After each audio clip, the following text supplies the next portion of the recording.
22-year-old student Lindsay Gilbert is suing her ex-boyfriend, 25-year-old sales rep Tim George, for 2 suits he charged on her credit card. Order. All rise.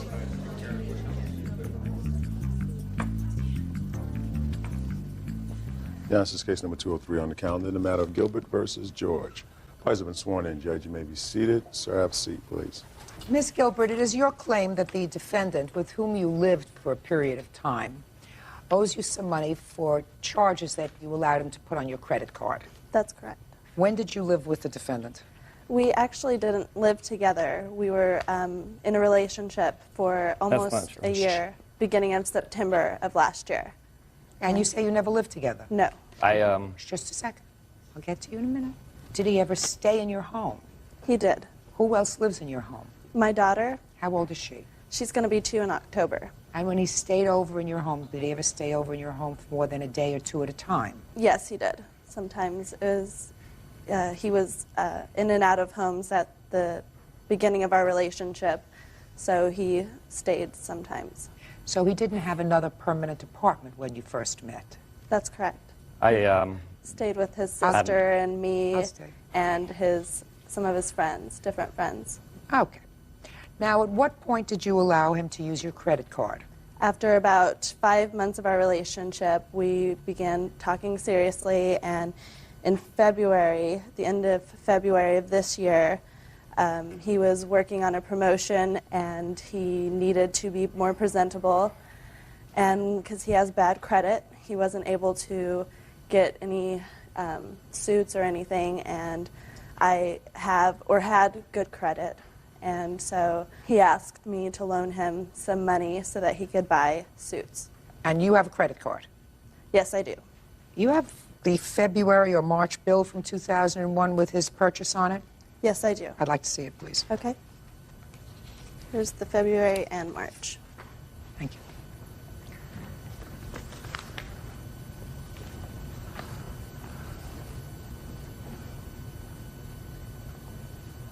There's one bill here that's underlined, March 9th, Junior Denim. What is that? I believe the one underlined, is it Junior Denim? That would be my shorts. Okay, so that's your bill. Yes. And all the rest of his, the polo stuff, ties. Yes. Did he pay anything towards the bill? He paid one. The receipt is attached to the February bill. He paid in the amount of $60 in cash. And in the final arrangements of our relationship, it ended the 26th of May. We were meeting, talking about the bill at his sister's house, and he pushed me around and pulled my hair and stuff, and stopped paying. That's not true. If you can see, I have a restraining order against the defendant. I mean, against the plaintiff. I've got police reports. Okay, I don't need to look at the police report. We're not about police report. We're about shoes and ties and shirts. Okay, Mr. George, let's hear your version. My version is I live in my apartment with my 2 best friends, Miles and Marshall. I want you to listen to me. Sorry? I want you to look at me and speak slowly. Okay. You lived in your apartment. Right, with my 2 best friends, Miles and Marshall. We had a nice place.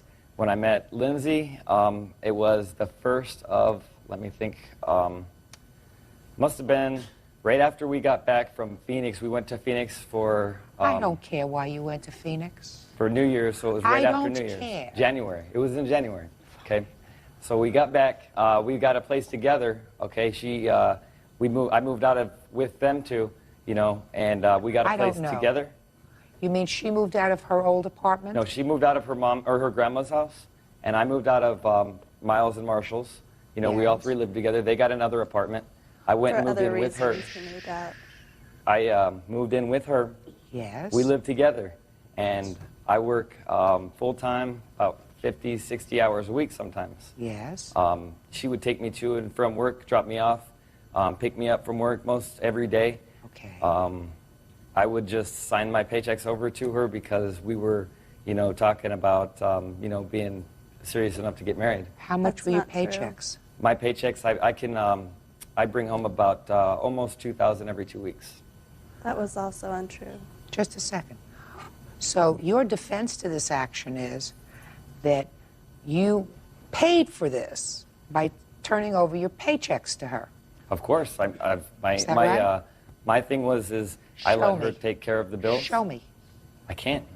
Why not? Because I moved from Albuquerque to Phoenix, and when this case came up, I'm already living in Phoenix, so I go to the HR department at my job, and I asked them, can I get some copies of those checks where it was signed over to Lindsay Gilbert? And then they said, you know what, we can't do that for you because there's just not enough time to do that. It's a very big corporation. He did not sign checks over to me. Real cases, real people. Judge Judy.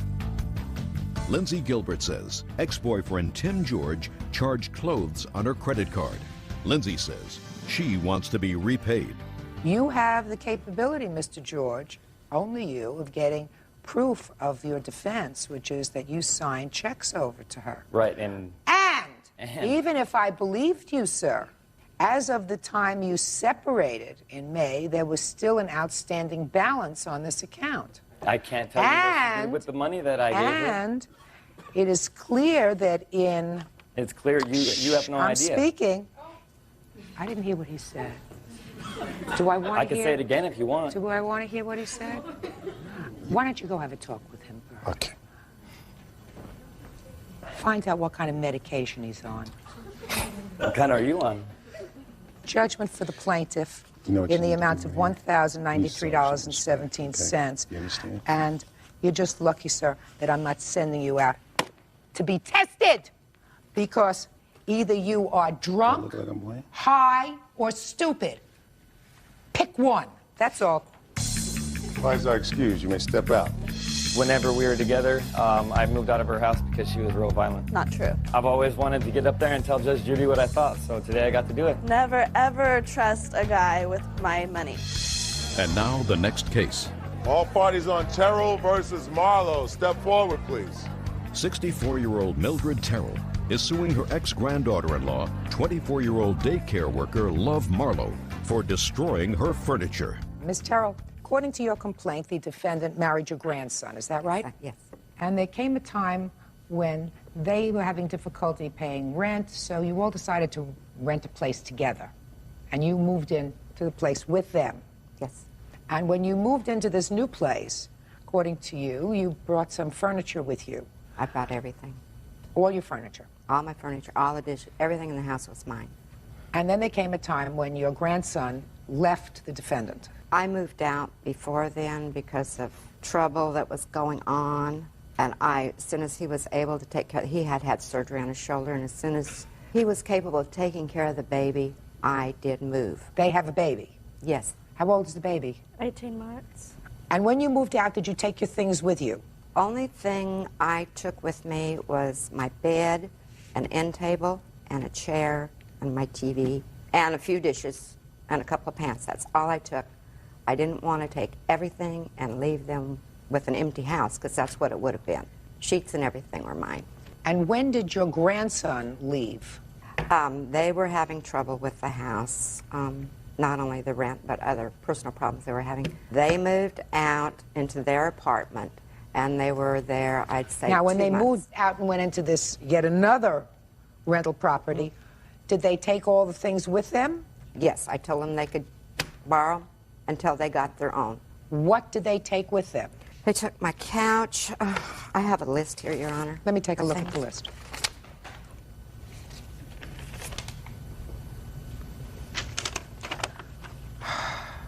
VCR, a couch, a lazy boy recliner, vacuum cleaner, some VHS movies, a rug, 3 end tables, a coffee table, a king-size bed, and miscellaneous stuff, linens and dishes, a dresser, those things you said they could take with them. And when did your grandson leave? Right around the first week in January. And where did he go? Do you know? He came to my apartment, was there 3 or 4 days until the harassment got so bad by Love Marlowe and her family that he went to his mother's. And then he was there a while. And where was the baby? With him. Where is the baby now? With me. She has temporary joint conservatorship of him now. Now, when he left and came back to you for a short period of time, did he bring any of these items? No, he didn't get out of the house with anything but the clothes on his back. And the baby? She took his socks, his underwear. She kept everything. Okay. All right. And Your So Honor, what's your suit? Just a second. and one of the times when she was there, No. I had a criminal trespass. How long was your great-grandson with your grandson? Until when? April 23rd. Is that when a court granted you temporary conservatorship of the boy? Yes, ma'am. And how often does your husband see the boy? Every other weekend. Okay. Now, tell me what happened with all this property. Okay, well, when we lived in Cleveland, Texas, when she lived with us... we lived together. We, Don't interrupt her. we did not get along because... I don't care why you didn't get along. I'm asking you what happened to the property. She moved out.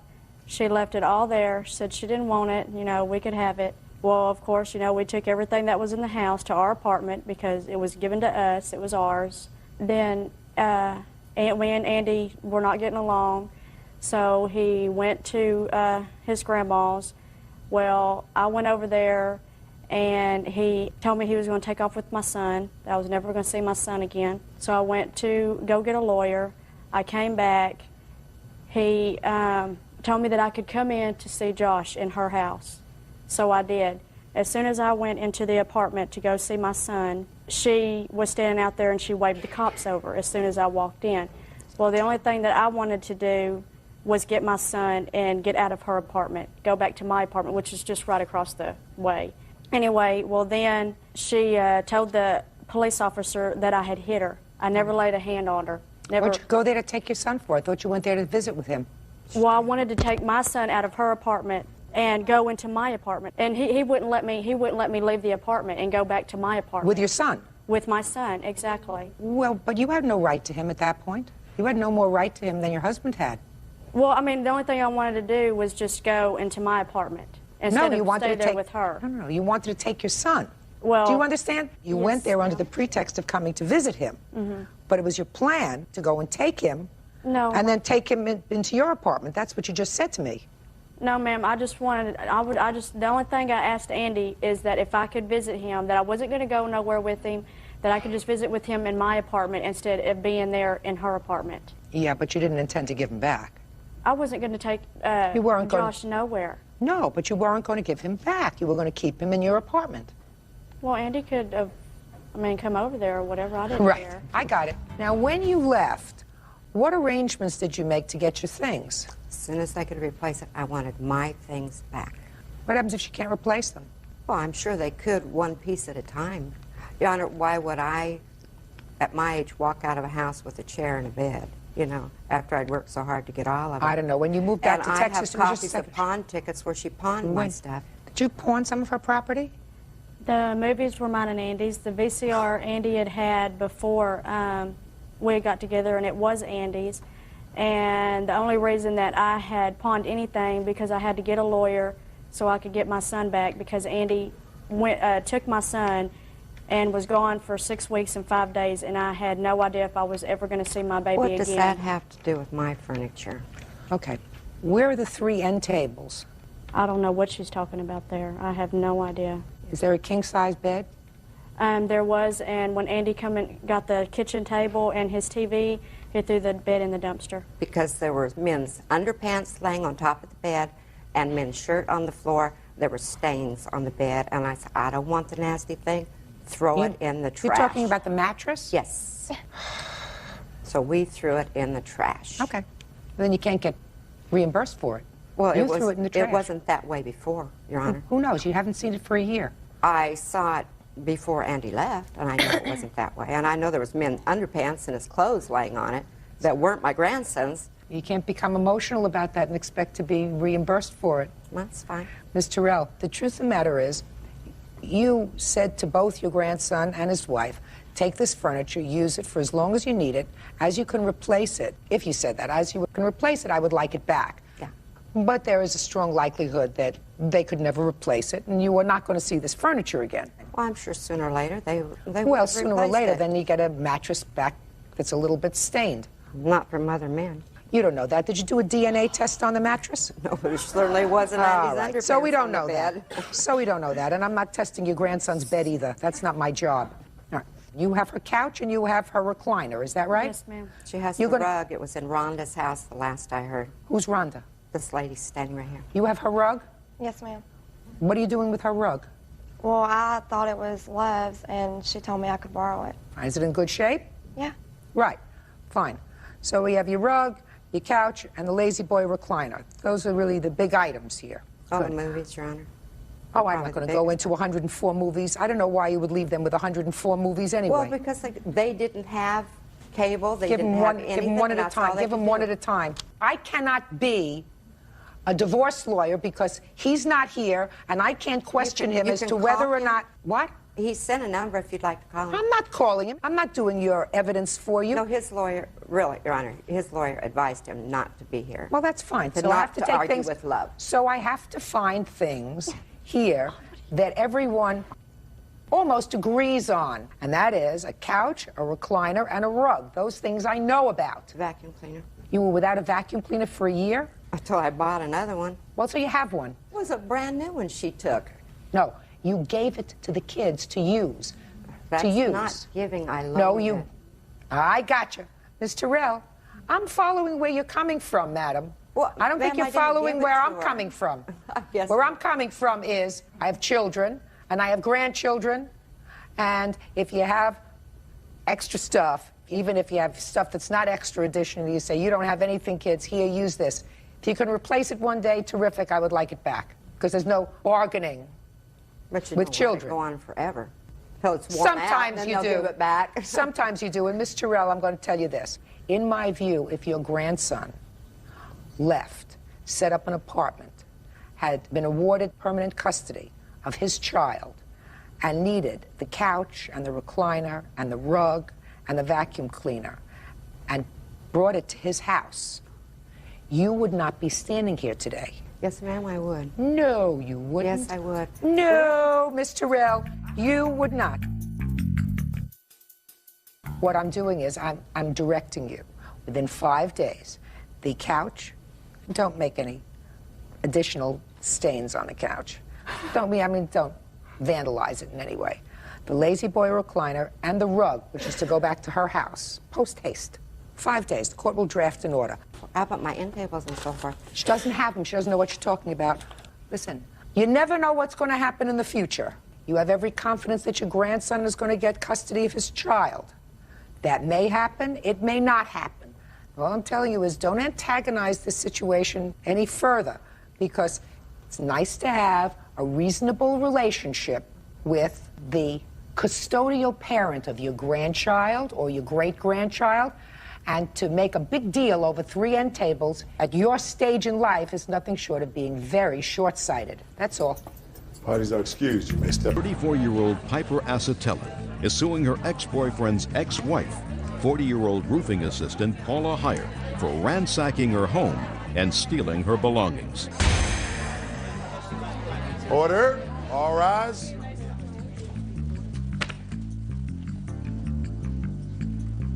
Yeah, this is case number 172 on the calendar in the matter of Acetella versus Heyer. Thank you. Parties have been sworn in, Judge. You may be seated. Folks, have seats, huh? Miss Acetella, you had a boyfriend with whom you lived for about 9 years, according to your complaint. Is that right? Yes, ma'am. What was his name? Leo McCullum. And you used to be married to Mr. McCullum. Is that right? Yes, it is. When were you divorced from Mr. McCullum? In 92. And you have children with Mr. McCullum. Yes, I do. How many children do you have? I have 4 of my own natural children and 1 that I raised from his previous marriage. Did Mr. McCullum ever have custody of his children Yes, at one time, yes. when he was living with the plaintiff? Yes, part of the time. Since 96, he had custody. Which child or children lived with you? Danielle, Samantha, and Joanna. So 3 of the girls Yes, ma'am. lived with you. Now, according to your complaint, Mr. McCullum attempted to murder you by pouring lighter fluid on you and setting you on fire. Mr. McCullum is currently incarcerated, serving a term of 30 years to life. Is that right? Yes, ma'am. How long were you hospitalized? A total of 4 months. While in the you were in the hospital, it is your claim that the defendant came to the home that you had shared with Mr. McCullum and took all of the property out of the house. Yes, ma'am. When you returned home, there was very little there. I never returned. Did you ever go back to see what was in the house? No, ma'am. Well, how do you know she took your property? This is my witness. I'd like for her to come up, please. Okay, well, we may not even have to get to your witness. Mrs. McCullum says that all the property that was in that house belonged to her former husband, and she was entitled to take it. Is that right? No, Your Honor. I never took anything from the house other than my children's belongings. And I have my daughter, Danielle, who lived at the house at the time that this terrible thing happened.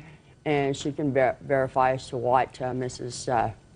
So it's Costello. your position that you took nothing from the house except your children's clothing? That's right. Okay, now I'll hear your witness. Would you step up, please? Tell me your name. Terry Way. Miss Way, tell me what you know about the plaintiff's property. Well, I know that they lived together for almost 10 years, and they acquired furniture. She had jewelry. She had her clothing. Did you ever see the defendant take any furniture from the house? I did not actually see her take it, no, ma'am. So how do you know she has it? I went there 3 days after she was in the coma to get her belongings from the house and saw that the house had already been ransacked. And there was only 3 people that had keys to the house: Leo, who was in jail, Piper, who was in the coma, and the children. So the children, maybe Paula, I didn't see them actually take it, but they're the only ones that had access to the house to get those belongings. Did you have to use a key to get into the house? I didn't actually get into the house. I saw it through the windows.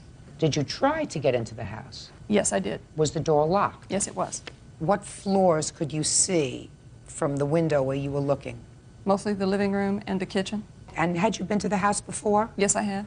So what kind of furniture had been there in the living room previously? There was a couch and a love seat, a dining room set.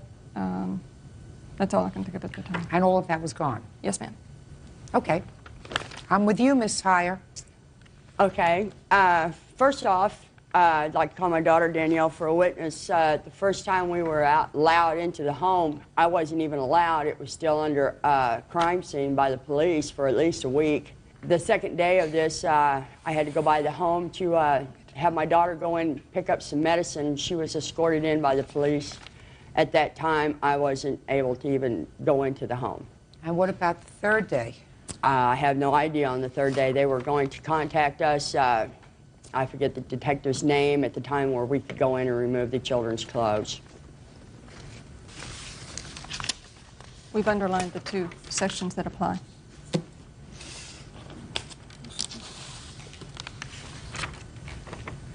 Well, this is a copy of a newspaper article.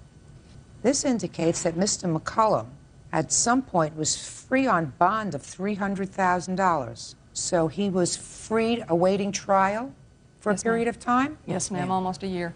When was bail set? Bail was set, I believe, at the time that he was arrested, but between his attorneys, they wanted it reduced, but our side said no. Doesn't make any difference. He was free on bail. Yes, ma'am, but that happened 3 weeks after.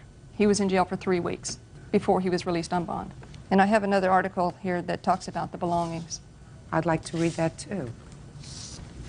The defendant says she doesn't have them. I don't know whether she has them or not, but there has to be some proof that she has them, because there are possibly other explanations as to what happened to the property. I'll get to that in a minute. What's your name? Danielle. Danielle, did you originally lie to the police about this fire? Yes. You originally lied to the police and told them that your father was nowhere around. Is that right? No. Danielle McCullum said that she was standing 5 feet from her father and O'Neill in a neighbor's yard when the woman burst into flames. She said she didn't see a lighter in either of their hands. Later, she said she originally told the detective she had been in her room when O'Neill caught fire. She told the jury Wednesday she lied because she was scared. That's right? true. So why would I believe anything she says? Ma'am, I never got a phone call. I never got a card asking how I was doing or anything. Nothing. After 9 years. After 9 years and 3 of the children living with you? Yes, ma'am. Well, they must not be very nice people. I had people. my very bad faults, but after Brandy, she drunk. Excuse me? Listen. She was an alcoholic. Well, there had to be some reason why, listen to me, madam, she may not be perfect, but there had to be some reason why your 3 girls chose to live with their father instead of you. There had to be some reason. There is. I was incarcerated. Well, that's a very good reason. Real cases, real people. Judge Judy. Piper Acetella says her ex-boyfriend's ex-wife, Paula Heyer, ransacked her home and stole her belongings. Piper says the theft occurred while she was in a coma. She says it wasn't her. It certainly wasn't you. That leaves old Leo. Now, what could Leo have done? Could Leo have given his attorney the key to the house and said to his attorney, in case she makes it, I don't want her to have anything? He could have done that. May have even sent it over to her house. Who knows? Anybody who was crazy enough to do what he did could do anything. And clearly, if he was out on $300,000 bond, he had some money. Where did he get the money from for $300,000 bond? From his parents. Oh, yeah. So he could have given his parents the key to the house. They weren't there yet. They're out of state. Doesn't make any difference. Gotten it to them, said one way or another, you get into that house and take everything out of that house. I don't want, in case she gets better, I don't want her to have a thing. Can she explain about Nancy, the woman that actually saw them taking the stuff in and out? Well, I would like to hear a witness if you have that witness. Where is that witness? She was reached by telephone, but apparently she couldn't make it here. Why? Who is she? She's Leo's cousin's wife. She came to see me in the hospital quite frequently while I was waiting for her to come out of her coma. Well, why can't she be here? She said that she would be here, but she had to talk it over with her husband, and we think that when she did that, and since he's related to Leo, that they didn't want her to show up here because it would be a plus on her side. So she never did return the calls after that. Do you understand my problem? Yes. What? I know where the furniture went. Well, then let me hear you. Okay. Leo's brother, McCollum, had put everything into storage because the landlord had got a hold of him stating that he was going to trash anything and everything that was left in the house because the rent was due. So he took the stuff from the house, put it into storage. I have the receipts where he paid storage for 10 months. And when was that done? Just a second. Here we go. And I was never notified. So Leo's brother? Yes. Leo's brother took the stuff and put it in storage? Yes, which he paid storage on for 10 months before he took it out. Well, where is it now? It's at his residence in Ozark, Missouri. Your Honor, I was never notified. In regards to the contents of Leo McCullough's household goods, McCullum, removed and put in storage in August of 1999. I kept it in storage for 10 months, which then I moved some of the property into storage in my house. Let us make copies of the storage receipts. Let us make a copy of this before the plaintiff leaves today. Now you know where your stuff is. You know where your furniture is. Maybe the furniture, but my clothes, I mean, they had a habit of stealing stuff out of my closet. I know, but you can't prove that. We're talking about major stuff now. I mean, I can't say whether they took your clothes, whether they took your shirts, whether they took whatever. The brother went into the house, according to his own letter. He went into the house. That's what I said. I said, he could have turned this key over to a relative, to his parents, to his brother, and said, get it out of there. I don't want her to have anything, because I'm going to spend the rest of my life in jail anyway. Hopefully. Hopefully. Hopefully. I'll be there to see it. Right. So, here's this. Try again. Wrong defendant. Got it? Make sure she gets that. Thank you very much. Parties are excused. You may step out. I'll be there to see this man in person for the rest of his life, and I will. She didn't never work. She didn't pay for the booze. She drank every day. She didn't pay for anything. Nothing in that house was hers. And now the next case. All parties in the matter of Bloom parent versus parent. Step forward, please. 57-year-old Shirley Bloom and her daughter, 23-year-old teacher Terry Parent, are suing Shirley's son, 21-year-old plumber's assistant Jess Parent, for an unpaid loan to keep him out of jail. According to your complaint, there came a time when your son was facing a prison term or facing jail unless he could come up with some money. You took out a loan so he would have the money, but you needed some collateral, and the only collateral that you had was your mother's car, which you did put up as collateral for this loan. Your brother hasn't paid back the loan. What was he facing jail about? It was for deferred judification, and He had hot checks. A deferred adjudication, which means if he paid back the money, he wouldn't go to jail. Right. Okay, and how much money did he have to come up with? Altogether, it was like $1,900. So did he come to you and ask you for the money? Actually, he came to my mom. What did he say to you, Miss Blum?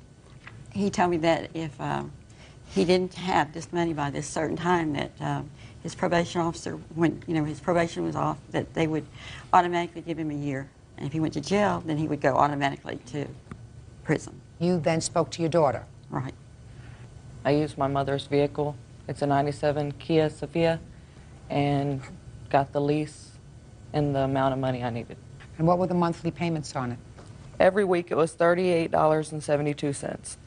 On March 23rd, 2001, I paid the loan off, which he didn't help me other than maybe, what, 6, 7 payments of all? $871 he gave you back. I had to pay off the loan, which was $1,987.22.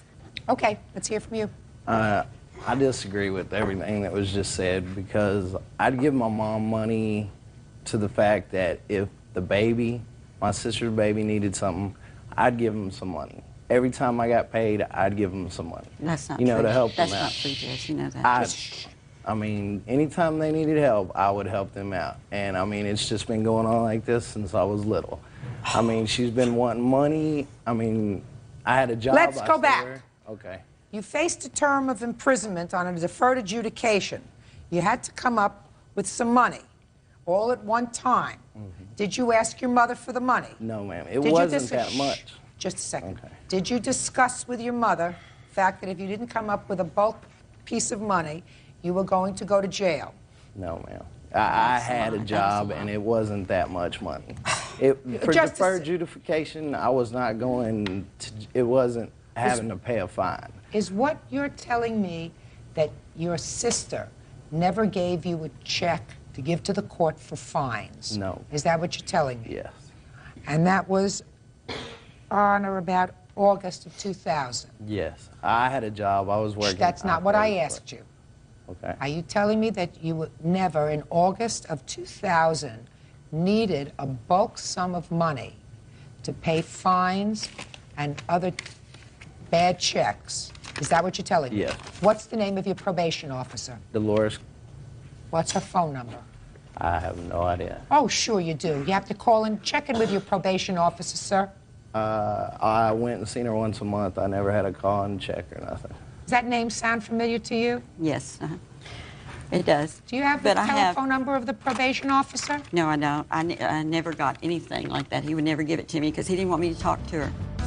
Do you have a copy of the check? No, we just have the copy of the loan. The agreement, the lease agreement. And I have, these are checks that I picked up with some of that money for him because he was going to go to jail that day if they weren't paid. And the rest of it I gave it to him to pay his fine.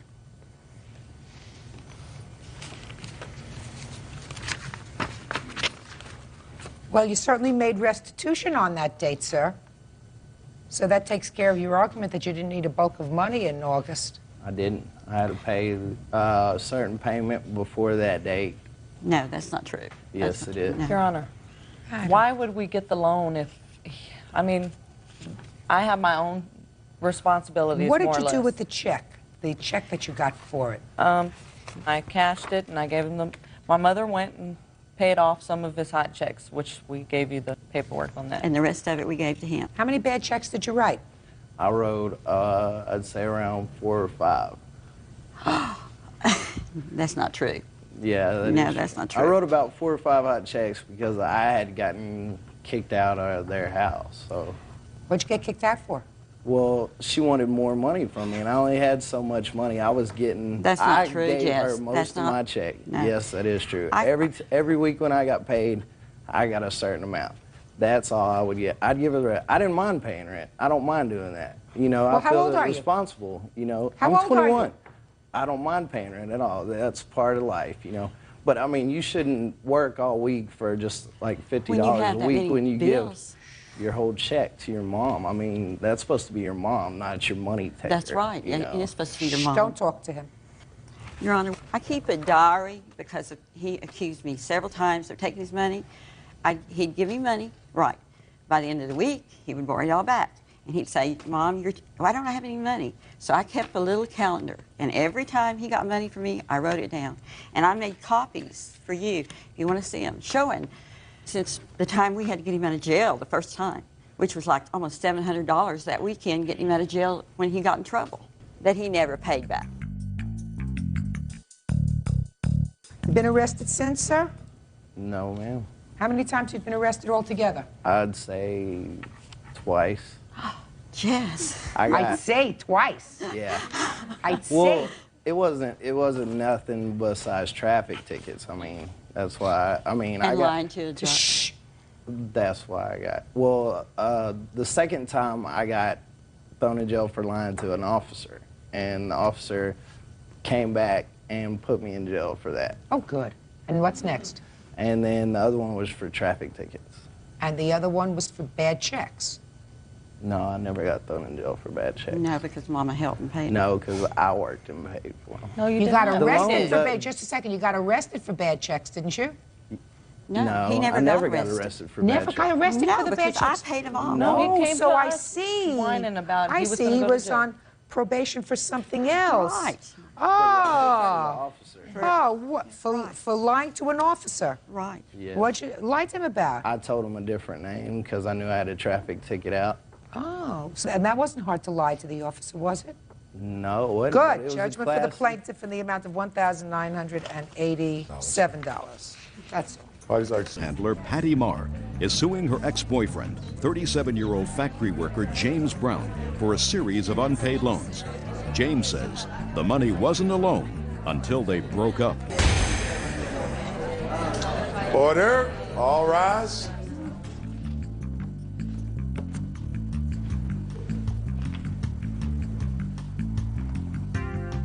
Somebody annoying you this morning? No, not really. Your Honor, this is case number 73 on the calendar in the matter of Marr versus Brown. Parties have been sworn in. Judge, you may be seated. Folks, have seats, please. Ms. Marr, according to your complaint, you and the defendant met on the internet? That's correct. And began a relationship that lasted a relatively short period of time. During that time, it is your claim that you made loans to him well in excess of $5,000. That's correct, Your Honor. The relationship was over, you want your money. The defendant says that he made no promise to return anything that you gave him, that everything that you bought or gave him were just that, gifts, right? Correct. Give me the date when, after you met him on the internet, you met in person. March 20th of 2000. And how long did the relationship last? Up through February 27th of this year. When was the first loan that you made to him? May of 2000. Tell me the circumstances surrounding that. At that time, he would tell me how stressed he was and he needed money for bills, about $500. And he wanted it in cash, and I did that for him. Where were you when the conversation took place? On the phone, late at night. He said, you said? He was just said he was behind in bills. He didn't know what he was going to do. You know, he was very stressed. And when he gets stressed, Your Honor, he gets chest pains. And so you said what? I said, I'll be happy to loan you the money till you can get on your feet. And it was definitely a loan. You didn't say to him it's definitely a loan. I just want you to tell me what you said to him. I said, how much would it take to catch you up in your bills? That sounds right. That sounds like something you might say to him. How much will it take? And he said $500? Mm-hmm. Is that right? No, Your Honor. Okay. You say he told you it would be about $500. Mm-hmm. And what did you say? I said, I'll be happy to get you on your feet. Okay. That sounds better. Not probably quite accurate. I'll be happy to help you. Or that wouldn't be a problem. I can help you with that. Is that what you said to him? I will help you out until you can get on your feet. He was unemployed at the time. Okay, so you said, I'll help you out until you get on your feet. Mm-hmm. Which he never did, in my opinion. Right? Pardon me? You said, I'll help you out until you get on your feet. Is that a loan? Yes. Yes, that's a loan, perhaps, if he ever gets on his feet. Well, he says he's broke. But then I know he's different. not on his feet. Well, he Miss is. Marr. He is employed now. Not on his feet. That's a matter of opinion. I understand that. That's not smart of you. All right. So when was the next time you claimed you gave him money? Would you like to see? I don't want to see Okay. listen I to mean, me. there was tons of times, and the reason I just kept doing it is because he would tell me he had a terminal illness, he had a year to live. He faked heart attacks, and he would threaten to rob a convenience store, and I would panic and think, you can't do that. That's immoral. That's against the law. What can I do so you're not so stressed? He had heart attacks. That is how my husband died. I was just totally worked up. Not true, Your Honor. I have proof. Just a second. My son here, he has witnessed these things that I have said. Listen to me. I want you to calm down and calmly tell me the next time you gave him cash, when was it? It was in October. He had just moved to a different city. Tell me about the conversation that you had with him. He moved? I had spent a few days prior to that, and he never brought it up. The minute I get home from the weekend, he says how stressed he is, he's having chest pain, and that he's behind on some bills, and he needed to get them paid. There was utilities, the water was going to be shut off, his cell phone was going to be shut off, no phone, he wouldn't be able to come and call me. So what did you say? I said, what do you need? Why didn't you tell me when I was there? Okay, and what did he say he needed? About $600. You have proof? Yes, I do. Can I see it? Yes, ma'am. I don't even look at my list here. The first money in May of 2000, you gave him cash. That's correct, Your Honor. I have proof that it came out of my savings and cashier's check, that it went directly to him.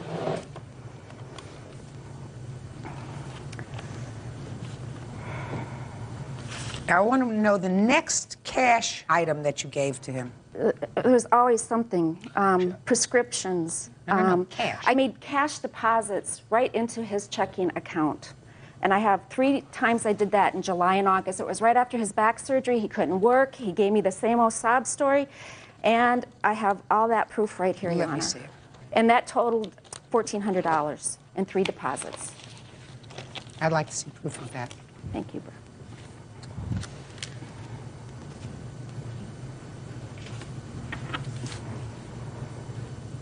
All right, when was the next cash that you gave to him? At the end of the year, $400. I have the withdrawals, and I gave him the cash. That doesn't prove anything. You just withdrew $400, but it doesn't show that it was transferred into his checking account. Is that right? He didn't have a checking account in town. Yes, I did. I gave it right to him because he came down to see me, and the only way he could come down to see me is if he rented a car, and so that's why I gave him $400. All right. He would constantly give me these stories that would... Miss Marr, if you're constantly giving you stories, then you say to him, after the second time he gives you a story, you say to him, adios, goodbye. Real cases, real people. Judge Judy.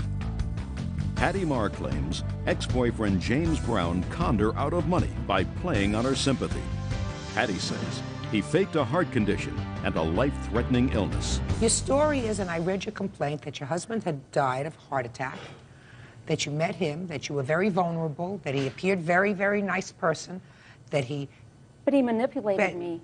Well, you're a grown-up lady? But I was grieving at the time. You're a grown-up lady? Yes, Your Honor. Okay, so he took advantage of you? Yes, by faking heart attacks, by threatening to commit suicide. I would be on the phone for hours. Well, that would have saved you a couple of bucks if he committed suicide. You know, there comes a point when you say, listen, you got to do what you got to do. But I cared for him. I loved him. What? I cared for him, and I loved him, and I believed, and I trusted everything he told me. He had me going all the time. I got the picture. This is not a hard picture. This is a picture that I see time and time and time again. I have some money that she can establish she gave to you. Yes, Your Honor. I'm not talking about buying you a new tire or buying you prescriptions or paying for your cell phone bill. I'm talking about cash money. Yes, Your Honor. This is my current... I don't care about your current. I care about the then. But Patty had made statements that she wanted to talk to her, and she Just pay attention to me. Okay. I run the show. And if you have a heart attack here, we'll make sure, very, very sure, sir, that you get out the door so you don't interfere with the rest of my calendar. Do you understand? Yes, sir. Yes, ma'am. Do you understand? Yes. She gave you cash. She wrote you checks. She deposited cash in your account. Is that true? Is this proof here that I have accurate? Yes, it is, but there is... No. I'll ask the next question. Did you repay her in cash for any of this money? $500, $600, and $1,400. Did you repay her for any of that? If she wanted me to come down and see her, why would I repay her when she wanted me to come down and see her? The answer is either yes or no. No, I told her there was never no talk about repaying her. I'm asking you a question. Did you pay her back this money? No. You acknowledge that she gave you the money? Yes, Your Honor. Perfect. Now, are you currently under the care of a cardiologist? No, Your Honor. Did you at any time indicate to the plaintiff that you had a heart condition? I do have a heart The answer problem. is either yes or no. Yes. You did. And did you at any time tell the plaintiff that you were stressed financially? Yeah, I was stressed financially, yes. And after you told her that you were stressed financially, she gave you some money? Yeah, she said, I'll help you out, here's a gift, you know. And I said, I can't afford to repay you. She knew I could not afford to repay her. Why can't you afford to repay her? I was unemployed, Your Honor, raising... Why were you unemployed?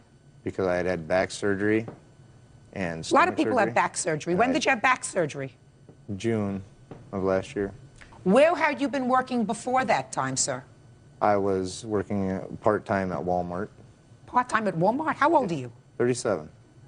Why were you working part-time at Walmart? What's wrong with you? I had 2 stomach surgeries. 2 stomach surgeries for what? Stomach, what was polyps, cancer. You know, I got that. Hmm? When was the last time you held a full-time job? 2 years ago. Well, actually, last year. The year before, it was 99. Con artist. Are you the current girlfriend? Step up here. When did you meet Sir Lancelot? I met him in February. You met him in February? 2001. Oh. Can't be without a meal check. What kind of work do you do? I'm an internet customer service for Northwest Airlines. How much do you earn annually? I don't know, probably 25,000. And what's Prince Charming doing? He's working full-time. Mm-hmm. He Where? has been since I've known him. Where? He was at Minn Kota, and now he's at, they make trusts. So he has a nice job? Yes. Good, he makes good money? Yes. Perfect. You owe $2,500, judgment for the plaintiff, that's all. Parties are excused. You may step out. I had spoke with Patty on the phone, and she basically said if she gave him more money, he would come back, and she was addicted to it. He faked 2 heart attacks in my home with my son present. And now the next case. All parties in the matter of Hanson versus Boren. Step forward, please. 43-year-old census taker Maria Hanson is suing 40-year-old gardener Michael Boren for assaulting her with a garden hose. Maria says the attack occurred when she tried to collect his census form. Miss Hanson, your complaint is that while you were performing your duties as a census taker, you entered the defendant's home, and while trying to get the information from him that is required in the census, he assaulted you with a garden hose. Exactly. When did you go to his house? May 2nd of last year, and it was a little after 8, maybe 8:15. In the morning or in the evening? However, the lights were completely on in the house, so at that point I decided, you know, fine, if they're up, I'll do their census. How If long not, had you I been won't. working as a census taker? This was my 2nd day on the job. Did you receive any training? Yes, we had about a week's worth of training.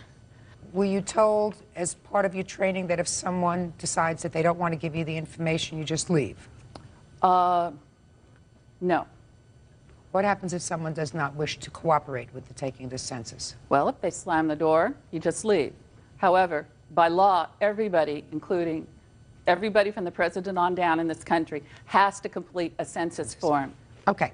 He already had received one form in the mail, which he didn't complete. Who was that, the defendant? The defendant. So you ring the bell, Yes. And this is a private residence? Yes. I believe the door was actually open and the TV was on. What was the next thing that happened?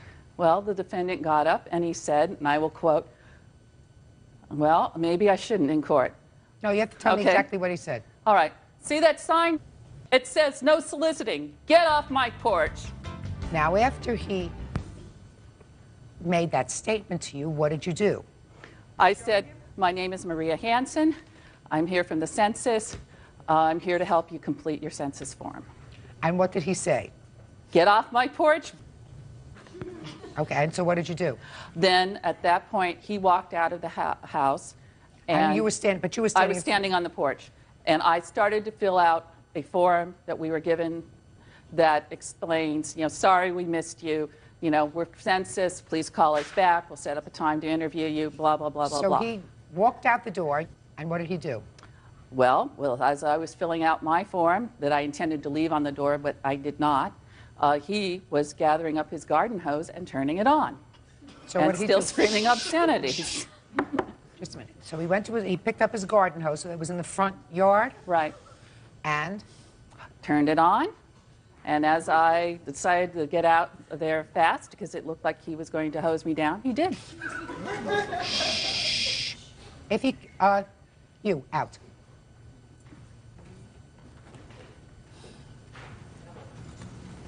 Good. All right, Mr. Borm, now let me hear your version of what happened, sir. Look at me, don't look at her. I'd say closer to 8:30. I'm minding my own business, private residence, watching television, getting a little late. Look at me. There was a knock on the door. I don't have a doorbell. I went to the door, opened the door, a tiny bit, screen door closed, and I said, now she might have confused that I called her name. What I did, I told her in no uncertain terms, you're not welcome here. Get off the property. No questions asked. Leave. Did you give her any opportunity before you slammed the door or told her to get off the property to explain what she was doing there, sir? The answer is either yes or no. No. What I'm going to ask you, sir, is unless you have some severe psychiatric history of which I am not aware, No. why would you not let this lady explain to you? I mean, she doesn't look like a psychotic person. Why wouldn't you let her explain to you what she was doing knocking at your door at 8:30 at night? I have no soliciting signs. If No, somebody... that's not my question. This lady does not look like an axe murderer. No, ma'am. Why would you not at least let her explain to you what she was doing there before you told her, on no uncertain terms, according to you, to get off your property? You're right, ma'am. Good.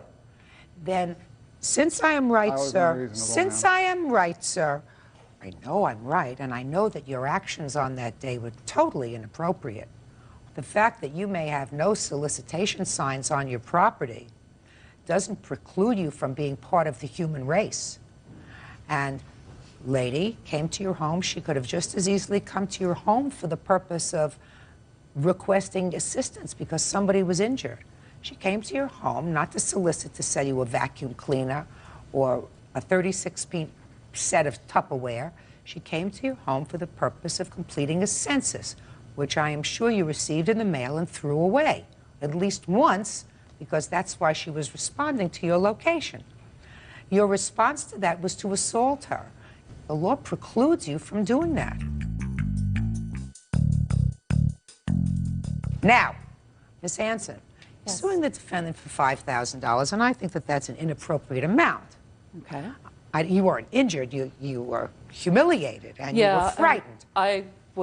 I did suffer from depression afterwards, and I do have a note from my therapist about that. How long have you been seeing a therapist?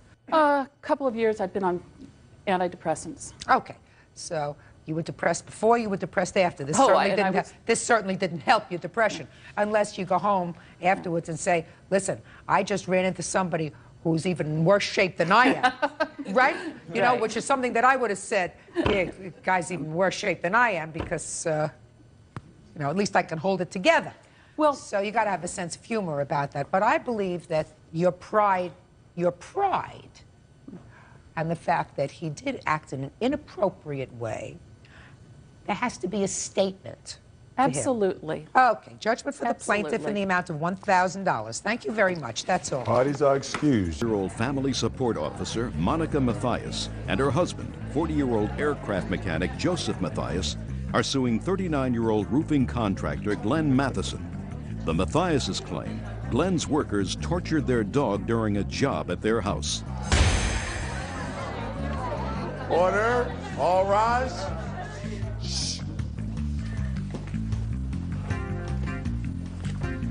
This is case number 29 on the calendar in the matter of Mathias versus Matheson. Parties have been sworn in, Judge. You may be seated. Folks, have seats, please.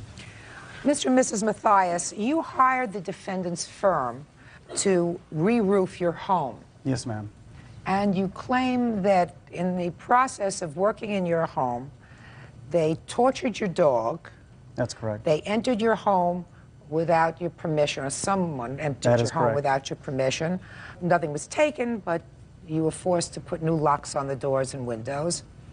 And you want the defendant to return the price of all the roofing materials that you paid for the house and for your aggravation. Correct. Okay. The defendant said his people didn't do anything and he should be paid for his work. I assume you were paid for your work, is that right? No, I haven't been paid at all. You haven't been paid at all? No. Okay. We'll see. What was the total cost of the job? Total cost of the job after the second invoice was $7,597. Can I see it, please?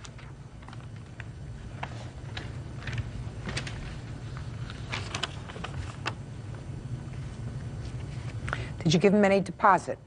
No, ma'am. So you gave him nothing? No. Did this price include the materials? Yes, ma'am. It did? Yes, it did. So you have paid for neither materials nor the roof? I've paid for the materials, yes. Who did you pay for the materials? His supplier. How much did you pay for his materials? $2,400. And is the material money that you want back? Yes. Okay. When were you supposed to pay him the balance? I told him that I'd pay the balance after a person of the court told me to do so in good conscience. I cannot, after what happened. Okay. Now, you were not at home when this work was done. I arrived home at 3 o'clock and 2/3 of the job was complete. You have, I assume, a witness who saw what happened. Yes, ma'am. Are you the witness? I assume you're the witness. Step up, please. Tell me your name. My name's Karen Dick. Are you a neighbor? Yes, I am. How far away from the plaintiff's house is your house? They live directly across the street. Would you tell me what you saw on that day? Yeah, typically I get up in the morning and I prepare dinner for the kids. So I got up and I noticed out the window that we have over the sink that the neighbors were having their roof done. I went on about my business, and then as I'm looking out the window, I was at the sink doing something. I noticed there was a sort of a large dog. It wasn't a big dog. It was tall, but it wasn't too big. I didn't really recognize it. I've only been in the home with my boyfriend about 8 months, so I hadn't really met the neighbors. I've only said hello to them. I noticed the dog was on Joe's front lawn, kind of in the middle of about 5 gentlemen who it seemed like they were just kind of scurrying the dog. I didn't know if maybe the dog got out. They were concerned this dog's, interfering with their work, if they were nervous. A few minutes later, I came back to the sink. I now noticed 2 of the workers have hammers in their hand, and they're swinging at the dog. The gates opened, so I realized that the workers must have let the dog out. So at first I think maybe they're just trying to intimidate the dog. What kind of gate was it? Was it a fenced yard? It's a fenced yard, yes. And you saw that it was open, yes. Now, when you saw them swinging these hammers, none of the blows connected with the dog? I did not see that, no. Okay. As I'm watching, though, the dog showing no aggression, so that wasn't the issue. And the dog is kind of scurrying back, and it's sitting back on its back legs. So it was surrendering. They could have easily put it back. At this point, now they're playing a game. The hammers are getting closer to the heads. They're laughing. They're smiling. They're going to hit that dog. So I'm screaming hysterically at the top of my lungs, please stop. What are you doing? And they get my attention, so I'm standing there to make sure they understand I'm standing there watching this. At this point, the 2 men walk away, and the dog's still there. I go back into the home. And my boyfriend's mother, who's about 82, comes into the house, and I'm trying to explain to her, because her English isn't great, I'm trying to explain to her what's going on, and I'm looking out over her shoulder. At this point, I see one of the 2 gentlemen with a rope in his hand starting to do this, and I know what he's going to do. And I'm watching this, and before I can react, He's already got the dog by the two back legs. He's yanked the rope, and by yanking the rope so hard, he forced the dog to flip over on the back side, and from the left side of Joe's house all the way to the front side, to the far right side of Joe's house, through the street, not on the side, but through the street, he drugged the dog on the dog's back. By the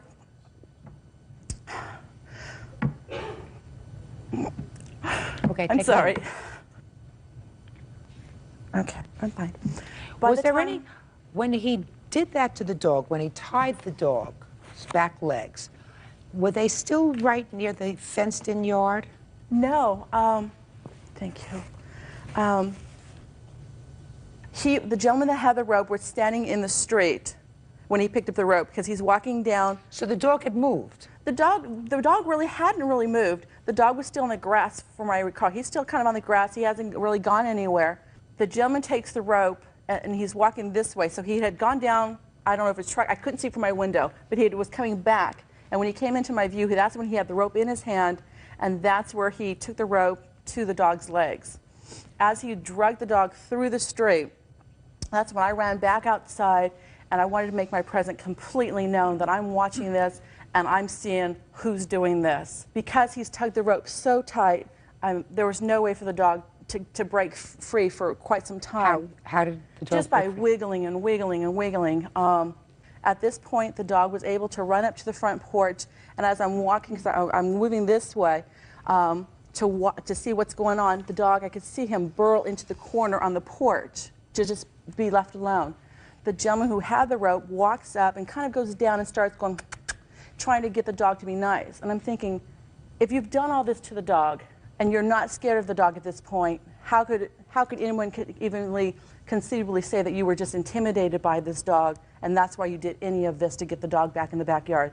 There was no intimidation by this dog. So I'm just standing there. I'm not going to leave until I can see this dog put back in the backyard. Eventually, the man does sit there. He pets with the dog, and he picks the dog up, and he does eventually put the dog in the backyard, close the door. I go in the house, and I don't know what to do. Again, I don't know the neighbors that well. I'm thinking, should I call the police? I don't want to stir something up, call the police, and then have a problem with the neighbors. So I'm thinking it's better for me to advise them first. I have to go to work, so I call my boyfriend, tell him what's going on, to please make sure that they're aware of what happened, to let him know when I come home from work, I will fill him in on the details. After I'd done that, I noticed the truck was open and I saw the phone number, so I called the number to see if I could talk to the owner of the company to tell him to please come out, and I would speak to him personally. When I called, the gentleman said that I'd have to leave my phone number, someone would have to call me back, and I wasn't comfortable with that. So I figure it's better for me to let things be until I get home to bring this out. And then that evening, that's when I went over and spoke to the Mathiases and told them what I had seen. Real cases, real people. Judge Judy. Monica and Joseph Mathias claim employees of contractor Glenn Matheson tortured their dog. The Mathiases say the workers hogtied their pet. You also claim, Mr. Mathias, that the house was open. Yes, it was. Do you have a witness to that? I have a witness from our mail carrier that said that she delivered... No, you don't have a witness. If you you're correct. I do not have a witness. I have a letter from the mail carrier. Okay, the mail carrier stated to me... You can't tell me what the mail carrier stated. Okay. You can't give me a letter. I have to see a witness testify. You see, testimony is powerful. I can make a determination as to credibility, etc. There's no question that there was no property taken from your house. I don't believe there was, no. Good. You weren't there that day? No, I wasn't. So you don't know what happened? Correct. Just from what my foreman, Bernie, just told me. Okay. What's Bernie's last name? Ramirez. Mr. Ramirez, would you step up, please? You were supervising these men that day? Yes, ma'am. Were you watching them at all times? Yes, ma'am. Did you see what happened with the dog? Yes, I was there too. I was, when the dog came out, When the dog came out of where? From the yard. How did the dog get out of the yard? One of my workers go inside to collect the electric power, the extension cord, and the dog, he leave the door open, and then that's when the dog come out. So one of your workers allowed the dog to get out? Right. Were you told, sir, that there would be a dog there? Paperwork that I provide suggests that they keep the dog at a neighbor's house or inside the house. That's not what I asked No, you. I didn't know there was a dog there. Okay. Go ahead. So one of you workers let the dog out. So the dog come out and start playing on the front yard. And I was talking to him by the phone, and so I saw the dog running, you know. Running in the front yard? On the front yard, in and out. And then, so I was scared because I said, well, maybe the dog is gonna go away. So I tell my workers. So two workers come out from the roof to try to put the dog inside, back in the yard. But I never saw nobody hit the dog, nobody touched the dog. No, there was no testimony that anybody hit the dog with the hammer. Yeah, there was testimony that they were motioning to the dog with the hammer. Did you see the dog being tied up by the back legs? No. Well, that happened because there is no question in my mind that this lady is telling me the truth. Any question in your mind that the neighbor is telling me the truth, sir? I have no idea. Well, I know, if you have no idea, I'm going to tell you that this lady is telling me 100% truthfully that the dog was tied up by the legs and pulled in the street. And if your worker, Bernie, didn't see that, then he didn't see everything. There isn't a reason in the world that this neighbor, who doesn't know these people from a hole in the wall, would come to court and lie for her and pick up the phone and call your company to tell your company. I've got records that she didn't call. Oh. I get a log of every call that comes into my office. That somebody records. Correct. So nobody recorded. Just a second. No, either name or number. They don't care. They'll record a message. She Whatever wasn't leaving her name and number. Correct. She left a message. I show no message. That's your problem. Well, That's your problem. It states that she didn't call me. She called you. She didn't. Oh, yes, she did. I don't have record of it. Every call that comes into my office No, listen to me, gets sir. recorded. Listen to me carefully. Don't get defensive. You weren't there. Fortunately, you weren't responsible for this. But I can think of no reason why this woman, who was new to the neighborhood, would be so upset about what she saw to go outside, get the number from your truck, come inside, place a call, speak to somebody who said to her, according to her, which I believe 100%, leave me your number, somebody will call you back. She said, I'm not leaving my number, thank you very much, and she hangs up, and nobody records it in your log. She said that they took a message to get me out to the job site. No, that's not what she said. That's what you wanted to hear. That's what What she said was she wanted somebody to come to the job site, but they said to her, give me your name and your telephone number, and I'll have someone call you back. And she did not want to do that. But she requested to leave a message. That message would have been taken and recorded I didn't and say sent to me. Just to say, I heard what you said. Correct. You're not hearing what I'm saying? I'm hearing. I believe she called. I don't believe she called. Then that's your problem. Fortunately, I'm in charge. I don't know if Bernie is lying intentionally or if he didn't see everything or if he wasn't watching what was going on there. You think these people are trying to scam you out of a roof? I believe they're trying quite a bit. Yes. Really? Yes. No. I think that the men that you hired did not do the right thing that day, and they were very angry. Whether or not it translates into them suing you for $5,000, I don't know. But there's no question in my mind, after listening to Bernie and listening to the neighbor, that she is telling me the truth. Bernie, two things. He either did not see everything or he's lying. Because he did not put the dog back in the pen. I've never known He Bernie did to not lie. put the dog back in the pen, Bernie. She says somebody came to the front door. One of the men came to the front door and ultimately picked up the dog and put it back into the yard after they got finished doing the stupidity that they were doing to this dog. I was told the dog was dragged back into the garage. Getting a lot of conflicting stories. Not from to this me. side. Of course not. Not to me. I have. Not to me. I've received a number of different stories. And the dog doesn't get taken to the vet till 2.5 days, 3 days later after I tell him, no, I'm not going to settle for this. I'm not going to take your word or your neighbor's word. I'm not going to give you financial benefit for this. I said, what do you want? He says, I want money from you. I own your company. I want a free roof. I said, I'm not going to give you a free roof. I'll sleep on it. He sleeps on it, comes back and says, I don't want to pay your labors. You know they're lying to you. You know anyone will lie in order to get paid. Well, to this day, they haven't been paid. Two people attached to your company did the wrong thing that day with the dog. It wasn't proven. You have It's one proof. witness. Just a second. You've got the Proven to- vet who says there's nothing wrong with the Just a dog. second. I didn't say that the dog was injured, sir. The dog was maltreated. The dog was She could have maltreated. misconstrued what was going on in some parts, yes. No. This lady didn't come out twice screaming because she was misconstruing what was going on. She was concerned about how scared she was. Call the police. The police could have been there and taken care of everything. Everything would have been solved right then and there. It's a possibility. She could have done that. She But could have called the police. So there was. Give me a reason. Think of a reason. Why she didn't call the police? No, think of a reason why she would lie. I can think of a reason why Bernie would lie. Why is that? Because he was responsible. He was the foreman on the job. He was responsible ultimately for the performance of his men and He's what they performed did. jobs I'm for me speaking. for 12 years. I'm speaking. He was responsible ultimately for the performance. And if he came to you and said to you, I did in fact see two of my guys who didn't know what they were doing, who were just sort of fooling around with the dog, and one did put a lasso around the legs, but meant to put it around the head to get it back into the house, or he didn't see everything, or he figured, say nothing. I can Bernie's think of not a that reason type for of him guy. to lie. I can't think of a reason for her to lie. And I can't think of a reason for him to lie. Well, I can. So, and that's the only thing that counts. So, you have to prove damages to me, sir. What were your damages? So far, you got a $7,500 roof for nothing.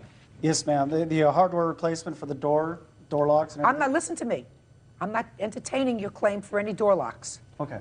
Because as far as I'm concerned, they didn't do anything with regard to going into your house. Okay, I felt in good conscience I should pay the materials for the roof. I'm not going to pay him until an officer of the court tells me to pay him for the labor. Well, that's not... Or anything like that. Yeah. The pet clinic was $31. Let me see the vet reports. And all the material has not been paid. I have the receipt for Material that, from Your Honor. ALL has been paid, but not material from my yard. Not all material came from ALL. Your countersuit is for $4,500 for defamation of character and lost wages. The defamation of character, I assume, has to do with these people saying things about your business. Correct. Contacting the Better Business Bureau, threatening to contact the newspaper, and degrading my company. They are entitled to do that. Your Honor, he's also put a lien on my house, I believe. I have every right to lien the house. I haven't been paid for You're for a job. absolutely right. Is this lawsuit supposed to determine that? No. So then why am I hearing your countersuit? It's not for the lien on the house. Well, what is it for? It's for loss of wages for my men for the day, loss what of day? work, for today, for being here. For today? Correct. Forget it. Your counterclaim's dismissed. I believe that they have a perfectly valid claim against you because I believe that the people who represent your company did the wrong thing that day. First, they negligently let the dog out of the yard. That, at least, we know from Bernie. And after that, Bernie told them to go and take care of it. Then one of them dragged the dog across the property, not even the property, not even the grass, but into the street, With in no the gravel. damages to the dog. What? No injury to the dog. After all this horrendous treatment of the animal. Judgment for the plaintiff in the amount requested, $5,000. You're pretty thick. Parties are excused. You may step out. Walker is suing the wife of her ex-boyfriend, 33-year-old medical clerk Tashawn Stubbs, for breaking her living room window, slashing her tires, and writing graffiti on her garage door. Tashawn is countersuing for harassment. Order. All rise. Yes, this is case number 101 on the calendar in the matter of Walker versus Stubbs. Parties have been sworn in, Judge. You may be seated. Ladies, have seats, please. I see a whole bunch of ladies here, but no men. Where is he? I tried to talk him into coming, but he was too embarrassed to be on TV with this matter. Yes. They caused the trouble. Mm-hmm. This is true. And they just drop it and walk away. So, ladies, let's us have a little talk. Yes. You want me to leave? No, you can stay, Bert. You're close enough. You were seeing the defendant's husband. Right. Yes. And you claimed at the time you started to see him, you didn't know he was married. You Exactly. found out he was married. Your claim is that even when you broke up with him, or he broke up with you, whatever it was, that his wife, the defendant, vandalized your property, caused you great stress, was harassing you. She says that it's actually you who were doing the stalking, the harassing, the interfering with her family. So I have a claim and a counterclaim, each in the same amount of money, $1,000. Right? Right. And somebody has a protective order. Who has the protective order? I do. I'd just like to take a look at that document, please. When did you start to see her husband? Say 96, September of 96. And how long did you see him? For approximately a year. And you haven't seen him since 1997?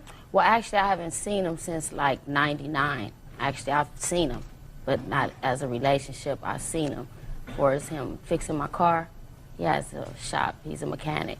But since 1999, you haven't had a romantic relationship with him? No. You telling me the truth? Yes, I mean, I'm married and everything. I've gotten married and everything, so. It's over. Been over. All right.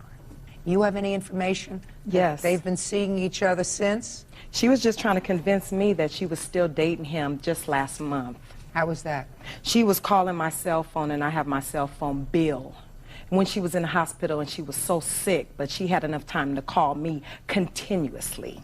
Did you call her for any reason? Well, actually, she called me, and she came to my house and left a letter at my house on the 12th of April. This is how this whole thing started. She came to my house, left this letter right here, which is the same day that she broke the window, which is the pictures right here. Just a second, just a second. Did you send this letter I to her? did. Could we talk for a minute? Mm-hmm. Yes. Like grown-up gals. Mm-hmm. You have a husband. Mm-hmm. He's your problem. Mm-hmm. You want to have anything to do with her husband? No. You believe that? Well, I believe it now. Do you have children? No, I don't. I have custody of my niece, though. How old is she? 9 years old.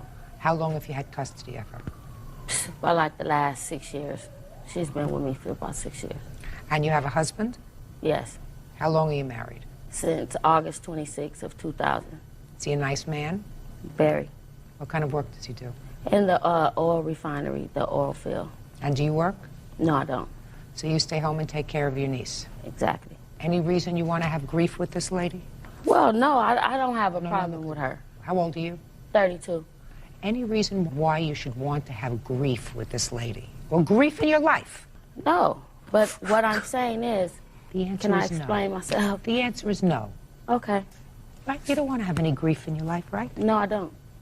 You have children? Yes, I do. How long have you been married? I've been married 6 years. Does your husband work? Yes, he does. What kind of work does he do? He's a mechanic.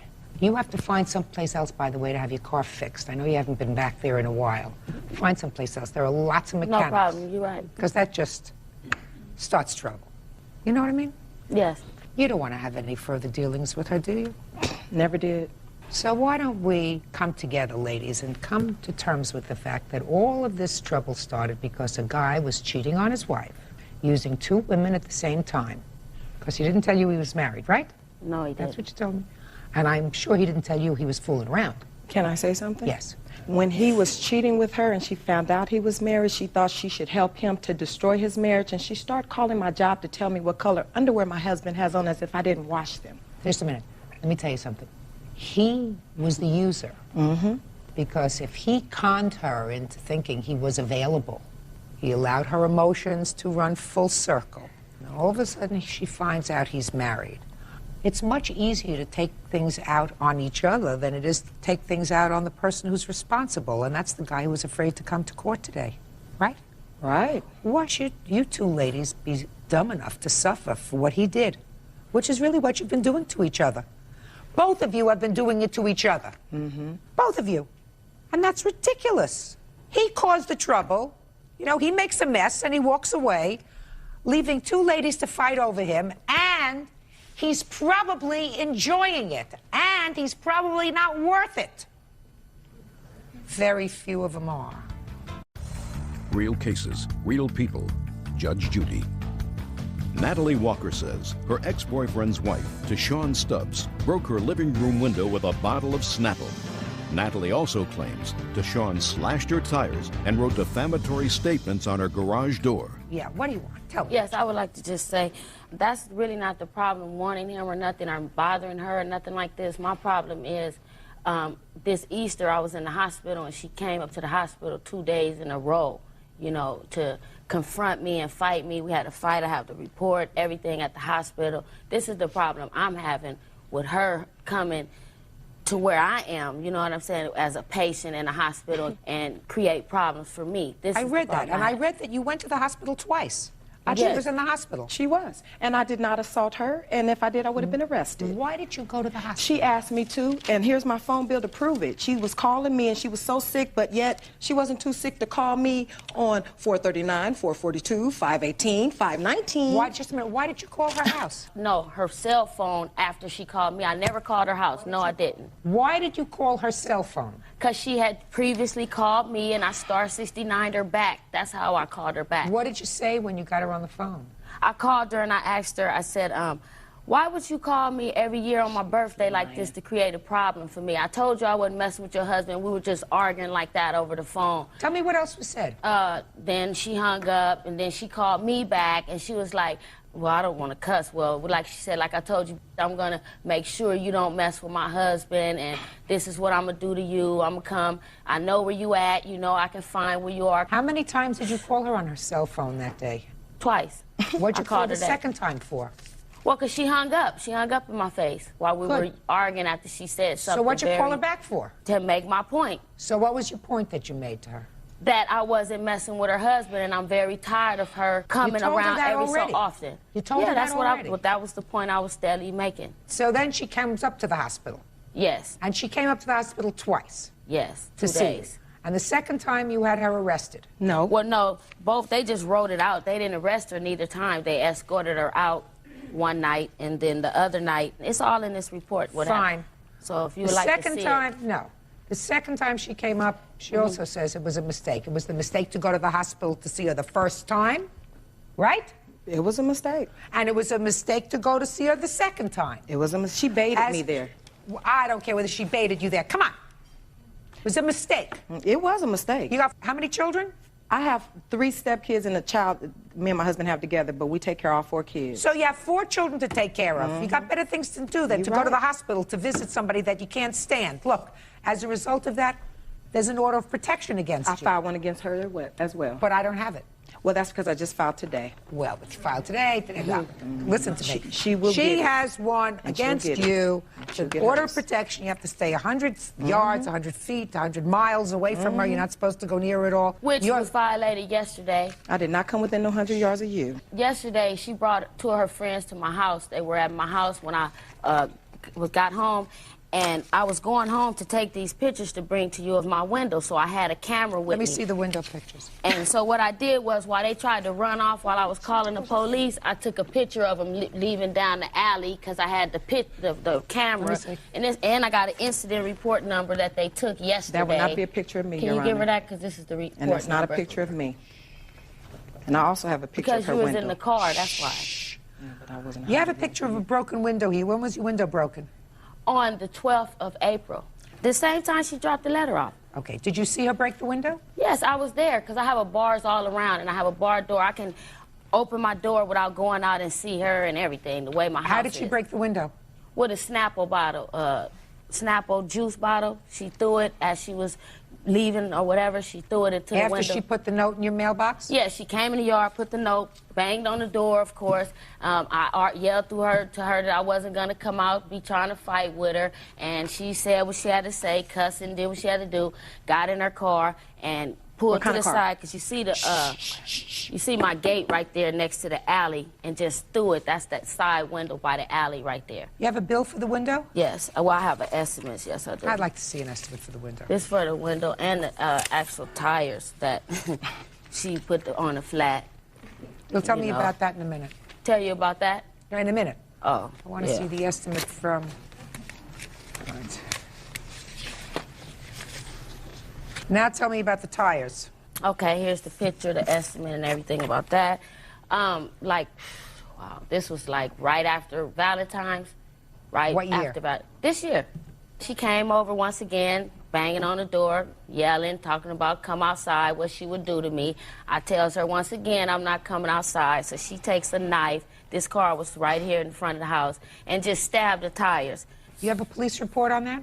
Well, actually, this right here, on the 12th, I just made a report. It's just an incident report. I don't have like this right here. This was from '99 when she ran into my garage. I don't want to see that. Yeah, it's ridiculous. God. I also want you to see this, Judge Judy. She is lying. See what? This is just a report from the hospital and from my niece who was actually there. Let me see. When we, you know, I want you to see When that. I beat her up. There you go. What you got? What kind of conversations did you have in the hospital?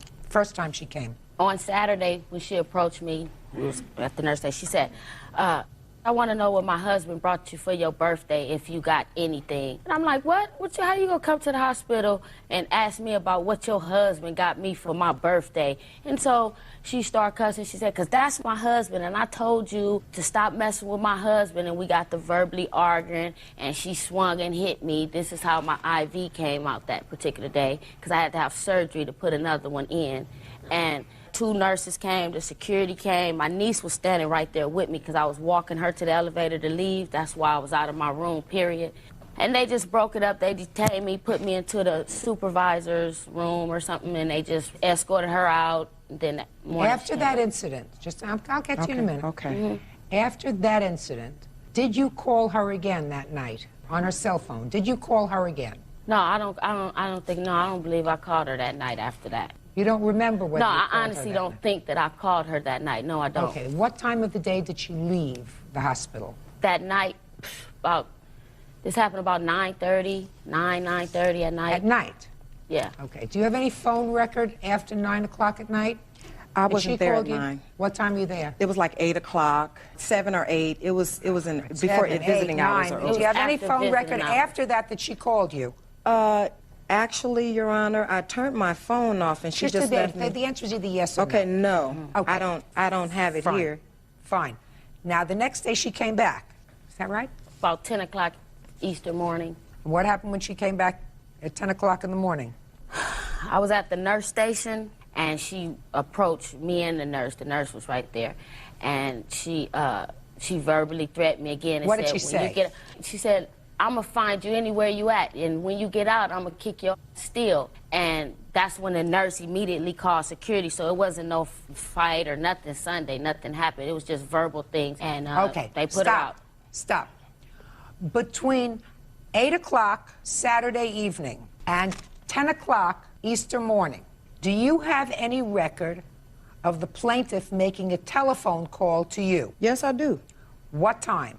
She called me at 2:27 p.m. and she also called me... No. Oh, I'm sorry. You didn't understand my question. I didn't. Let me hear it once more. Then I want you to pay attention. Okay. From 8 o'clock Saturday night until 10 a.m. Easter morning, do you have any record that the plaintiff called you? Yes. What time? 10:28 a.m. No. Oh. Before 10 o'clock. Oh, before. She called me at before 10 o'clock. Not before 10, no. Then she didn't call you to come back to the hospital. You say in your answer that she called you to come back to the hospital, Miss Stubbs. I'm just confused, Your Honor. She called me... Stop being confused. She called me on the 14th. I'm already past the 14th. You left the hospital. You were escorted out of the hospital. Well, then she called me all the next day. I want you to pay careful attention to me, madam. You're escorted out of the hospital Saturday night. You come back to the hospital Easter morning. That's clear from the report. Okay. And what I asked you is, why My did you phone come was back? Off. Your phone was off, Yes. so she did not call you. She did. She left me messages. She left me messages all morning. She called me. Yes, she did. Oh, well, I don't have those messages. That's You have- because my phone was off. You have those messages written down? No, I You have erased them. Oh, well, that's too bad. Then I don't believe you. Your Honor, her number's all on here. She called me. You understand what I'm saying to you? She did call me to come back. No. And if she did and you went, you shouldn't have. All right, let's hear your counterclaim. 1, 2, 3, mental anguish. Your Honor, I have my doctor's statements. I don't read doctor's statements. Okay, well, she used to call my job with her sexual harassment, you know, and I would have to leave my job at times. If she had a date with my husband, you know, being the other woman, she would call me, you know, and rub my nose in We're it talking at work. about 2 years ago. No, we are talking about recent. She's trying to convince me, and she was trying to convince me when she was in the hospital that she was still seeing my husband. She was saying that he is doing all kind of sexual things to her, and that is what she was trying to convince me while she was in the hospital. Let me tell you something, Miss Stubbs. When you write a letter to her that says, this time of year I usually have problems out of you by now, could this be that I'm finally rid of you? That you wrote to her on 4/12/01. Yes.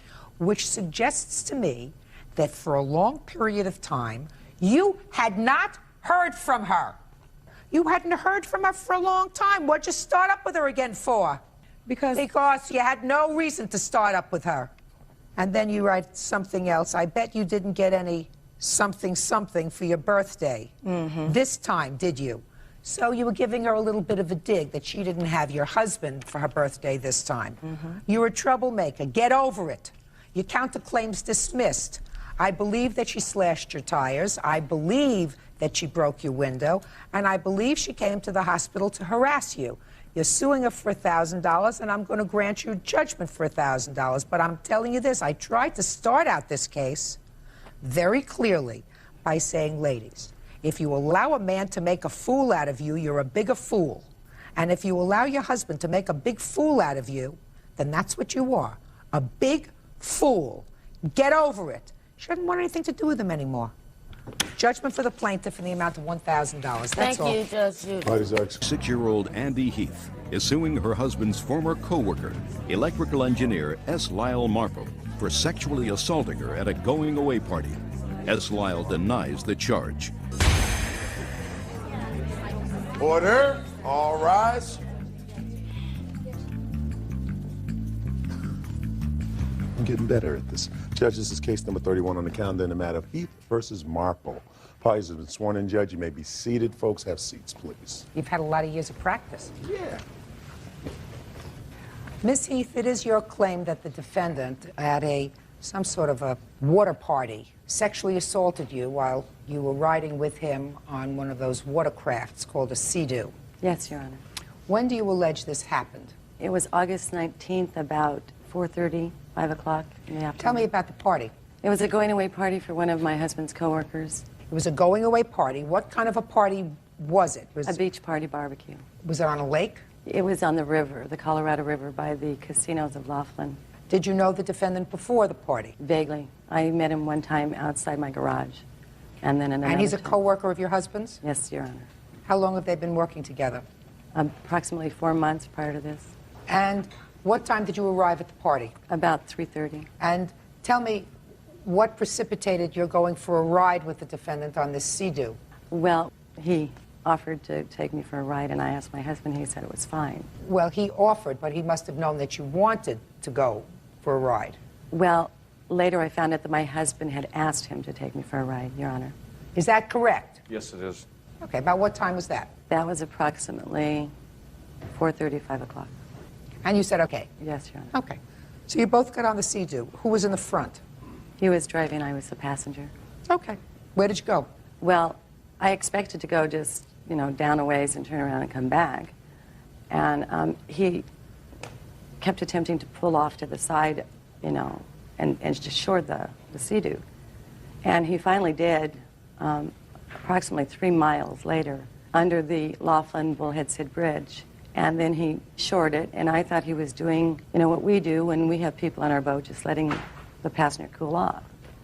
And then he began speaking highly of my husband, that he's a great teacher, he's learned a lot from him, that he was an awesome man and really a good friend to him. And then I said, you know, we've been gone a long time, I think it's time that we go back. And he said, oh, no, but don't you want to drive back? And I said, no, I don't, because I have very sore area here, and I didn't want the handlebars in front of me, Your Honor.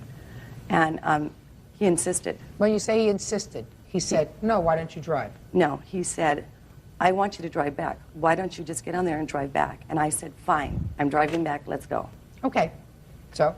And so we got just a little ways under the bridge. Before we took off, he put his hands on my thighs, Your Honor, here, instead of around my vest. And I thought that maybe that's just the way he wanted to hold on. But before we got under the bridge, he pulled his hands up higher into my bathing suit. And I turned to him and I said, what the F are you doing? And he had dead eyes, Your Honor.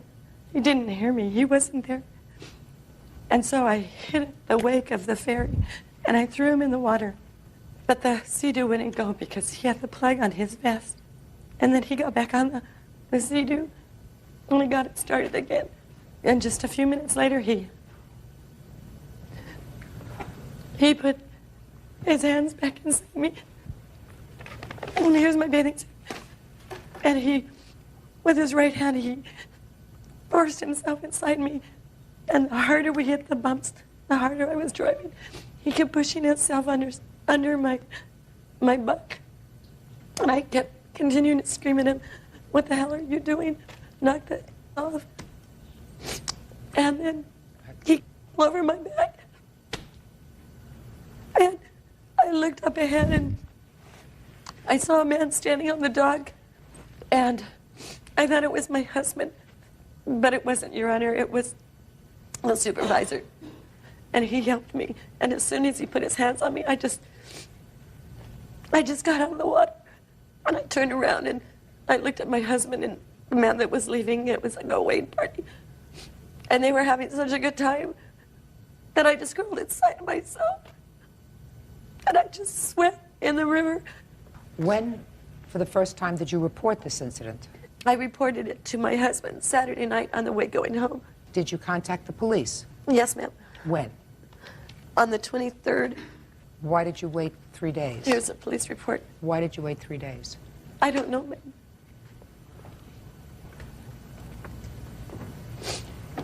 How long did you stay at the party after you got off the Sea-Doo? Approximately 2.5 hours. Why did you stay at the party 2.5 hours? Because my husband was having such a good time, I didn't want to ruin his good time.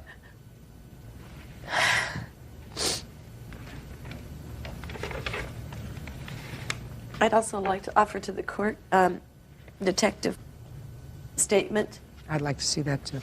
And my therapist's statement and my chiropractor's statement for the damage to my neck. The police department took your bathing suit. Did they return it to you? Yes, ma'am. Did they perform any tests on it? Yes, Your Honor. They said it was inconclusive because of being in the river and the swimming pool. I have it right here, Your Honor. I don't have to see it. This report says that you didn't tell your husband on the way home. This report says that you told your mother when you got home and eventually told your husband. No, that's wrong, Your Honor. I did tell my husband, and then when he went to bed, I went in and woke up my mother, and I told my mother, and I showed her the marks and the bruises that he left on me. Were there marks and bruises on you? Yes, ma'am. Where were the marks? On my genital area. Would you step up, please?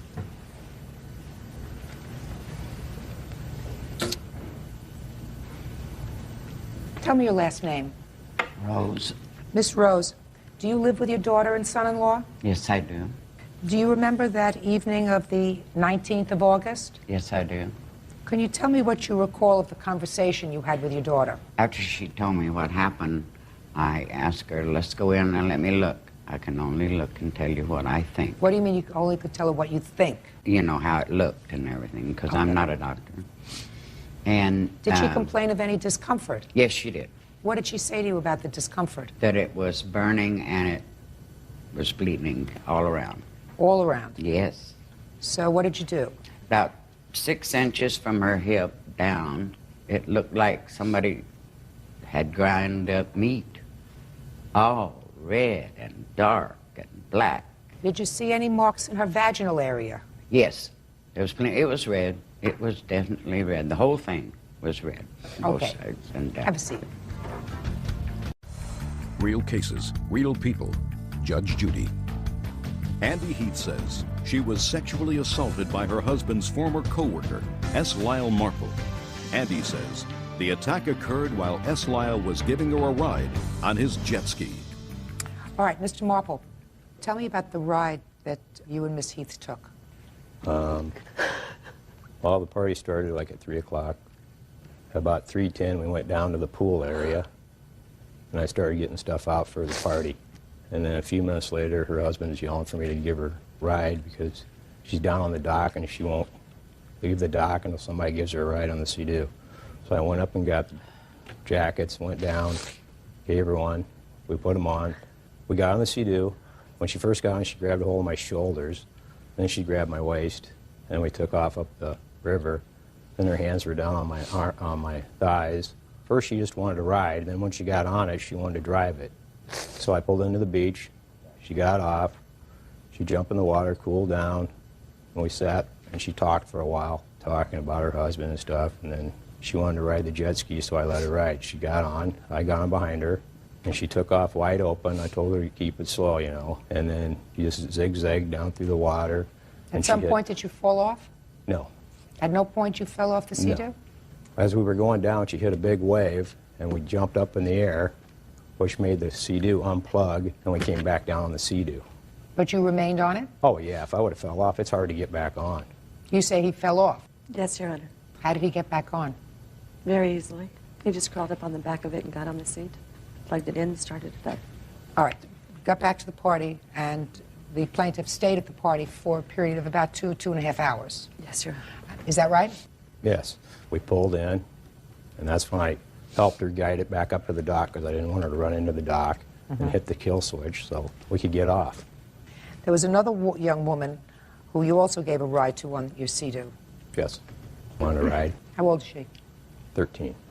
Did she take control of the Sea-Doo at any time? Yes. She wanted to drive also. That's what everybody wants to do. Everybody wants to ride on it, then they want to drive it. When you gave your ride, were your hands on her thighs or around her waist? They were right below the vest, which would have been right above her thighs, and on front of her, on her legs. Because when they take off, you got to grab on because there's nothing to hold on to. There's no straps there to hold on to, and everything's wet. When you take off fast. We live along. Excuse me. I didn't ask you anything. Oh, I'm sorry. Were you a witness to any of this? Yes, I was. Oh, then I'll hear you. Step up. Tell me your last name. Harold Tobin. Do you work with these gentlemen? I worked with him formerly, and then he moved on, and so we became friends. And he invited me to a party. So tell me what you witnessed. Well, I was going to comment on Sea-Doos. We live on the river. To grab underneath the jacket to help hold on, or there's straps across the jacket for a vest is another hold-on point. So that's a common place to hold on. So you hold on to the vest. Right. You grab your hands underneath the vest. To me. You hold on to the vest. Yes. Not to somebody's thighs. But understand, yes, I agree. Right? Thank you. Sit down. I live on a lake, too. I see Sea-Doos all the time. You ever been on a Sea-Doo? No, ma'am. Me neither. Ever seen them? I've seen them. Ever had a desire to go on one? Negative. Me neither. Me neither. Let me ask you this question, Mr. Marple. Would it surprise you if I told you that this 13-year-old girl that you gave a ride to had a measure of discomfort at the way you were holding her during the time that she was riding the Sea-Doo when she was driving it? Probably at first, because when you take off, everybody about falls off. I'm not talking about that kind of discomfort. I'm talking about the kind of discomfort that comes from the way you were holding on to her on her thighs instead of holding on to the jacket. No. If you hold up high, they're controlling you, pushing them back and forth. You hold down here, you're more stable. He does. I know. He does. He grabs the jacket or under the jacket. Life jackets come waist high. So you either grab underneath or you grab around if somebody is thin enough. But I never heard of grabbing hold of somebody's thighs to hold on. If a life or jacket's legs or upper thighs, because that's what you call the area where you say put at your waist, but you put it at your waist, your fingers are extended, that could slip a little bit. That slips a little bit in a place where it's not supposed to be. Mr. Marple, did you take a polygraph test? Yes. Did you get the results of the polygraph test? No, they didn't give me any of it. They didn't give me any tapes, and they didn't give me all the polygraph tests. Did you ever tell anybody that you passed the polygraph test? Yes. Were you ever told that you passed the polygraph test? No, I just figured I passed the polygraph test. Well, according to the Bullhead City Police Department, the results of the test shows that you were deceptive in your responses, which would mean inconclusive. Did you take one? No, Your Honor. Why not? It's against medical orders. Against whose medical orders? My therapist. Why would your therapist tell you not to take a polygraph test? I volunteered, Your Honor. So I don't understand why you didn't take one. Because my doctor told me that it was against my best interest because I was heavily sedated and having a hard time dealing with this. Can you think of any reason whatsoever that the plaintiff would make up a story about having been sexually assaulted by you? I believe she was miserable living in Bullhead City. She wanted to move, so she wasn't happy. She couldn't keep a job. They weren't getting along good at home. Who told you all of these things? Just from talking to people. Was that before or after this incident? This was before. So before this incident, you knew all these things about her, that she was miserable living in Bullhead City, Yeah. that she was unhappy at home? Yes. So you think that the response to that was claiming that she had been sexually assaulted by you? That, and she had nothing to lose and everything to gain. Like what? She had money, because she was going to sue. She had more drugs, because she could go to the doctor and complain. So she had the sympathy of everybody that was kind of disgusted with her, and now they were falling over backwards, feeling sorry for her about this thing that happened, which didn't happen. And Excuse me, Your Honor, that's incorrect. What's incorrect, Miss Heath? That I have people crawling all over me. I can't even stand having people around Would you step me. up, please? Yes. Mr. Heath, I want you to tell me about exactly when your wife told you about what happened on the Sea-Doo. I was about halfway home from the party. And what did she say? She said that she didn't want me to be upset, but that I had hurt her while she was on the Sea-Doo. And I asked her if she could be more specific, and she pretty much didn't want to tell me about the exact extent of it. It took her about 3 months of therapy and everything before she wanted me to know the exact specifics. So she didn't actually tell you what happened. She told me that he had fondled her and groped her When did she tell that to you? that night. That night? I tried to urge her to go to the hospital, and she didn't want anything to do with that. She just wanted to go straight home. And I thought she was like in shock, so I tried to get her to go willingly to the hospital. And How long have you been married? I've been married for 10 years, been together for 12. Heath, I want you to listen very carefully to my question, sir. Has your wife ever made an allegation of sex abuse against anyone else? No, Your Honor. Has she ever claimed that anyone who you worked with or any social friend made any untoward advances towards her? No, Your Honor. After she told you about this incident, the next day, what did you do? I pretty much was trying to talk to her about it, and she kept crying hysterically, and she wouldn't really tell me any of the specifics of exactly, what had happened. She had me go to a visit with her psychologist, and that is when together the three of us sat down, and that's when she told me there. When was that visit with the psychologist? It's been a couple of months ago. Was it shortly after the incident? No, it's about 3 months. After the incident. Yes, ma'am. Had your wife been seeing this psychologist before? Never. Was your wife ever in psychiatric or psychological treatment before this incident? Never. Was your wife taking any sort of medication, antidepressants, prior to this incident? No, Your Honor. Your Honor, I'd like to make a statement, tell them what I saw, and then my wife needs to make a statement. Well, I would like to hear what somebody witnessed. You didn't indicate that you witnessed anything. I witnessed a lot. Well, let me hear what you witnessed, sir. I'm anxious to hear what you witnessed. Go ahead. I was one of the first guests to arrive to the party. I met these people at the pool. I introduced my wife to them. I recall the incident where her husband was yelling up to Stanley about giving his wife a ride, and that she went off for the ride.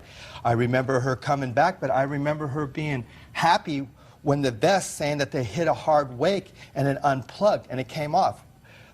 We have a videotape showing that she had a wonderful time through the whole party. She left late into the night, and I was surprised because she got in an argument with another co-worker with these gentlemen about an incident said, and I was just surprised how angry she was on that. And the guy was holding his little kid, and after they left, I was asking him what was said, and it was something just minute, but I was so shocked how angry she was. And this was into the night. Tell me what it was. It was just her. Okay, what it was is that what the guy told me, he was holding his kid, that when he was bent over picking up something or something bent over, the guy said his boss sees him in that position all the time. And then she got angry about it. So and somebody made a sexual innuendo at the party about her husband. Right. And she became angry, and in your judgment, her anger went over the top at that point. But for just that, while after the ride, she was calm and laughing, and okay, she you was said you had a video. I'll look at the video. You have it? Yes, we do. Let me see it.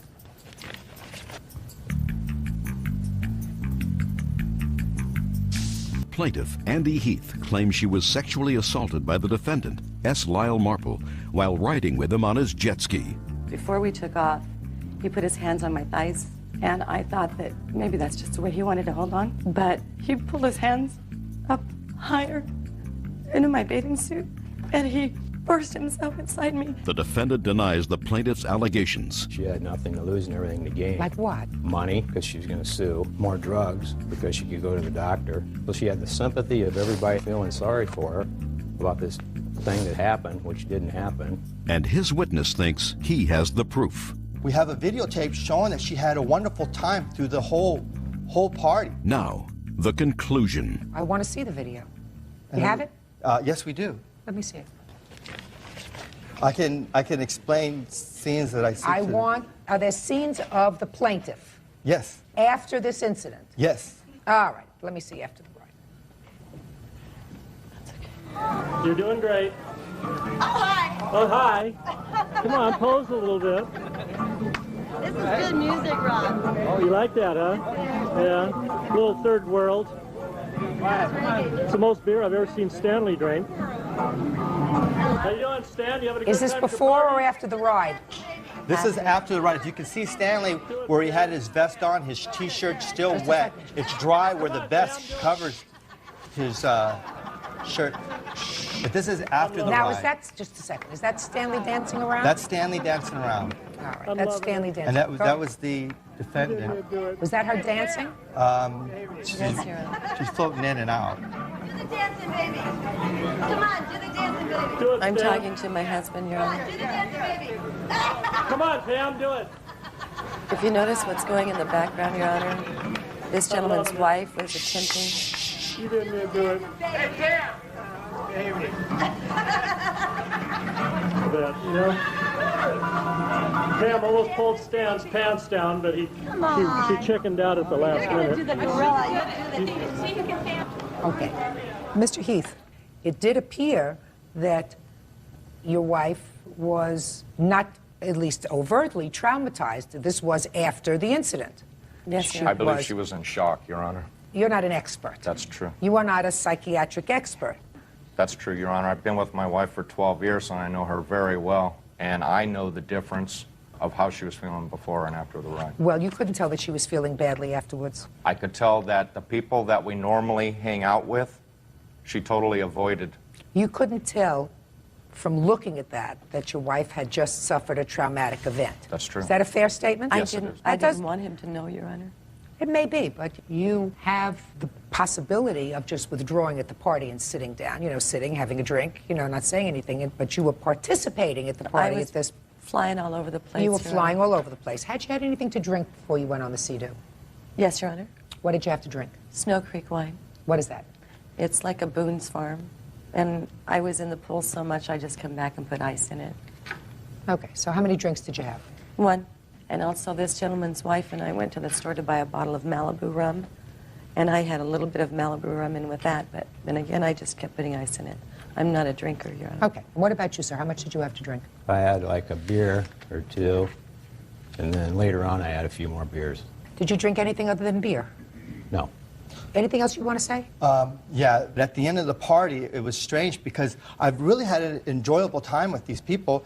And at the end, after it was that diffusing, she gave me a kiss, my wife a kiss, Stanley a kiss. My wife she spent 80% of the time with this lady in the pool, and it's on the tape. You see them that they're together all the time. My wife has things to say. I'd like to It hear. also says in here that she needed to be on medication for the rest of her life. And well, sit down. All right, but Pam. Yes. I did spend most of the time at the party with Andy, and we did have a really good time. We drank quite a bit. The bottle of Malibu rum that she did bring, I had one glass, and I know that it was empty at the end of the party. That's incorrect. And I'll admit that we were both drunk at the party. When she left, she was very drunk. Her whole demeanor throughout the party with her, she didn't act like anybody that had anything happen to them. I am an RN, I work in an emergency room, and I do take care of women who are sexually assaulted or raped. Did you see any marks or bruises on the plaintiff? No, I never saw any marks or bruises, and also on the video, I never noted any marks or bruises on her. Anything else you want to tell me? Yes, one other thing. Stanley did obtain her medical records, and it does show that she has been on psychiatric drugs and sedatives for years before this incident. Also has a history of psychiatric problems. It's right there on the paperwork. What do you take Paxil for? I was taking Paxil because my mother had 29 surgeries in less than a year. Well, Paxil is a psychiatric drug. You know that. Yes, Shh. sir. Pay attention. Yes, ma'am. When did you start to take Paxil? About 3 years ago. So your answer to me that you were not taking any medication, listen to me. Your husband's answer. Yes, ma'am. So you telling me that your husband didn't know that you were taking Paxil? Yes, you did, ma'am. I don't even know what Paxil is for. Lorazepam, what do you take that for? For sleeping. Not any longer. But you did then? Yes, ma'am. When was your last prescription? Approximately a year ago. This happened on the 19th of August, 2000? Yes, Your Honor. Did you go to the doctor on the 2nd of August? I don't recall, Your Honor. Did you complain to the doctor at that point that you had a rash on your back, some on your legs, and also in the vaginal area? No, not in the vaginal area. I don't remember that. I do remember That's what the doctor reports. Okay, well then Miss that is Heath. possible, Your Honor. That was on the 2nd. He increased your Paxil to 40 milligrams, is that right? I believe so, yes, Your Honor. You also called July 27th, indicating that you were going out of town to take care of your brother and you'll run out of your Paxil. And when they called to check at the pharmacy, they indicate that you had 4 refills for Walgreens. Yes, Your Honor. So you had enough. Yes, Your Honor. You were also taking sleeping pills before. Yes, Your Honor. At some point, did the doctor tell you that they wanted to wean you off these sleeping pills? I wanted to wean it off. Doctor reported sometime prior to this that you wanted some additional medication, and the doctor explained that that would be a fraud. Explained to patient that she'll need to be seen before we can refill the lorazepam. Patient states she'll see what she can do to get in. Yes, Your Honor. Doctor reports that you started to take some medication due to an attempted suicide in September of 1999, owing to stress. Did you attempt suicide in 1999? No, Your Honor.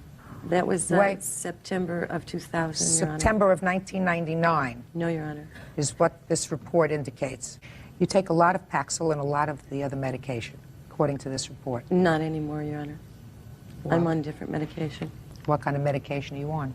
I'm on trazodone and Effexor. Trazodone is for sleep, Effexor is for antidepressant. But that wasn't as a result of this incident. Yes, Your Honor. Real cases, real people. Judge Judy. Andy Heath says former friend S. Lyle Markle sexually assaulted her at a party. S. Lyle says Andy is lying. There's a lot of information here. Is there anything else that you want me to read? My answer to her complaint. Well, that's self-serving, sir. Your answer is self-serving. Your Honor, may I make Yes. a statement? Her and I did become very good friends. We have a friend in common. She made the interest in the fact that she enjoyed drinking Malibu rum, as did I. The Malibu rum was not empty, Your Honor. I still have it in my refrigerator. Whether as it of was this or whether day. it was not, madam, are you given specific instructions when you take Paxil with regard to any alcohol? Yes, Your Honor. Are you allowed to have any alcohol if you are taking medication? No, and I drink wine. You are not supposed to have any alcohol if you are taking Paxil. Is that right? Yes. And you were, in fact, taking Paxil, as well as other medication, on this day. But that is not instructed on the Paxil bottle. Miss Heath. It is on Effexor. Miss Heath, one of the problems is that when I asked that specific question before, whether there was ever any indication that you had a problem before this, your husband said never a problem, you don't take any medication, there was never any psychotropic medication, nothing. And so that would lend certain credibility to your statements that as a result of this incident, you became so traumatized that you now have stress, can't sleep, you're on medication, you know, all that goes together. But all that happened before. Your husband was not honest with me when he... Your Honor, I Mr. didn't know. Heath. I'm not trying to be misleading. Well, you were misleading to me. Your wife has been on heavy-duty medication for a long time. You know, this is a very, very difficult matter for anybody to handle in a relatively short period of time. There is no medical evidence of sexual assault. So I have to listen to the two testimonies. And I have to find to my satisfaction, by a preponderance of the evidence, that this did in fact occur. My initial reaction from hearing your story was that maybe everybody's a little drunk and he got a little out of hand. That pay careful attention to me. Don't interrupt me. That's why you ask questions, because before you find somebody, in effect, guilty of this kind of horrific experience, you have to be really satisfied. And as a judge and as a woman, I find that this kind of experience can be, and to most women would be, very traumatic. The response to that trauma would be to say to your husband, get your bathing suit, we're leaving. And then I see a tape, Miss Heath, of you apparently partying afterwards. I would have to have some pretty substantial psychiatric testimony from a treating therapist that would indicate to me that due to this kind of stress, you may have been suffering a post-traumatic stress even during this period of time, which so altered your mood that would permit a video to be taken of you seemingly laughing and having a good time, encouraging your husband to dance. But I don't have that. Listen to me. I don't have that expert testimony. Yes, ma'am, you do. No, I don't. Yes, you do. You're not Excuse paying me? attention. I'm sorry. I don't have what your therapist says happens here because I cannot examine your therapist. Yes, ma'am. I do not take this as fact. Yes, what I take as fact are your medical records that indicate that you were prescribed over a long period of time serious medication. You complained for a long period of time that as a result of stress you couldn't sleep. You asked the doctor on more than one occasion to provide more medication than the doctor would provide because he says you already have enough. You got that prescription filled 2 days ago. I'm not going to refill it again. That's objective data from the medical records. The statement from your therapist, Ms. Heath, is self-serving, and without that therapist here, I have a difficult time making a judgment, quite frankly, viewing the tape, looking at these medical records, listening to your husband, plus the fact that you decided, whether on advice of your therapist or not to take a polygraph test, despite the fact that he took one. And his polygraph test did not vindicate him, according to the detective's report, because I don't have the polygraph here either. It didn't say you did it. It didn't say you didn't do it. It said some of your answers were deceptive. But it didn't even say that you had declined to take a polygraph test. She didn't decline. She offered to. She didn't take it. Right. Because if she had taken it, they would have said she took it. I have something very important to address to you. Go ahead. This tape that they have shown was before the ride, Your Honor, not after the ride. Really? Yes, ma'am. Go ahead. After the ride, I went over to make sure that I could hold myself together. And I gave him 5. I said, give me 5 to make sure I could hold myself together. And then he was nowhere around me until I was ready to leave, and he was sitting in my seat. It was after the ride. In fact, if you look at the whole tape, there are parts in there where you can tell. At one point, he asked what time it was. It was like 6:30. You can kind of tell throughout the tape, you know, where he went and got his jet ski and took it back, and especially with him being wet. He only went out in the water. He never went in the pool once. He was only in the water twice. When she got back, we jumped in the water a couple times after that. She was having so much fun. We ran on the dock. He walked we right through the jumped great off. next Mr. world. Heath, Mr. Heath. We jumped off the dock and swam to the shore. We were having a great time. Before the ride. No, that was after the ride. And if she was assaulted, why would she let a little 13-year-old girl go on the boat right after Sure, him? don't ask them a question. May I Okay. answer that? No. Your Honor. Accusing, shh, listen to me. Accusing someone of what I consider a vicious attack is serious business. Yes, it is. And I have to be totally satisfied Yes. that this incident occurred as you indicate.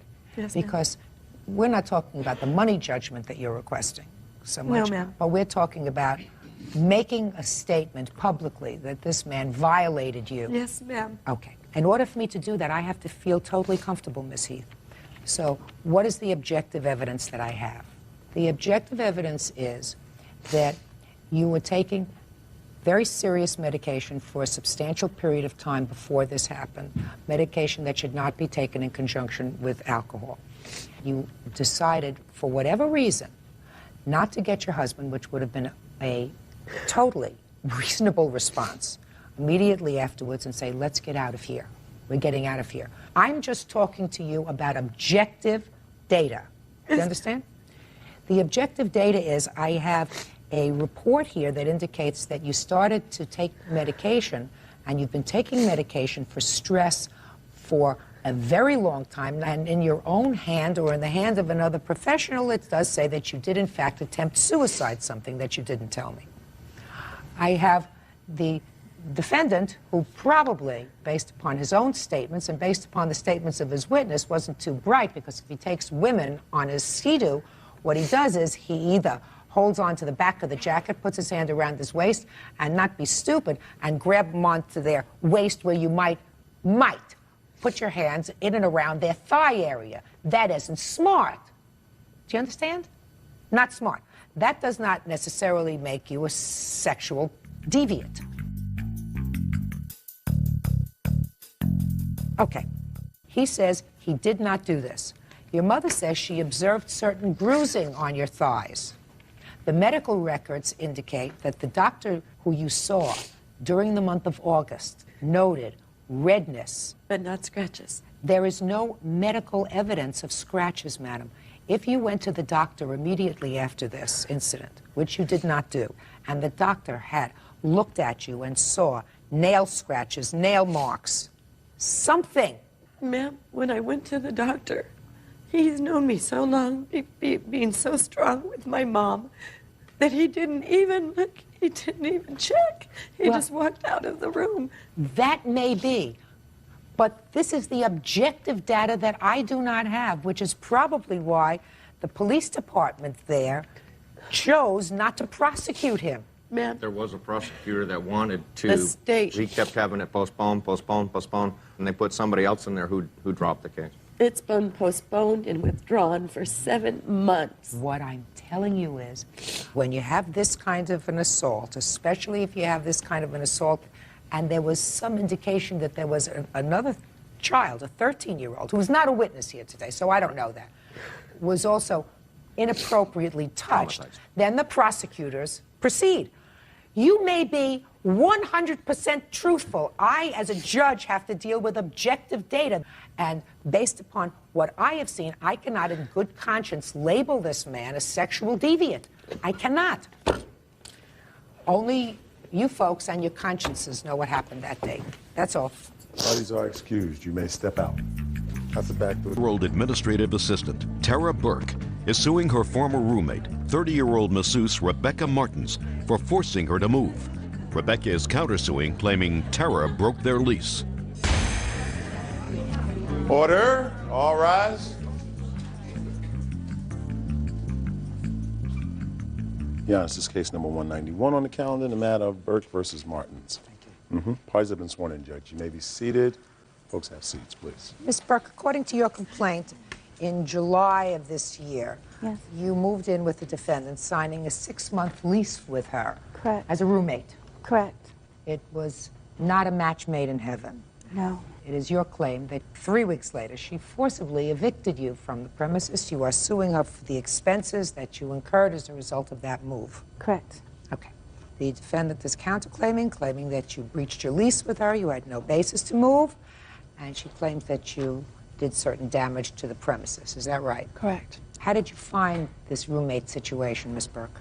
I have a copy of her ad in Roommate Finders. It's a roommate service, and I went through that service.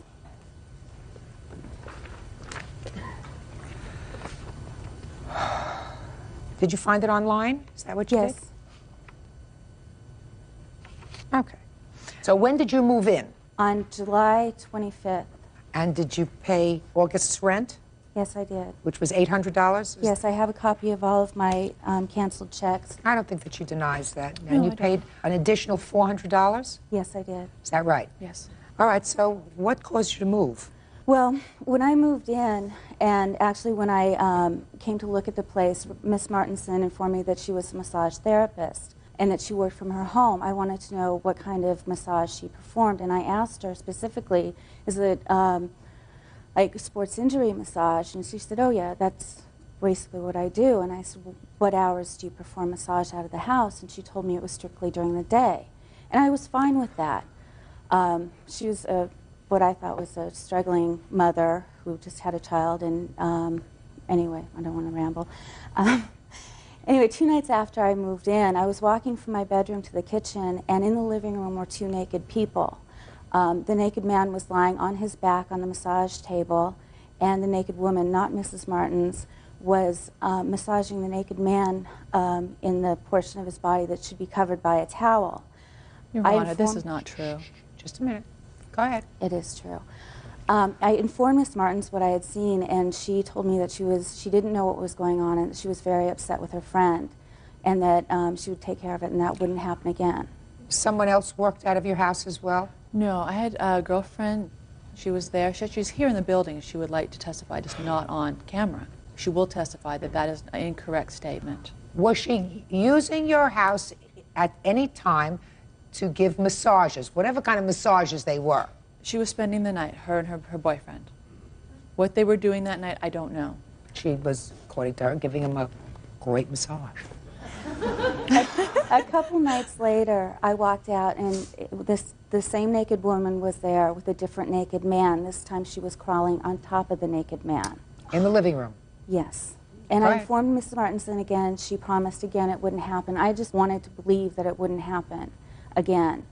But it continued to happen. As a matter of fact, it was 4 o'clock in the afternoon this time, and her friend had come over with this third, different man, and they had gone into the back bedroom. And when I asked Rebecca about it, she stated that she didn't think that there was anything wrong with it, and that I told her that from what I had witnessed, it was basically prostitution in my definition, and that I'd worked far too hard for my goals. I'm also a full-time student, that I wasn't going to let what she was doing put me at risk because of these strange men coming in the house. This was after about a week?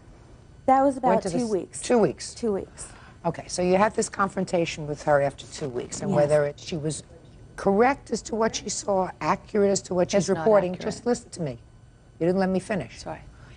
Whether she is correct or she is incorrect about what she saw, you did have this discussion with her during this first and second week of her tenancy. It was after the first week. So whether it's right or it's wrong, this is what she reported to you and complained about. Is that right? Half of it. Fine. Not Even if it's entirely. half. I don't care which half, the bottom half or the top half. It doesn't make any difference. It's half. Okay. Okay. So what happened? So now you're in the second week. Right. Go ahead. I had finals coming up in a week, so I knew that I had to concentrate on finals, so I basically needed to deal with this afterwards.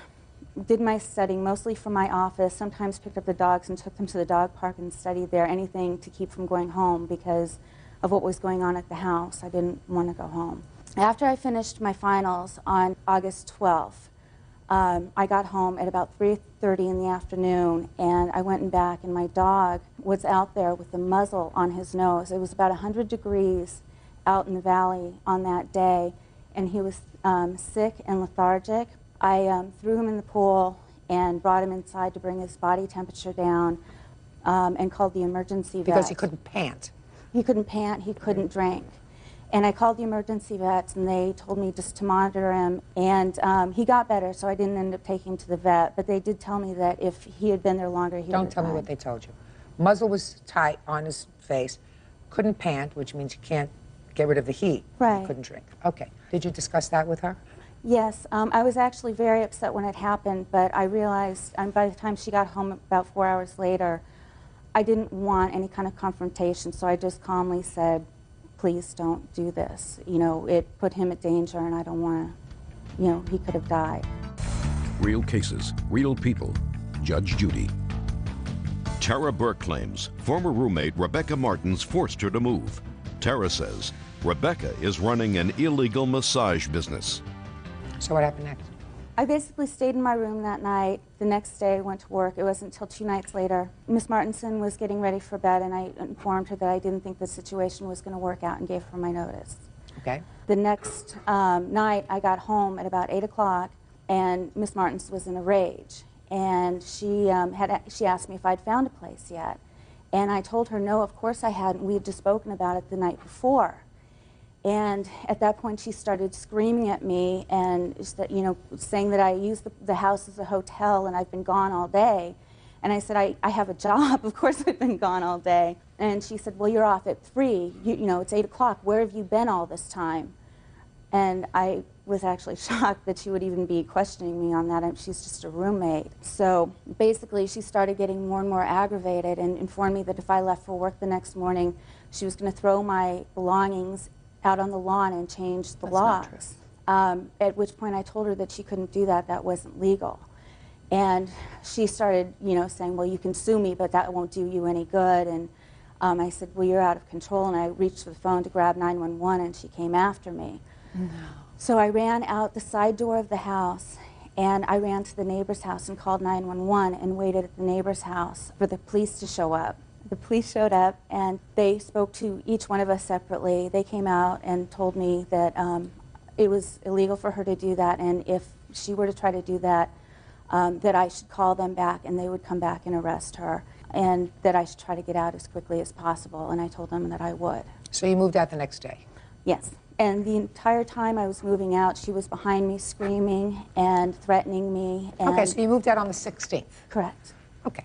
Now let's hear your version. Okay, it's really not quite what she said. Just tell me your version, I'll decide. She comes to visit on my ad. I liked her, I let her move in. Everything was okay. She paid me the money. The dogs came after, about 3 days later, and they were a problem from the onset. But you told her she had dogs before. Right, but she also told me it was a 7-year-old Rottweiler, and it was a 2-year-old lab that was very well behaved. They were not. The 7-year-old was in heat, and the male was very aggressive. I have pictures of where he bit my dog. He bit my dog 3 times, and that is the reason the muzzle was put on. And she was the one that told me, if they get out of hand, put the muzzle on it, it's in the garage. So that is why I did that after my dog was bitten.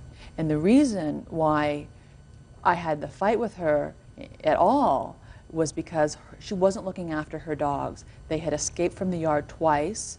I have a witness here to testify that they ended up down the block twice. And so she brought me into it saying I had to go look for the dogs. So let's go back to the 14th of August, a couple of days before she moved out.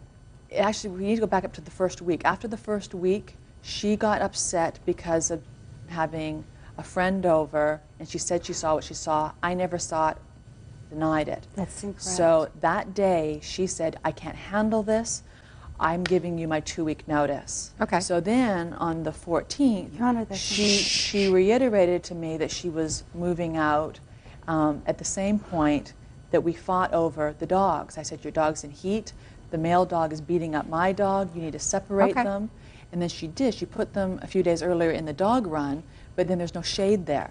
So I had to keep giving them buckets of water. I had to keep hosing them down. Meanwhile, I have a sick baby in the house. Okay, and so it was so an now we're at the inconvenience to 14th me. and 15th. Go ahead. Right. And so I told her, I said, you're not looking after your animals. I'm not looking after them tomorrow. I said, I am not looking after your pets one more day. This is not a daycare for animals. It's not included with the rent. Okay. So she got all mad at me. She grabbed my phone. She ran to her room. Of course, I followed her because she had my phone in her hand. I didn't agree to let her use my phone. And so she goes, I'm calling 911. I'm like, for what? And so she exited out the side door of her room, and she went outside because I unplugged the phone in the living room so she couldn't use the phone. Why did you do that? Because she grabbed my phone. She didn't have permission to use it. Well, you knew she was calling the police. She said she was. I didn't know what she was Well, going to do. who did you think she was going to call?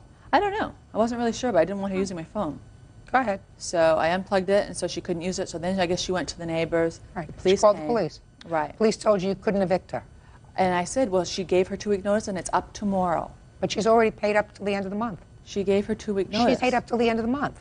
Okay, well, if I had someone else that wanted to move in because she had given her notice. Okay, so she moved out the next day. She moved her dogs at 9 in the morning, and I thought, great, the dogs are gone.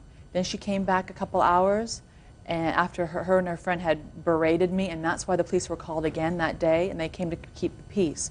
So the police were there the day she moved out with her truck, and upon leaving, she decided to vandalize my car.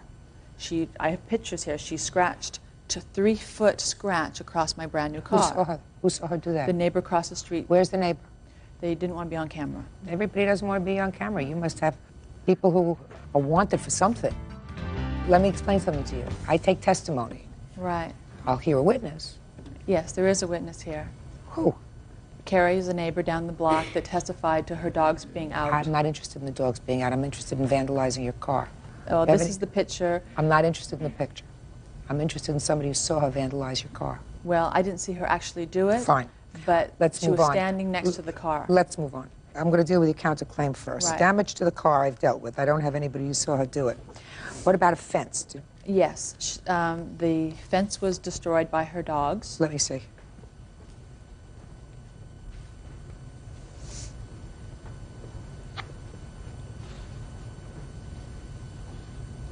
Did your dogs do this? I have no idea. This is the first I've heard of it. She has a dog as well, so I don't know whether mine How did they do this to the fence? The Rottweiler dug under the fence, and the lab started chewing on the fence and ripped it off.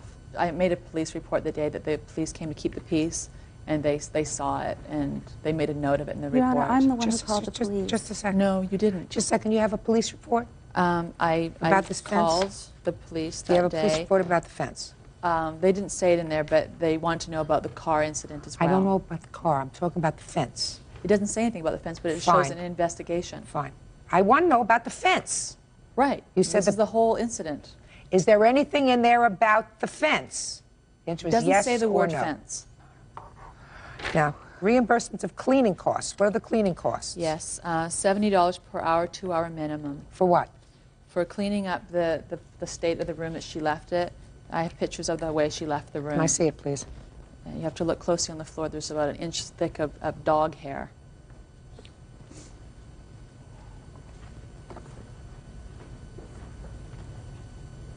This is the room the way she left it? On the floor, yeah. It's pretty clean to me. Next. There's dog hair on. No, look on the floor. I'm looking at the floor. Okay, and the Looks pretty clean to you? Looks clean to me. Next. What else? Okay. Defamation of character and miscellaneous expenses. Right, the biting of my dog. I get it. Was a show dog. Okay, good. Okay. The dog. Ms. Martins, I'm not going to torture you anymore. Let me give it to you as I see it, madam. Okay. The plaintiff wanted a roommate. Yes. She wanted to live with someone. She answered your ad. Yes. In good faith, she came. You asked her for $400 security. Yes. She gave you $400 security. Yes. She agreed to move in. She moved in on or about the 25th of July.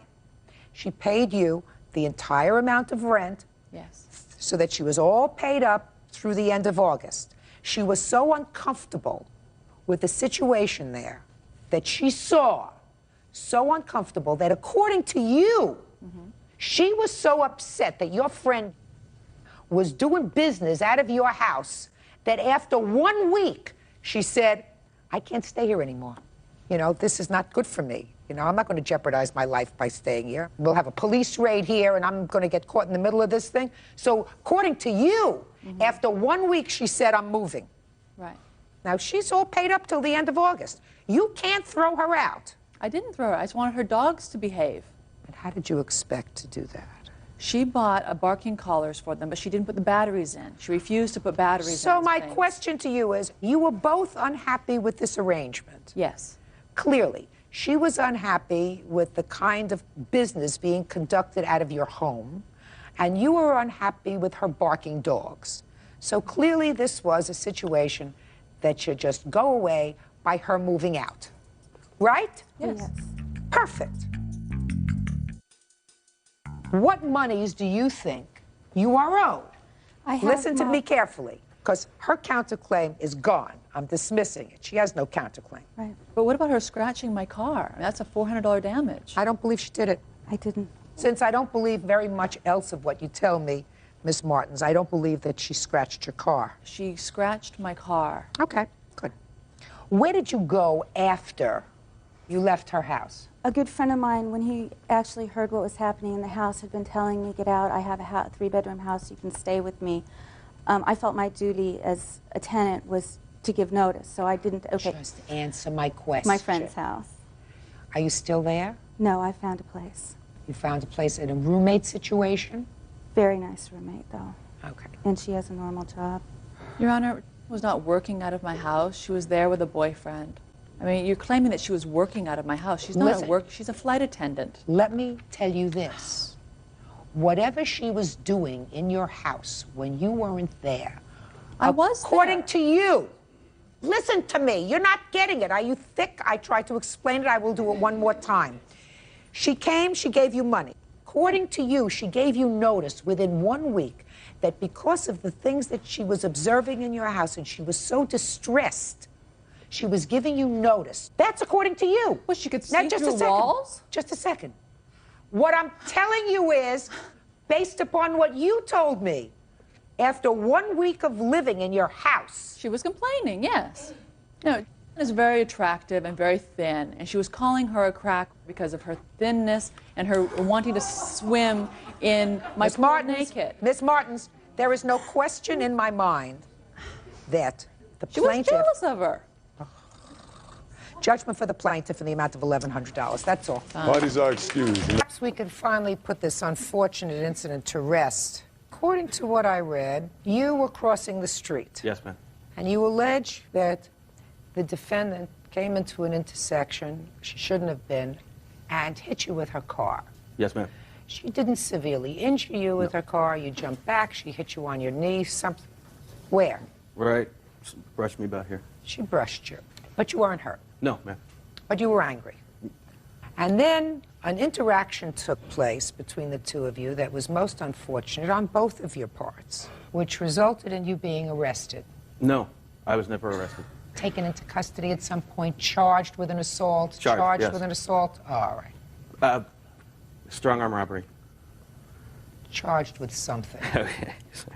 And those charges were eventually dropped by the district attorney's office. But am I correct in reading between the lines in your complaint, sir, that there is a restraining order preventing you from going near the defendant? Well, it's not a restraining order. What is it? I'm supposed to stay away from her, which is... Is it an order for you to stay away from her? It's not an official restraining order, no. It is not. No. I mean, it's not written anywhere. No. The judge just told you to stay away from her. Oh, no, it's stay away. It's not... Okay. I'm supposed to stay away from her until January 25th of 2002. Where is that written? I have it, Your Honor. May I see it, please?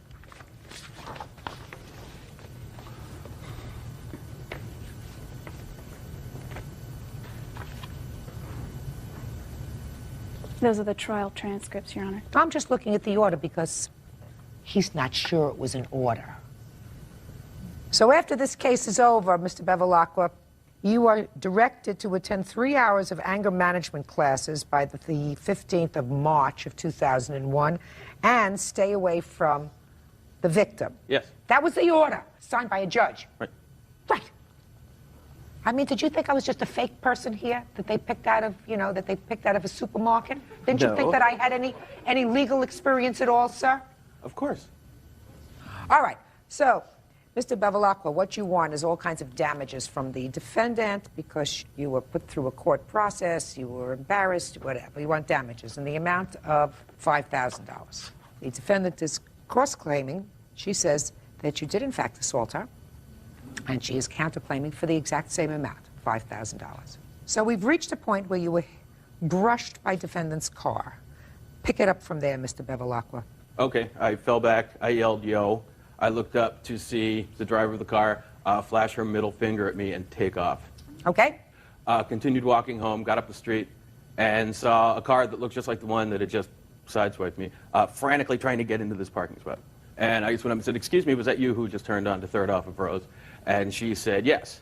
And then I said, well, you just sideswiped me with your car. And she said, what exact words? Of course. Super. She said, you, I don't care, I'm tired, I just came from the airport. And then I said, no, wrong answer. Okay, you ask me if I'm okay, you tell me that you're sorry, and then I go. And then she exploded. What do you mean she exploded? She screamed, don't you tell me what to do, you stupid, and swung her fist at me. Did she hit you? Blocked it. And what did you do? That was it. Walked, I said, told her she was crazy and she should watch it or she's going to kill somebody, and I walked away. And then what happened? I got about 10 feet away and boom, got it from behind. Turned around and it was her screaming. Screaming threats, screaming, obscenities, everything. And waving her sunglasses at me. There was a little scratch in her sunglasses that had fallen out of her hand. How did they fall out of her hand? Because they were in her hand when she hit me, along with her keys. Did she ever ask you for your name? During that period of time, she was asking you for your name. She may have, but you know what? Okay. She was crazy. That's not what I asked. I'm sorry. Yes, she probably Don't be a did. wise guy in here, sir. I'm sorry, There's only ma'am. one wise person in here. Yes, ma'am. That's Bird. So I couldn't go home because she was following me. She followed, so I just was walking around. She followed me for almost an hour, screaming. And at one point, we were near my apartment, and I wanted her to go away. I turned and tried to reason with her. And I said, listen, your road rage, your whatever drugs are on, are making you completely insane. Please leave me alone. And she screamed no, that I had to give her $200 and some for her sunglasses. And I said, I didn't break your sunglasses. I'm not paying for them. And then she said, oh, yeah, well, I'm going to tell the police you assaulted me, and they'll make you pay. And then I came to the store at the corner of 5th and Rose. And my girlfriend, Tamara, comes walking out of the store because she had been there, like, buying something. And Tamara sees this going on, comes over and goes, oh, my God, are you okay? And she goes after Tamara. She starts screaming threats and obscenities at Tam, starting with, do you know? She's going to have Tamara thrown in jail, goes over behind the car, screaming, you're not going anywhere, you blah, blah, blah, I'm going to track you down, blah. So she's blocking the exit. I went up to her from the side and said exactly, hey, lady, yo, I'm leaving. Got about 15 feet away, and then boom, got it again, turned to Tamara and screamed, go, get out of here, I'll deal with her, go. So I let her scream at me for another few minutes, and then take off. Cut through the alley, go to a friend's place. Okay. Apparently, you got her license plate number. That's correct. And through that, you got his name. That's correct. Okay. Police contacted you. What out-of-pocket expenses did you have as a result of this incident, sir? $12,500.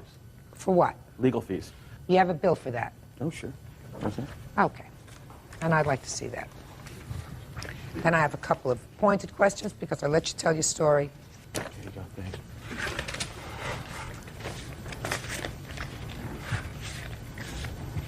I see the checks made payable directly to the lawyer. Mr. Bevilacqua. Yes. I read your complaint very carefully, and what I want to know first is, you saw her park her car, and you had a conversation with her, and clearly you could see that you weren't getting anywhere. Why didn't you, before this thing escalated, just go over to her car and take down her license plate number?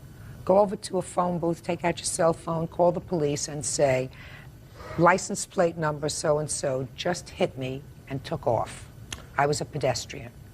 Wouldn't that have been the smart thing to do, sir? Yes, it was, and I regret it now. That would have been the smart thing to do. May I explain? No, that would have Okay. been the smart thing to do. Yes, Any ma'am. explanation would be stupid. Okay. Real cases, real people. Judge Judy.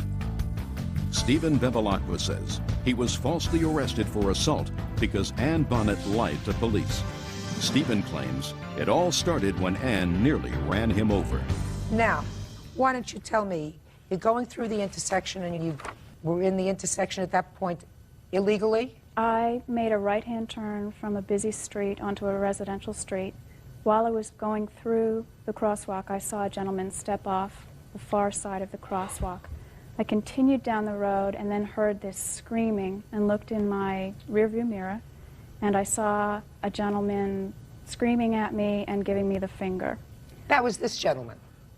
Yes. Now, I want to know, first, do you have any of the police reports? I do. I'd like to see them all, please.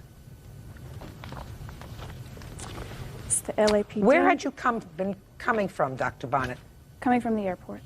Where had you been? San Francisco. For how long? For 4 days, sir. Ma'am. What were you doing there? I was taking an exam. How many days was the exam? It was a 3-hour exam on Sunday, the day of the incident. So it was a pretty stressful day. It was. Okay, continue. So I went through the intersection and heard the screaming, looked behind, Saw him. You didn't know you would hit him. Go I ahead. had not hit him, Your Honor. I don't believe that. I don't believe that. I believe that you probably brushed him. You didn't hurt him, but you didn't stop your car. No, now, I didn't keep stop going. my car. Keep going. I also held up my right middle finger in the rearview mirror. I continued up and over a hill, another 1,000 feet, to my residence and parked on the right-hand side of the street. I was getting my stuff out of the car when a man came, who I did not recognize, came running up to me and said, "Did you just turn onto this street?" I said, "Yes." He started swearing at me at that point and said, "You are the so-and-so who almost hit me. Do you realize that?" And then you gave me the finger. And I said, "You gave me the finger first." At which point he became enraged, lunged at me with his right hand, scratched my right face, took my glasses, threw them on the ground, and they broke. The glasses are here, and I have photographs as well. Well, I'd like to see the photographs, and could you please indicate in this police report where it indicates that you were injured? Take a look at these police reports and show me where it indicates you were I have injured. a photo of the injury, ma'am. I don't want to see the photo. Well, I'll look at the photos of the injury. I want to see in the police reports, because they're voluminous, where police always indicate what the marks are that they've seen, what was the complaint. I want to see whether police officers noted any injuries to you. Here at the bottom it says she took pictures of the scratch to my face. Let me see. Last paragraph. Now, I want to see where the officer wrote down on a report. You see, on the first page of this report, he writes down type of property taken, receipt, nature of the injury, none, according to the police officer. Nature of injury, none. Why? I wanted to find out if they wanted to take notice. They took the picture. Yeah, they noticed nothing. Neither do I. I noticed what looks like a pimple on your forehead. I was lucky it was a small scratch. I said I noticed what it looks like a pimple on your forehead. I'm very smart. I don't think his body came into contact with your forehead, madam. I believe that he might have knocked the sunglasses off of your face. Maybe he did that, and maybe the sunglasses were in your hand, as he says, and they fell to the ground, or he knocked them to the ground. I believe that that's possible, too. But I don't believe that he ever put his hands on you. Anybody who would believe that, looking at this picture of this pimple, is a fool. Go ahead. Keep going. I picked up the sunglasses, and I said, "You just broke my sunglasses. You can't do that." He said, "Yes, I can. This is road rage. I can do anything I want to you." Fine. At that point, Dr. Bonnet, what would a smart, intelligent, educated person do? I would go home. He knew where I lived, ma'am. He was at my house. I was afraid of him. So you follow him in the street? That's what you did. You followed him in the street. That's correct. And after you followed him in the street, he says you were yelling obscenities at him. Subsequently to that, you accused him of a strong-armed robbery. That's what the police report says. That's correct. Well, that was a lie. That was a lie. It's not a lie, Your Honor. Sure it is. Just like it would be a lie if he said, "I'm filing a report, assault with a deadly weapon." Your car. Car's a deadly weapon. You were where you shouldn't have been. There was a four-way stop sign. He's a pedestrian. He had the right of way. Yes, there was a four-way stop sign. That's what it says right here. If he's out in the street, you have no business moving. So you touched him. That's assault with a deadly weapon. Would that have been overkill, Dr. Bonnet? That would have been, since it didn't happen. That would have been overkill if he reported that. Clearly, he wasn't injured. He got up, he walked, he wasn't injured. But he expected somebody to stop and say, I'm sorry, forgive me, I didn't realize that I hit you. Are you okay? Instead, you're stressed. According to the police reports, you've gotten 3 hours sleep for the last 5 days because you were studying for these exams. You come home to the airport, they lost your luggage. It was a long day, it was a miserable day, and you acted inappropriately, especially when you filed a complaint against not only him, stand up, but her. Your Honor, I did not file a complaint. Oh, yes, you did. When you report to the police a strong-armed robbery and that she's driving the car because you wanted to be able to get his name, and the police go to her house and intimidate her and walk in with handcuffs and tell her that there's complaint of a strong-armed robbery and she's driving the getaway car all over your lousy pair of sunglasses? The robbery was not the sunglasses, Your Honor. He took a piece of paper from me. That was what the police... Because you were acting like a nut! I was not. You were acting like a nut! Maybe you were stressed, maybe you were tired, but you were acting like a nut. Any smart woman, if they're faced with somebody who is acting inappropriately, and you think he's acting inappropriately, I don't necessarily think so. You could have killed him in your state of stress, and you just kept going. And aside from that, you flipped him off. I would have been infuriated too, but you're a woman and slightly more vulnerable. So if he comes up to you and if he's furious and he knocks your sunglasses to the ground, you take your sunglasses and you say, forget it. How many blocks did you follow him? He followed... How many blocks did you follow him? 2. May I tell the rest of my story? Sure. Because then you're trying to get her license plate. You have a piece of paper in your hand. I read the reports, right? He comes up to you and grabs the piece of paper out of your hand. Is that right? That's so correct. far, right? I wouldn't want a nut like you to know where my girlfriend lived either. You were acting like a nut. And then you report that as a strong-arm robbery with her driving the getaway car? The police decided that that was a strong-arm robbery, the keeping of the paper, which he later returned to the police. He had it in his possession. I find that you're responsible for his legal fees. And the most I can give him is $5,000, which is exactly what I'm giving him, and I am dismissing your counterclaim. You acted inappropriately on that day, and you should have apologized from the very beginning. Case over. Your counterclaim is dismissed, and I'm awarding him $5,000. Now, you sit down. Thank you. I want you to describe to me, Miss Kaiser. Yes. I want you to describe to me, after this whole incident is over, you go home. Your boyfriend tells you take off. The nut is following you, right? She's got your license plate number. How would you receive this first alert from the police? 3 policemen showed up on my door, banged on it, and let me know that if I didn't open the door immediately, that they were going to come in. What did they say? They came in and actually started asking me questions about my car. I didn't really know what they were getting at, and they considered me to be evasive, and started telling me that if I didn't tell them what they wanted to know, they were going to arrest me on the spot. And since it was a Sunday, I wouldn't be able to contact a lawyer, I wouldn't be able to be bailed out or arraigned, and I would have to spend the night in jail. What do they want to know? They want to know his name. They wanted to know who was driving my car.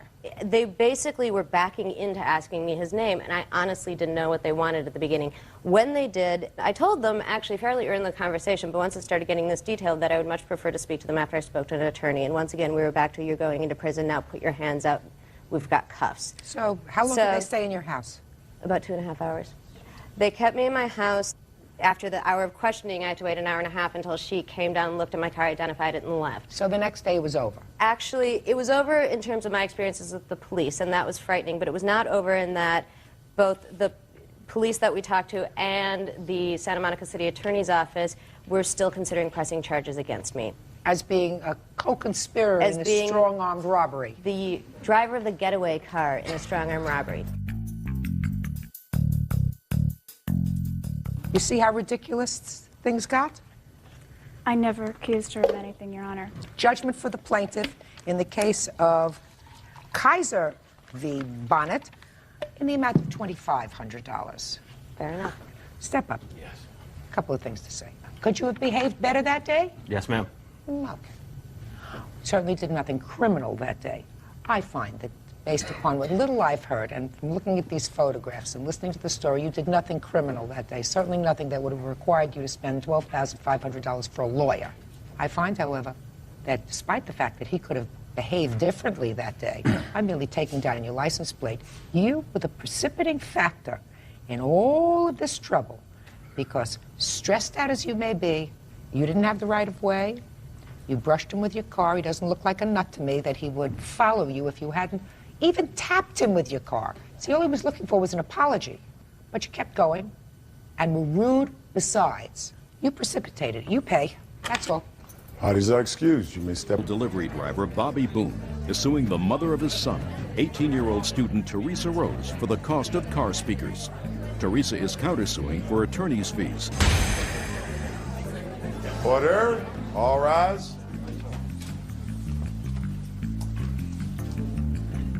Yeah, this is case number 144 on the calendar in the matter of Boone versus Rose. Parties have been sworn in, Judge. You may be seated. Sir, have a seat, please. Get ready for a lecture. Mr. Boone, you and the defendant evidently had a relationship and you have a baby together. Your lawsuit, Mr. Boone, which I will dispose of very quickly, says that while you were together, she drove your car, you drove her truck, you put a stereo system in her car because you were doing a lot of the driving in her car. Then you broke up and you want your stereo system back. Basically. Uh-huh. Yes, ma'am. Don't you have bigger things to deal with? Yes, we do. So why are you bothering with this dumb issue? Because the money that I was going to get from the stereo system was going to go towards my son. Why don't you get a job? I've got a job. Good. Use the money from your job. Do you understand? That's Yes. what you do. Use the money from your job. What I find most interesting is your counterclaim, which I will dispose of equally as swiftly. Your counterclaim, which is a little interesting, says that you and the plaintiff agreed while you were pregnant that the baby was going to be placed for adoption. And then Mr. Boone changed his mind. In the hospital when we were signing the paperwork, yes, ma'am. And because he changed his mind, it cost you about $1,000 for a lawyer. Yes, ma'am. And you want him to pay the $1,000 because he changed his mind. I want him to pay the $1,000 because he lied to the judge and he lied to a lawyer. He said that I had given up my rights, which as soon as I found out he did not sign the paperwork, I signed the reversal papers, the dismissal papers, ma'am, and he went and got a court order against me to take the baby home with him. And that's not a place for a baby. And so it was either the baby goes home with him or I go and get a lawyer and have the baby come home with me. Miss Rose. Yes, ma'am. First, take a tissue. Thank you.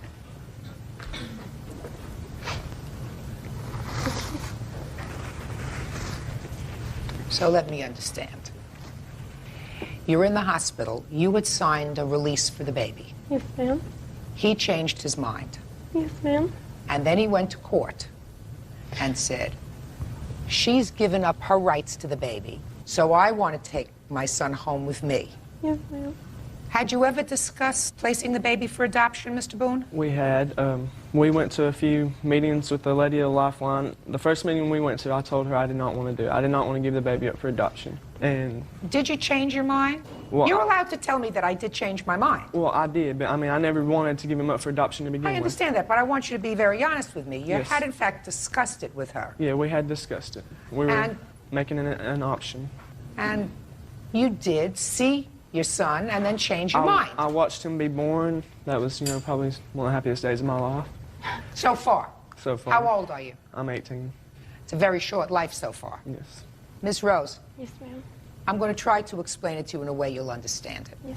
Let us say the situation was reversed, and the two of you had decided, especially Mr. Boone, that he wasn't ready for parenthood, he couldn't deal with it financially, he couldn't deal with it emotionally, and he wanted to place the baby for adoption, and you said okay. And then you went through the experience of having your baby, you looked at him, you fell in love, and you changed your mind. Ma'am, I was Just already... a second. Sorry. Okay, I'm reversing the situation. Do you think really that Mr. Boone could sue you for changing your mind and therefore being financially responsible for this baby for the next 21 years? Ma'am, he has not helped me. No. You're not paying attention. I don't know if you're not getting it. Do you think that it would be right or fair or legally appropriate for you to be sued by him because the law would require that he support this baby until the baby is 21 years old. And you would come to me and say to me, Judge, I fell in love with this baby. I changed my mind. I couldn't give him up. You think he could sue you? He's suing me for speakers. Well, I don't see he's not. He may sue you for speakers, but that's not going to happen here. You have no claim against him. He changed his mind. He's allowed to change his mind, just as the law would give you an opportunity to change your mind soon. You know, within 24 hours, some places 48 hours. That's a very important time. So your parents are now responsible for taking care of your baby. I am. But you live at home. Yes, ma'am, but I pay for everything. I've gotten no help from him. My parents have been helping me out as much as they can. So I say to you, your parents are responsible for the baby. He says that it's been made very difficult for him to see his son. Why is that? Because my lawyers have said that unless he helps out, he got arrested a week after the baby was born. For what? Theft of property. He got fired from his job. He stole. Even his little friend over there knows about it. He got arrested and fired from his job for stealing. He stole digital cameras, CD players. He stole cameras. He stole lots of stuff. I thought my birthday present was, you know, I don't know how he would have gotten $500 to get my birthday present, but I have that. So? And then I have, had he been arrested before? I don't know. Not to my knowledge. Listen to me. Yes, ma'am. Comes under the category of you picked him. Yes, ma'am. I know. And he's got an interest in seeing this child. Yes. Now, your lawyers may say to you, unless he contributes to the baby's support, he's not going to see him. But that's being very short-sighted. It's being very short-sighted because let's say a year from now or 2 years from now, he's working, he's got a good job, and he says, now I want to see the baby and I can contribute my $25 a week, whatever it is. And the judge said, yes, you're entitled to, you're the father. Well, then it's been 2 years or a year, and you're introducing a new person into your baby's life rather than have the baby see him regularly. You can't be selfish about that, and you can't be childish. 2 18-year-olds make a baby, but then you have to be a grown-up if you decided to keep him. Ma'am, I've tried to be as grown-up as possible about this. I've tried to do everything that I possibly can. He's threatened me. He's threatened me since the day the baby was, since I took the baby home. He's threatened me since I took the baby home to take me to court. He said that he was going to get full custody of the baby. He would call my house. That's not a threat. Just a minute. Yes, Ms. Rose, that's not a threat. Now, I know you consider that a threat, yes, ma'am. but it isn't a threat. Real cases, real people. Judge Judy. Bobby Boone says the mother of his child, Teresa Rose, owes for the cost of car speakers. Teresa says Bobby owes her for interfering with the adoption of their baby. The law in this country is that in regards to custody disputes between a mother and a father, nobody gets preference. The fact that he may have to prove that he has the ability, the capability, and that he'd be a better parent than you, that's a whole different ball of wax. But he has the legal right to do that. That's not a threat. But I think your lawyer is being very short-sighted if your lawyer says, don't let him see the baby. Very short-sighted. Now what do you want to say? After the baby was born, you know, I was giving her money on a regular basis, and then she heard a bunch of stuff about me that wasn't true, and then tells me I can't see my son. I call her house. Her stepdad tells me I was not allowed to call there anymore. I wasn't allowed to come to her house. I was never going to see my son again. That's his words. He took me off before the baby was born to one of his friend's house, and they were telling me, you know, the best thing I can do is give him up, and he'll pick up the pieces. He even mentioned it more than once that if he wanted me in the bottom of Smith Lake, that's where I would be.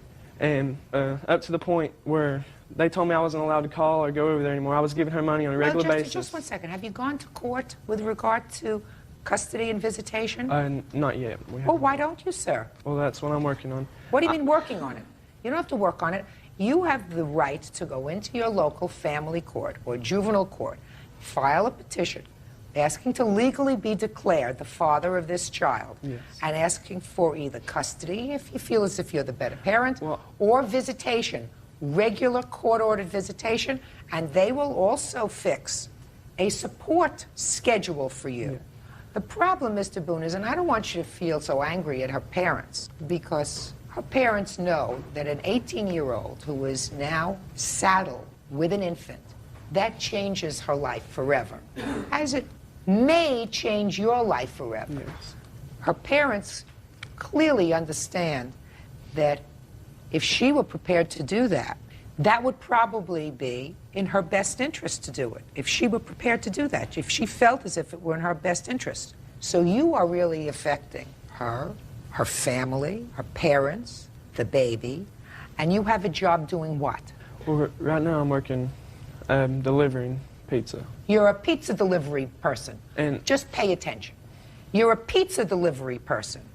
Do you know how much the reports indicate it costs to raise a child in this country from age 0 to 21? No, ma'am. $260 some odd thousand dollars if you want to educate your child, medically take care of your child, clothe your child, sporting equipment, sneakers, orthodontist, etc., etc., etc. The job I have has excellent benefits, and he would be on my insurance, and you know I would take full responsibility for him, and that's what I. Not on $12 an hour, you won't, Mr. Boone. In the meantime, you have a responsibility as a father, and that is to go to court and file a petition seeking to legally be declared the father of this child in a court. Say, right now I'm delivering pizzas. I'll give you a piece of what I earn. I want to support him, but I also want to see him. Go ahead. Ma'am, I have done as much as I can to let him see the baby, even though my parents tell me not to. Shh.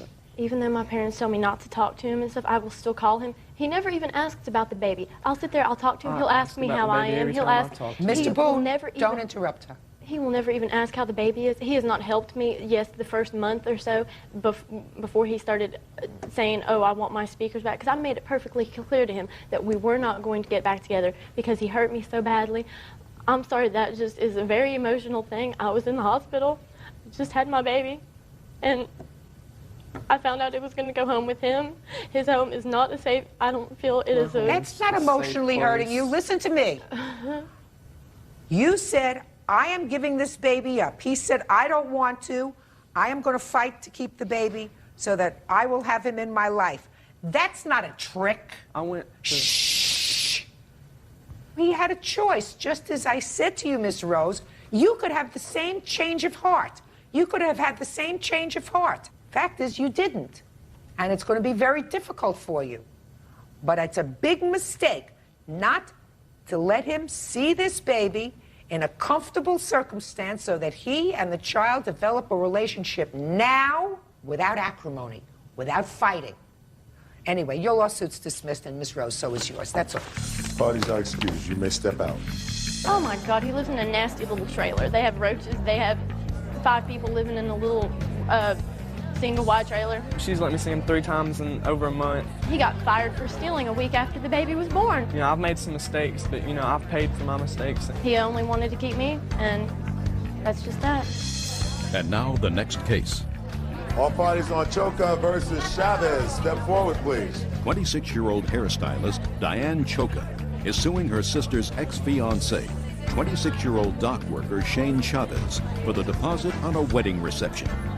Miss Choka, the defendant is your sister's former fiancé. Yes. And according to your complaint, you loaned him $500 to put down as a deposit on a hall for the wedding. Correct. Wedding was called off. You want your $500 back. Correct. So let me hear about the circumstances of this loan. My sister and him were planning on buying a house, so she was trying to put down all the money toward the house and that, and he agreed to pay for the hall, but at the time he didn't have the money for the down payment on the hall. Just a minute. So I went ahead and put the money on the down payment on the hall. Just a second. Let's go back. He didn't have the money. Correct. Did the two of you have a discussion? Yes. Tell me where and when you had the discussion. It was basically over the phone constantly, and Not constantly. When did you have the discussion that I will put down the $500 for the hall for you? When they planned on getting married. I don't know the exact date that they set the date, you know, when they were Well, I going to want get to married. hear about where you were when you had this discussion. I was at home. And you spoke to him on the phone? Correct. And I've also talked to him in person. Well, I want to hear the first conversation you had about the $500. Do you remember it? I was on the phone with him, and my sister was also at his house or his apartment because they were living together. Right. And I said I would go ahead and put the money down on the hall in the understanding that he would pay back the $500. Not understanding. I want you to tell me what words were exchanged. I asked if he would pay back the money, and he said yes when he got his tax returns in. Go ahead, let me hear. I did offer to pay back the $500. I never asked for the money to be loaned to me. Okay, just a second. Go ahead. You had the conversation with her on the phone. Correct. Tell me about your version of the conversation. The conversation just went as pretty much as she said. She had asked me if I was going to pay her back the money, and I agreed to pay back the money, just over verbal conversation over the phone. It was mainly because I wasn't wanting to pay it back. It's just out of kindness to her. That was pretty much all of it, and to get her off the phone and leave me alone. That was pretty much the whole bit, because she was calling every 3 days asking me about this. Asking you about what? Asking me about the money. What about the money? After everything was said and done with the wedding being called off and all that. No. I'm talking about at the time, Mr. Chavez. Mm-hmm. The time she said she would put the money down on the hall. Did you say to her, I'll pay you back? No, at that time I did not say anything like that. Well, I want you to tell me about the conversation. There was none. I'm guessing that her and Lori had went to the hall and just rented it. When did you tell her that you would pay her back the $500? After everything was said and done, the relationship was over. After it was over? Yes. And tell me about those conversations. She had called the house about 3 times in 1 week, asking me about it. My sister would answer the phone at times, and she wasn't able to, give verification of where I was or anything like that. And I had finally got to talk to her, and I told her just out of point blank, yeah, I'll pay you back the money. Fine, good. So that's what you agreed to do, right? Over the phone, yes. It was Over pretty the phone, much... in person. Well, it's... And you didn't pay you back the money? No. Initially, even if I find that there was no contract, sir. Well, it's not only that aspect of it. You got the aspect that Lori over here, Lori is marrying everybody, okay? Lori is marrying Jimmy and Billy Bob and whoever else is around her, okay? Yeah. The money originally did not come from Diane. The money originally did not come from Lori. The original money to put down the hall was from a prior wedding that Lori was supposed to be in. No. Hand down. Yeah. That Lori was supposed to be in. The gentleman that she was supposed to marry originally put $500 down for a wedding hall. That wedding got canceled all of a sudden, more problems. That money then got rolled over to Diane, and Diane agreed to pay Lori back the $500. No. We lost out the money from her first wedding. Here is my canceled check that the bank makes a copy of to the hall that they were supposed to get married at. Came out of my pocket, not my sister's, no one else's. Okay. I don't necessarily believe that you had a conversation with him where he asked you for a loan of $500 to put down on the hall. I think that you and your sister and your mother went down, reserved the hall, he broke it off, and then you started to ask him about this money. Mm-hmm. But once he agreed to pay you back, he agreed to pay you back. More of an annoyance than it was just to actually pay her the money. So, is she, You get creditors calling your house constantly, you got some kind of legal binding there, I just got to get her off my back. That's pretty much it. Good, so why didn't you pay her? No. Just a minute, so you told you you'd pay her. Why didn't you pay her to get her off your back? I had no intentions to begin with. It wasn't my money. I never asked for the money. It was just It was put for up. your wedding. It was just there. It was for your wedding. It was for her wedding. I was just a participant that happened to be there. Judgment for the there. plaintiff in the amount of $500. Thank you. Lopez is suing the mother of his child, 22-year-old homemaker Suhey Gonzalez, for having him falsely arrested for domestic violence. Suhey says Jason threatened their infant son with a knife. Order. All rise. Quiet in the courtroom. This is case number 174 on the calendar in the matter of Lopez versus Gonzalez. Parties have been sworn in, Judge. You may be seated. Ladies, have seats, please. Mr. Lopez, you and the defendant have a child together. Is that right? Yes, Your Honor. It is your complaint that the defendant had you arrested on false charges of assault, domestic violence, and you want to be compensated for that. And in addition, you want a home entertainment center that you say was yours, that is in the defendant's home. The defendant says that the home entertainment center was a gift. You did, in fact, assault her, and she is counterclaiming for her injuries. I don't have nothing. He took everything. Defendant says home entertainment center was a gift. Do you still have it? No, he took everything. She doesn't have it. And that you did, in fact, assault her. And her counterclaim is for the injuries that she suffered during the course of this assault, which occurred around Christmas time. Is that right? Christmas Day. Okay. All right, Mr. Lopez. Were you living with the defendant at the time that you were arrested? I was moving out. I was in the moving out. He was already a week out. I'm going to get to you in a minute, but don't interrupt him. What do you mean you were in the process of moving out? What does that mean? The day after Thanksgiving, we had a really big argument and we had broken up. So we made an agreement by no later than the first week of January that I had to have everything of mine moved out and be completely moved out. I was staying between there, like a few days if I babysitted my son, or I stood at my best friend's house or my mother's house. So most of the time you weren't living there? Yes. All right. So tell me about Christmas Day. You came over to the house? What happened was we agreed to meet up at my best friend's house. We picked up my son and her son, her other child, and we agreed to go back to her house, to her apartment, and open up the children's gifts together. And from there, when we arrived at the home, we opened the gifts. She asked me to stay a little bit longer while she took a shower so I could watch the children. I agreed. At that time, I received a phone call from my fiance on my fiance's cell phone, just before she went to the bathroom to take a shower. At that time, I was speaking to her. I explained to her what time I was going to be finished. I explained to her that she was going to take a shower and I was going to meet up with her right after. At that time, she began screaming, saying stuff that didn't need to be said over the phone for my fiance to hear. So at that time, I said, why are you acting up? You know what, I'm not going to stay. I'm leaving. She began an argument. I tried to leave. I had my son in my arms with the cell phone. She wouldn't let me leave. So I said, you know what, I'm leaving. I'm leaving my son. I put my son down in the crib. At that time, I dropped the cell phone in the crib without knowledge when I put my son down. I tried to leave. She blocked the doorway. I kept on explaining to her, move, I want to leave. I'm not staying, I'm out. She didn't want to let me. So then I barged through. She had her arms spread out against the doorway, holding me, not letting me go. So when I barged through so I could leave, she scratched her arm. So I left. When I got outside, I went to go call my fiance. That is not even And when I got downstairs, Ms. Gonzalez, I don't want to hear it's not true again. Do you understand? No problem. No, that's not an answer.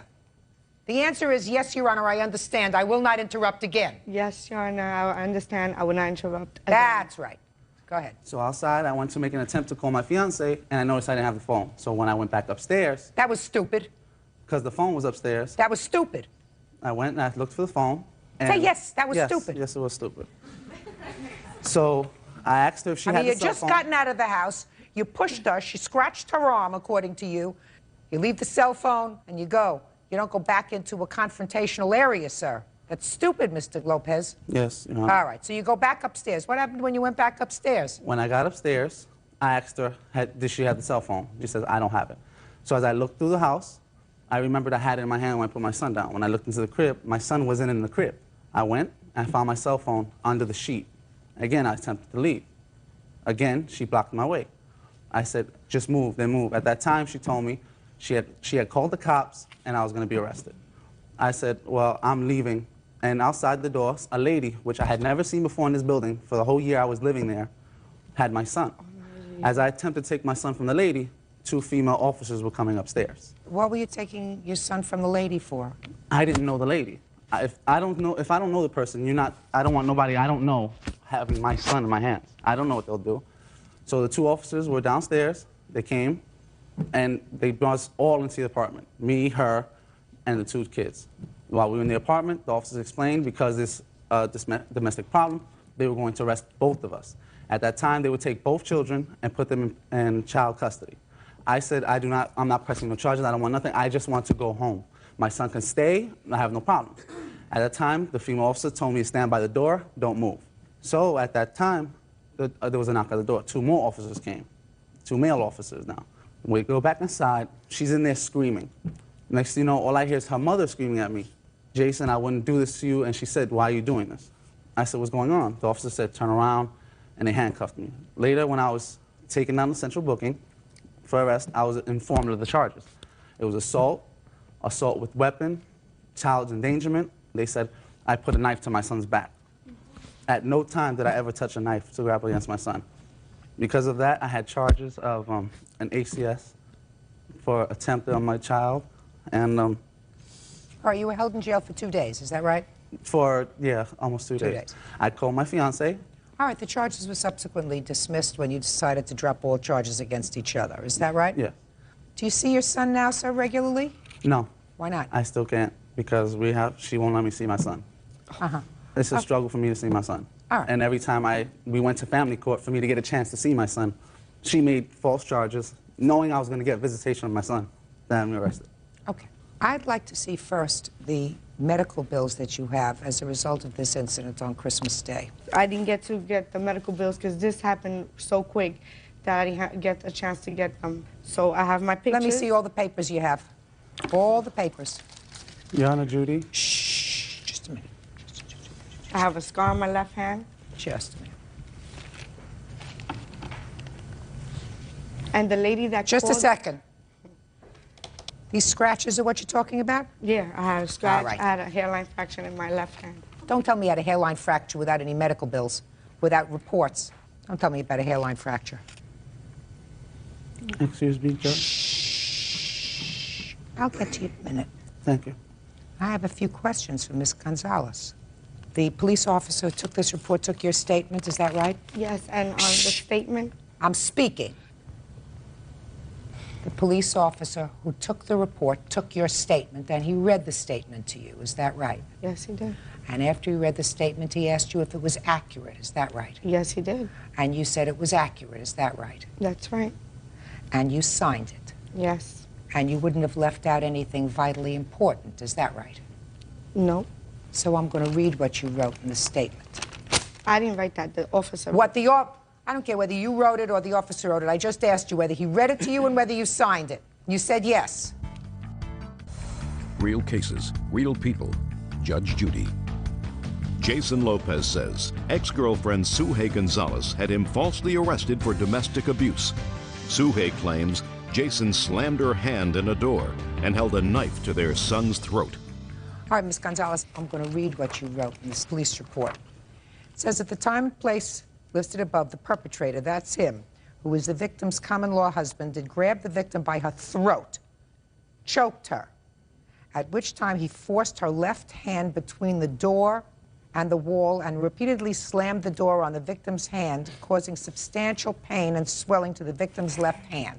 That's what this says, okay? Now I'm going to tell you what you wrote in your answer. When I told him to leave, he grabbed our son and tried to take him. When I tried to stop him, he pulled a knife out and held it to my son's neck. He said, if you don't let me take him, I'll kill both of us. No, they didn't write it in the police. They wrote nothing about a knife threatening to kill himself, threatening to kill this child. You know why they didn't write that down? Because you didn't tell them that. Is that you? No. Because you didn't tell them that. All right, I didn't tell them exactly at the time. At the because time, they had me in a separate room. They had him outside. Just a second. At the time, you didn't tell them that he took out a knife, he held it to the baby's throat, he threatened to kill the baby.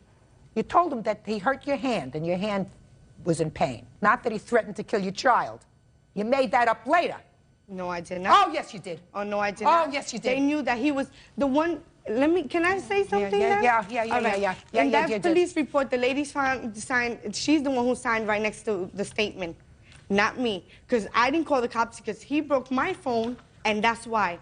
I didn't call the cops. The lady from my building called the cops. She's the one who had both of my kids because my oldest was crying. She's the one who called the cops. Okay. I didn't get a chance to call the cops. Here we go. Because he wanted to take my son, just like he took my son 3 weeks ago. Let me explain to you what got you angry, Miss Gonzalez. I've been in this business a long time. He's at your house. According to your answer, he told you a couple of weeks before or a month before, he didn't want to have, I'm speaking, that he didn't want to have anything to do with you anymore. He had a new girlfriend. Clearly, he has a new girlfriend. All right? Excuse me. I'm speaking. He comes over to your house, right? According to your answer.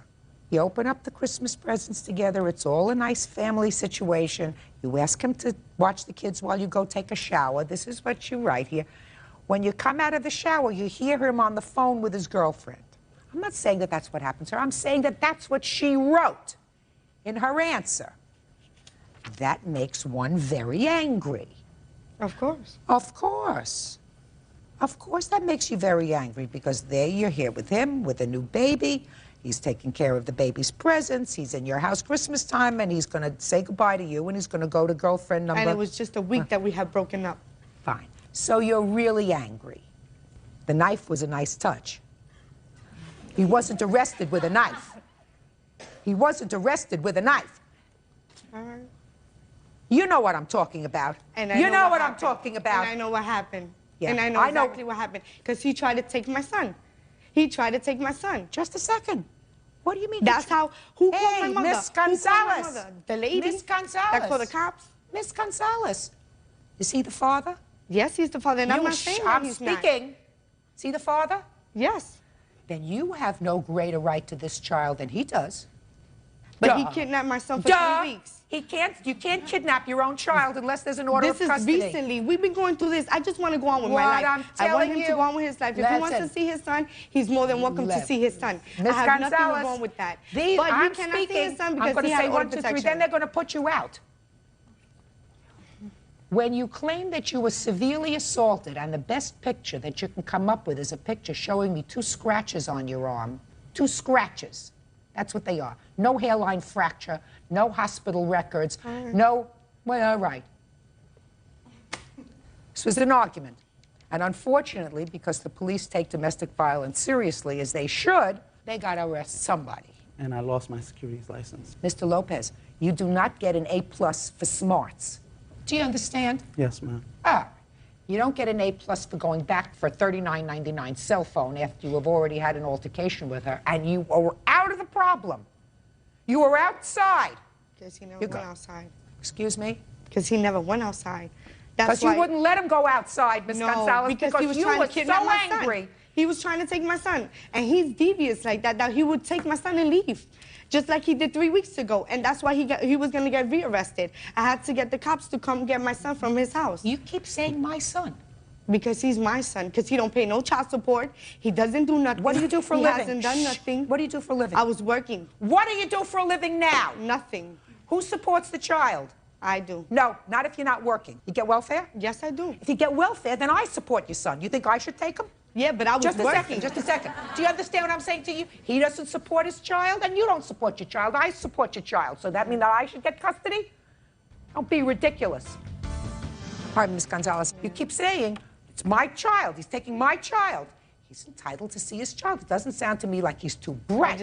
Because he went from this child, you're going to have another child? You keep rubbing your belly, right? Yes. You got enough trouble with one. You're going to make another one? Yeah. How many more do you have?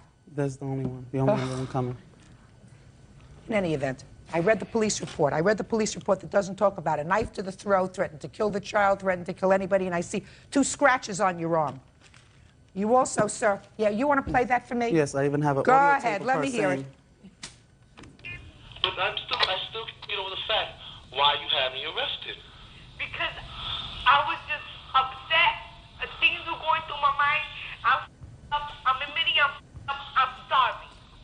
Oh, so you're admitting that you did get me arrested? This is why he was... This chick, because I was with another chick? No, it wasn't only because of that. It was because of a lot of things, Jace. Oh, okay. But then why did you tell him I punched you in your face, I choked the out of you? No, I didn't say that. Gigi, the DA said that in the court. Mr. Lopez, I didn't even have to listen to that.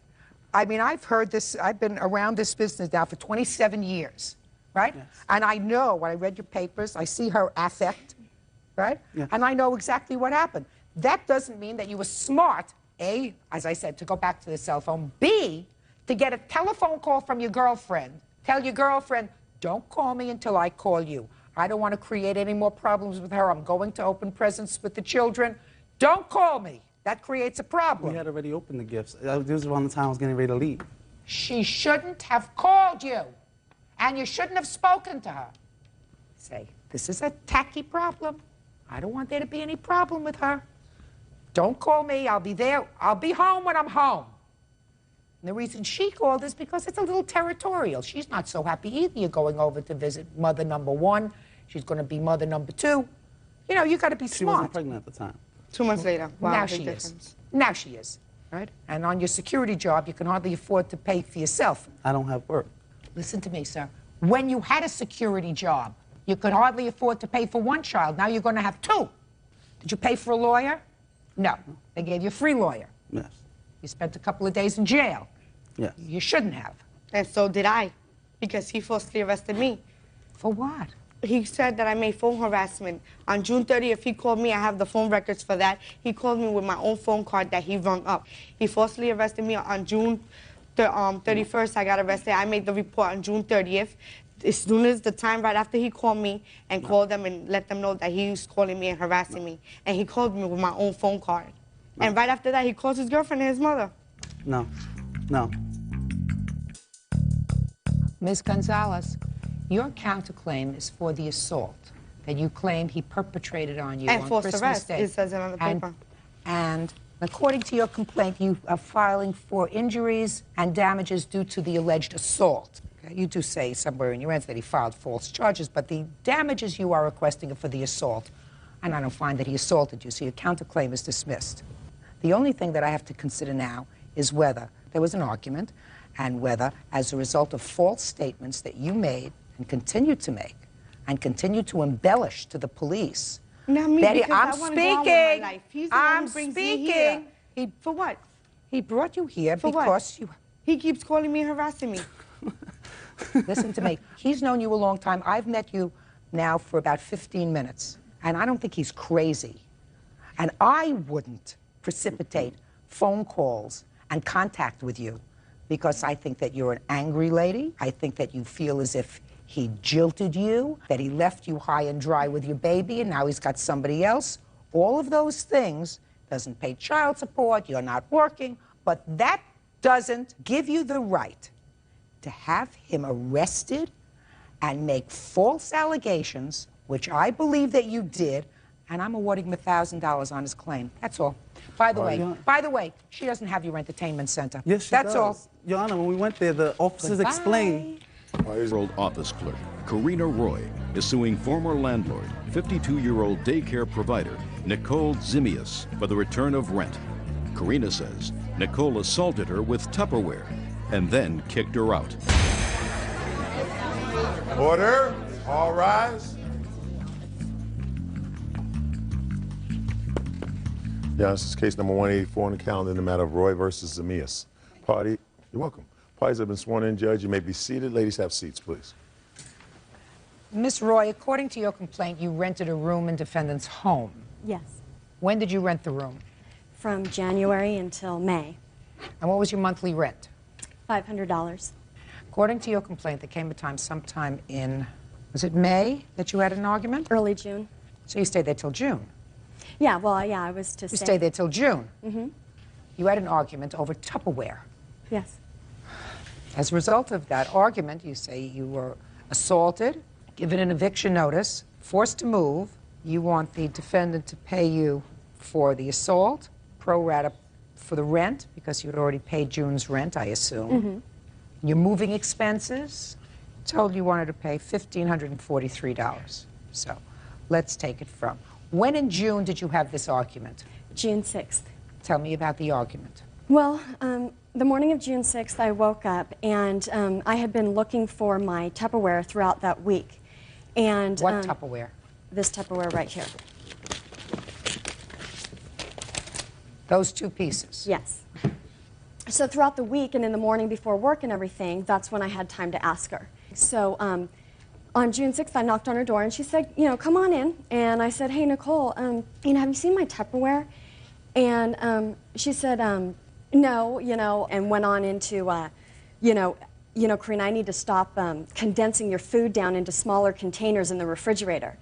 And this was the third time that I had asked her for my Tupperware, and she was changing the subject when 2 other times I wasn't getting direct answers, and where she was directing me, they weren't there. Like the first time I asked her.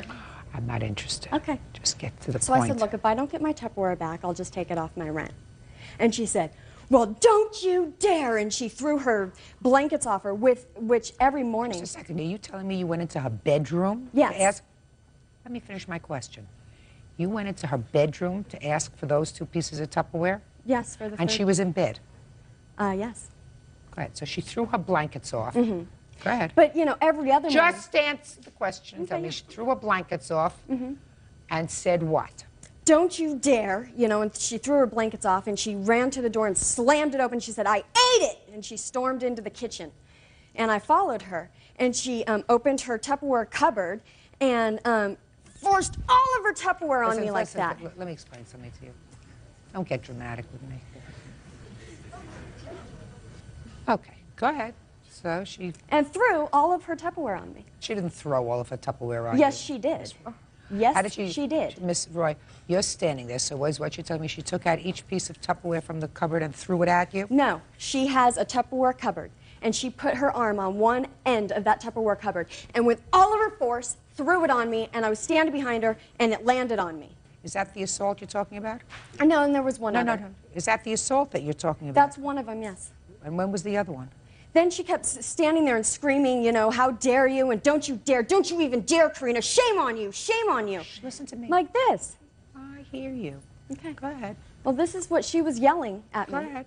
And I said, you know, Nicole, you said you were going to take care of my Tupperware, and and on Sunday your maid came, and I haven't seen him since. And she said, there's your answer, Karina. Look in that cupboard there. Look in that one. And I go over there, and I open it up, and it's kind of on the ground, so I kneel down, and there's my Tupperware, and I grab it. And when I'm down, she's leaning her whole body into me, pointing her finger in my face. How dare you? Don't you even dare. Shame on you. That's it. I want you out of here. And she hit my head with her finger. She had all of her weight on me. Next. So what happened next? So then I got up, and I'm just like backing away. I'm like backing away. I'm walking out of the kitchen, you know, and she threw her hand up.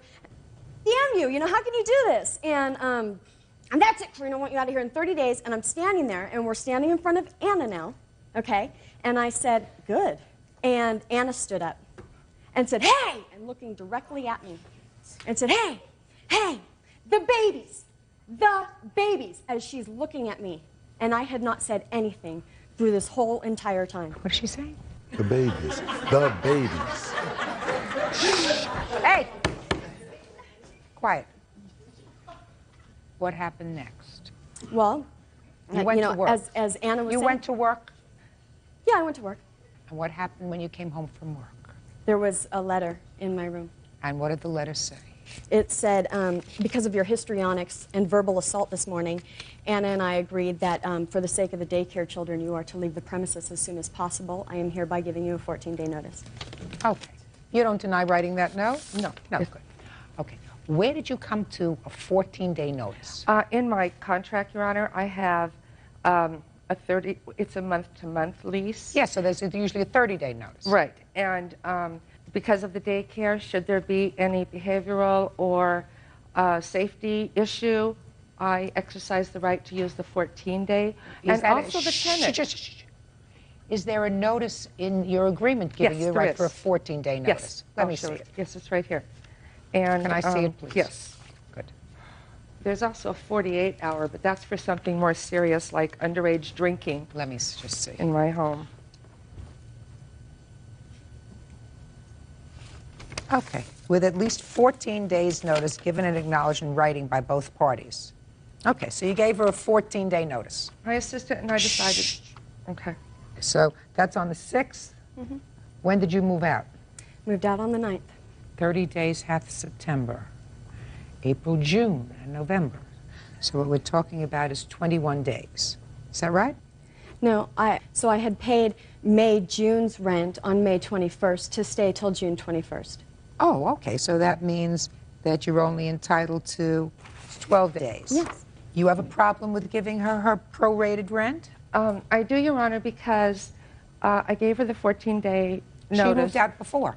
And she had announced to me that she would be moving out the following Saturday, which was in a couple of days. And my exact words were, Karina, you're free to move whenever you want, but the room is yours until the 21st. That's just because you say so. And listen to me. Just because you say so doesn't mean that that's so. You gave her a 14-day notice. Right. Because you say there was some egregious reason why you gave her short notice. If Yeah. she decides not to stay there until that time, that's her prerogative. You have to give her prorated rent back. But, Your Honor, the problem is, although she physically moved out, her property was still in the room. All of her Absolutely. No, not all of her property. What? The day after she moved, she said she What needed was in- to bring her answering machine in because her phone... What was in her Well, room? there was a lamp, a pole lamp, and then her ashtray, and she said Saturday night when she moved out, I'm really tired, my ashtray is in there, I didn't even wash it, I'll get back to it later. And I did not even go into the room to clean or anything.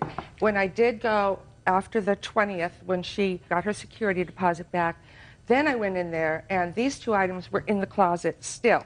Is that the other And items? the lamp, she had said when she was moving, she said, you can either give this away or throw it away. Then you should have done that. Real cases, real people. Judge Judy. Karina Roy says former landlord Nicole Zimius assaulted her with Tupperware. Okay, what items do you think suggest that she still occupied the room? The teddy bear in the cup? Well, listen to me, speak. The lamp. The lamp she told you to get rid of. The ashtray, and these two things, with the kind of ups and downs that we've had in her stay, I was not about to even go into the room, and I didn't. That's fine. That's your prerogative. You did, you didn't. I don't care whether you did or whether you didn't. Clearly, you gave her a notice because you didn't want her around. You felt as if you wanted to give her 2 weeks to get out. That's fine. I find that she elected to move out before. I believe she's entitled to do that. She doesn't want to be there if you don't want her there. She moved out. She gets her portion of the rent back that she paid, because I don't consider that, a cup and her teddy bear, leaving property in the house so that you couldn't rent the room again if you wanted to. All right. Now next, you want her to pay your moving expenses. Is that right? Yes. Wrong. So we've just dealt with that. You don't get your moving expenses. Now, damages due to the assault. I'm prepared to hear you if you want to tell me what your damages were as a result of the assault. Because of this, I mean, the way I physically felt, okay, was just like somebody just ripped my, I mean, I just felt hollow in here. I mean, I did not feel stable at all. My driving You're not has stable. Anybody that walks into a bedroom, somebody sleeping in their bed, to ask for 2 pieces of Tupperware and start an argument with them while they're in bed over 2 pieces of Tupperware isn't too stable. Okay. To start with. Well, because $500 divided by 30 equals $16.66. Clear that? Yeah, just multiply. What? Just multiply. Yeah, I'm going to do that. Wait a second. I'm learning how to use this machine. Okay, I'm trying to tell you. Just a minute. Times 12 equals $199.92. That you are entitled to. Judgment for the plaintiff in the amount of $199.92. Thank you. You want to give her back the bear? Certainly. Perfect. Bird, would you take care of the bear in the cup? Sure. Parties are excused. You may step out. She fought with all the tenants. She fought with me. She fought with my 2 sons who don't even live there anymore. Absolutely not. I'm such a meek, shy person. I bowed down to them and I stayed out of their way. And now the next case. All parties on Habib versus Fields. Step forward, please. 27-year-old tutor Nafisa Habib is suing her ex-boyfriend's friend, 28-year-old bakery worker Anise Fields, for smashing her windshield with a baseball bat. Ms. Habib, both you and the defendant have a child. Yes. And that child was fathered by the same person. Yes. So that's how you know each other. Yes, ma'am. And I would assume that you don't like each other. I have no problem with her. Well, then you think she doesn't like you. I guess, yes. Because it's your claim that she smashed the windshield of your car. Yes, ma'am.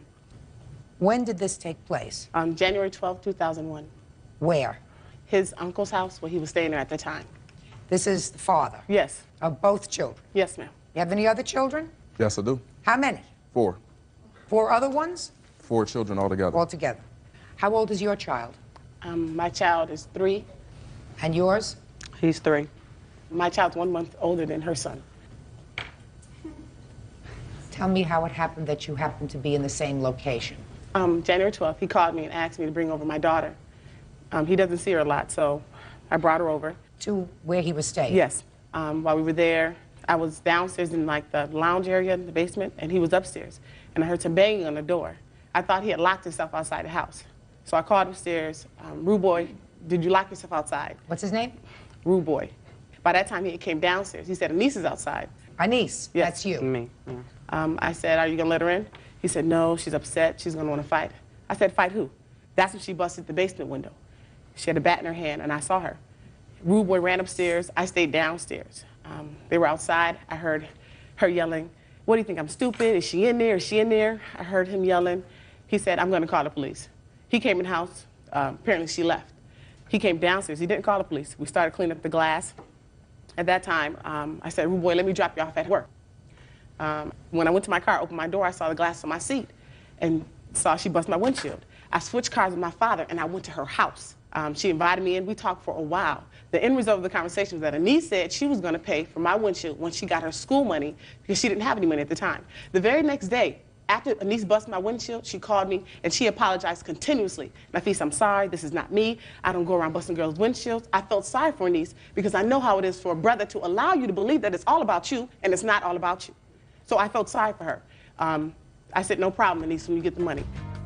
So, bottom line is, you saw her with a bat break the basement window. Yes. But not your car window. No. But she did, in fact, tell you that she would pay for it. Okay, let me hear you. She's lying. Basically. Why don't you just tell me what happened? You went over I wasn't there. No, I was not there. No. Just a second. Are you telling me that you never went to the house? Yes, that's what I'm telling you. I think you have to come up with a better story than that. I'm going to tell you why. Because I believe her when she says that you came to the house. Mm-hmm. I believe her when she says that she saw you with a bat in your hand and that there was glass downstairs in the basement window. So I think we're going to start over again. She's lying. He lives there. So he was there. So he can tell you. I was not there. All right. She's lying. I don't know. My basement window never got broke. I don't know how you could see somebody break a basement window from the basement. I don't know what she's talking about. Prior to this, she said I broke her window, busted her car up. She told my grandmother I did it. She let a friend of mine use her car. He crashed her car up. She said I did it. I don't know nothing about what this is about. Ma'am, I'm sorry, Miss Judy, Judge Judy. I'm trying to be calm because I want to cry because I cannot believe that Jamar would sit up here and lie. He was supposed to watch Hanifa, but he said that he couldn't watch her. I didn't even know he was going to be here. Rude boy, you should be ashamed of yourself. Shh. Don't talk to him. I'm sorry. Can I see the police report, please? Yes, ma'am. Miss Judge Judy, he also told me, Rude Boy himself told me that Anise had intentions several times to pay you for your car windshield, but things that came up. When I went to her house, I met her mother, I met her daughter, Asia. You brought your daughter I to met my her house. son. No. Okay, just a minute. Wait. Oh, God. I can't believe you, Rude Boy. I can't believe you. Oh, it's over. Never was anything. Whatever, Rude Boy. Whatever. If you talk amongst yourselves, you're leaving. Excuse me. Tell me why you reported this to the police 2 days later. Well, I believed Anise. When she said she was going to pay me for the windshield, and when she called me the very next day after it happened, I believed her. I believed her. My father said, Nafisa, cover your tracks. If you get a police report, then at least you have that in case you have to take her to court. I did not believe it was going to have to go this far. It's only $183. I'm not asking her for cab money or the inconvenience she put me. My sister had to come and get me several times to pick up my children. I worked 2 jobs. I raised 4 children by myself. I don't have time for this. This is so juvenile. Mr. Jones, do you currently have a relationship with any of the 3 or 4 women? This one here. No, he doesn't. Shh. I'm sorry. No. I apologize. No. I'm sorry. So you currently have a relationship with Anise? Yes. How long have you had that relationship with Anise? Since last year, we started dating each other and being in a relationship last summer. How many children do you two have together? 1. Your other 2 children, do they have the same mother? No. What do you do for a living? My teacher aide, bus aide. Nothing. Shh. I'm sorry. I apologize. He's lying. I'm sorry. Well, how was she taking me to work if she came over? Just listen to me. She's making up stuff. Listen to me. I'm sorry. I understand. I apologize. Teacher's aide, bus aides don't make a lot of money. Small money. Small money doesn't make 4 children. No, I made 4 children, but my money take care of my children. Impossible. Impossible. Okay. Do you work, Anise? Yes. What kind of work do you do? I work at a bakery. How many children do you have? 5. Do all 5 children live with you? Yes. You make a lot of money in the bakery? No, I don't. I also go to school. How is your family subsidized? From me working and going to school. How much money do you make at the bakery? I make $5.50 an hour. $5.50 an hour gross does not support 6 people, and he certainly doesn't make enough to support you and your children. What kind of work do you do? I tutor children full-time, and I work at a floral shop part-time. How many children do you have? 4. What other support do you get for your children? I receive food stamps, and that helps a great deal. How old are your other children, Mr. Jones? 10, 2. So you have a new child, not with either one of these 2 women. Yes. And shortly after that child was born, you renewed your relationship with a niece. Is that right? Yes. Excuse me, miss. Shh. $183 is what the windshield cost you? Yes, ma'am. Pay it. $183, judgment for the plaintiff. Thank you. Parties are excused. You may step out. Year-old Sheriff's Deputy Edwin Brock is suing 55-year-old entrepreneur Donald Courtney for filing a false complaint after a traffic stop. Order. All rise.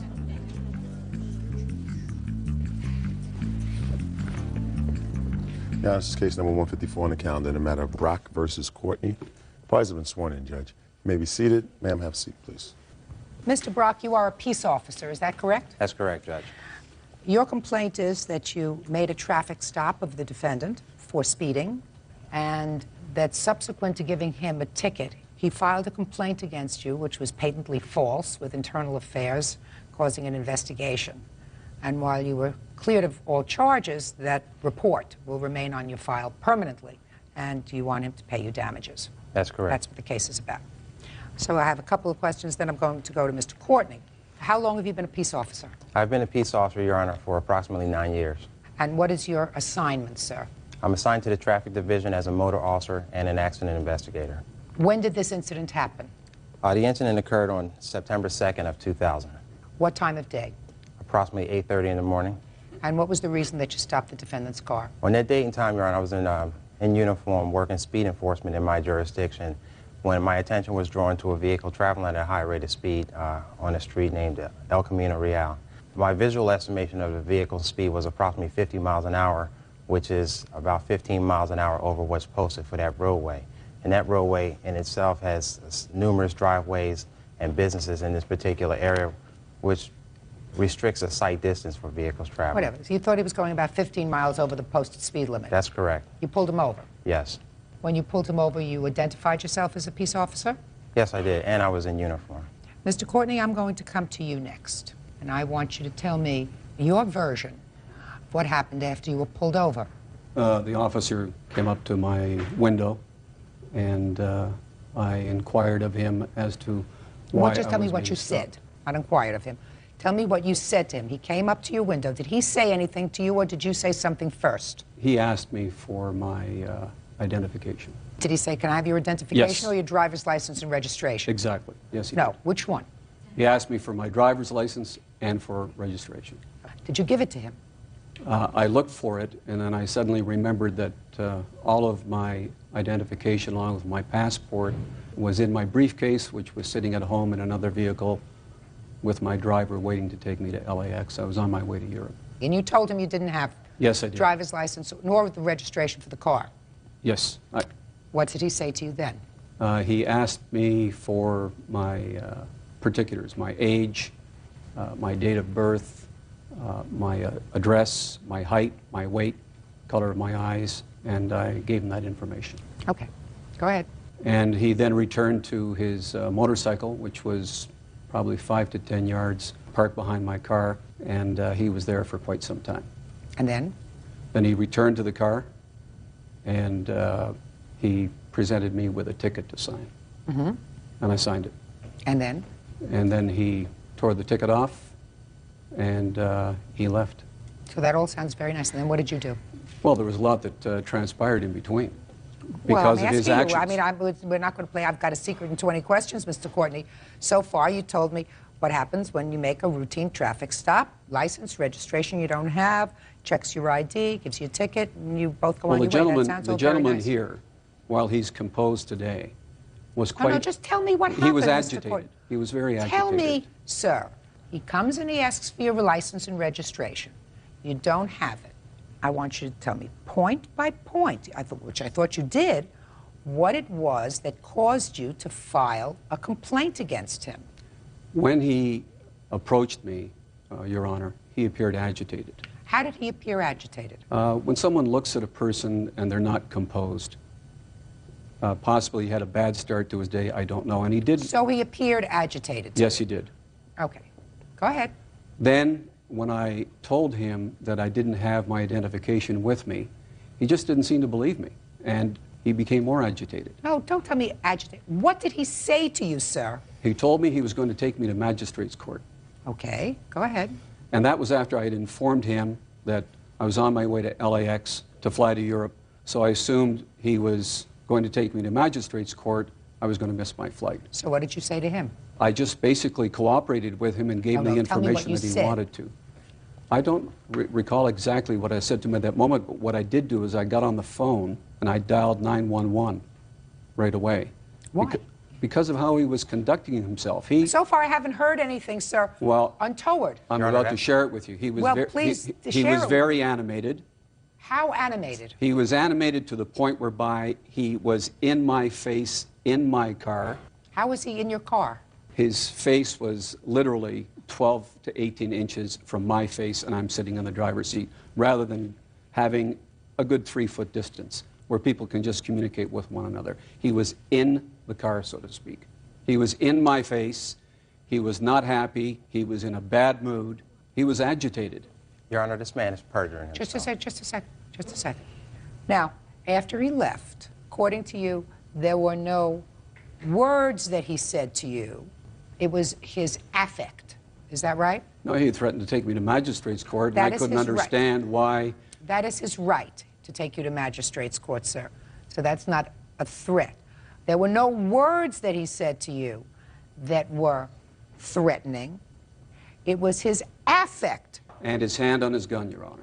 Yes. This was just a simple traffic stop Well, on a Saturday morning. It's a simple traffic stop, Mr. Courtney, except that the person who we stopped had no identification, had no license, had no registration. So what initially is a traffic stop becomes something else when there is no identification. I'm going to repeat myself. Other than the fact that you say his affect appeared to be agitated, he did not threaten you in any way. He didn't curse at you in any way. Is that right? That's not correct, Your Honor. Well, what did he say to you, sir? That's what I'm trying to get to, The Mr. intonation in his voice, he was very abusive in how he addressed me. Tell me, sir, what he said. I don't recall the exact words, Your Honor, but just the manner in which he conducted himself. He didn't comport himself properly. All right. May I see the report that was filed, please? This is a letter that he wrote to my department I'd like for to see internal that. affairs. That's the letter right there. Your Honor, may I make a point, please? Yes. Some of the points he made in the letter using the words. Go ahead. Shh. Just a minute. Go ahead. This incident occurred September 2nd. The Criminal Investigation Department conducted its investigation, wrote a letter back saying that they weren't going to pursue anything against the gentleman. Therefore, I assumed it was fait accompli, everything was over. I talked with my lawyer here in Beverly Hills. He said, pack it in, forget it. So I shredded everything. Well, I have it here. No, I appreciate that, but I wanted to peruse it prior to coming on the show. Okay. Well, in the letter, Mr. Courtney, that you've written to the police department, you have accused the plaintiff of not only menacing affect, but of cursing at you on at least 3 occasions, something that one would necessarily remember if you remember his affect.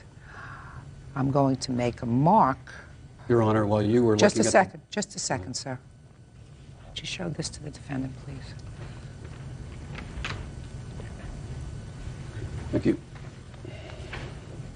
Read the portions that I've checked. I apologize. I don't have my glasses with me.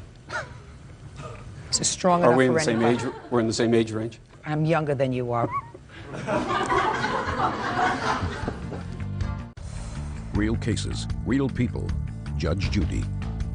Sheriff's Deputy Edwin Brock claims Donald Courtney filed a false complaint after a traffic stop. Donald claims Deputy Brock was verbally abusive. Can you read with my glasses? Yes, I can. Perfectly.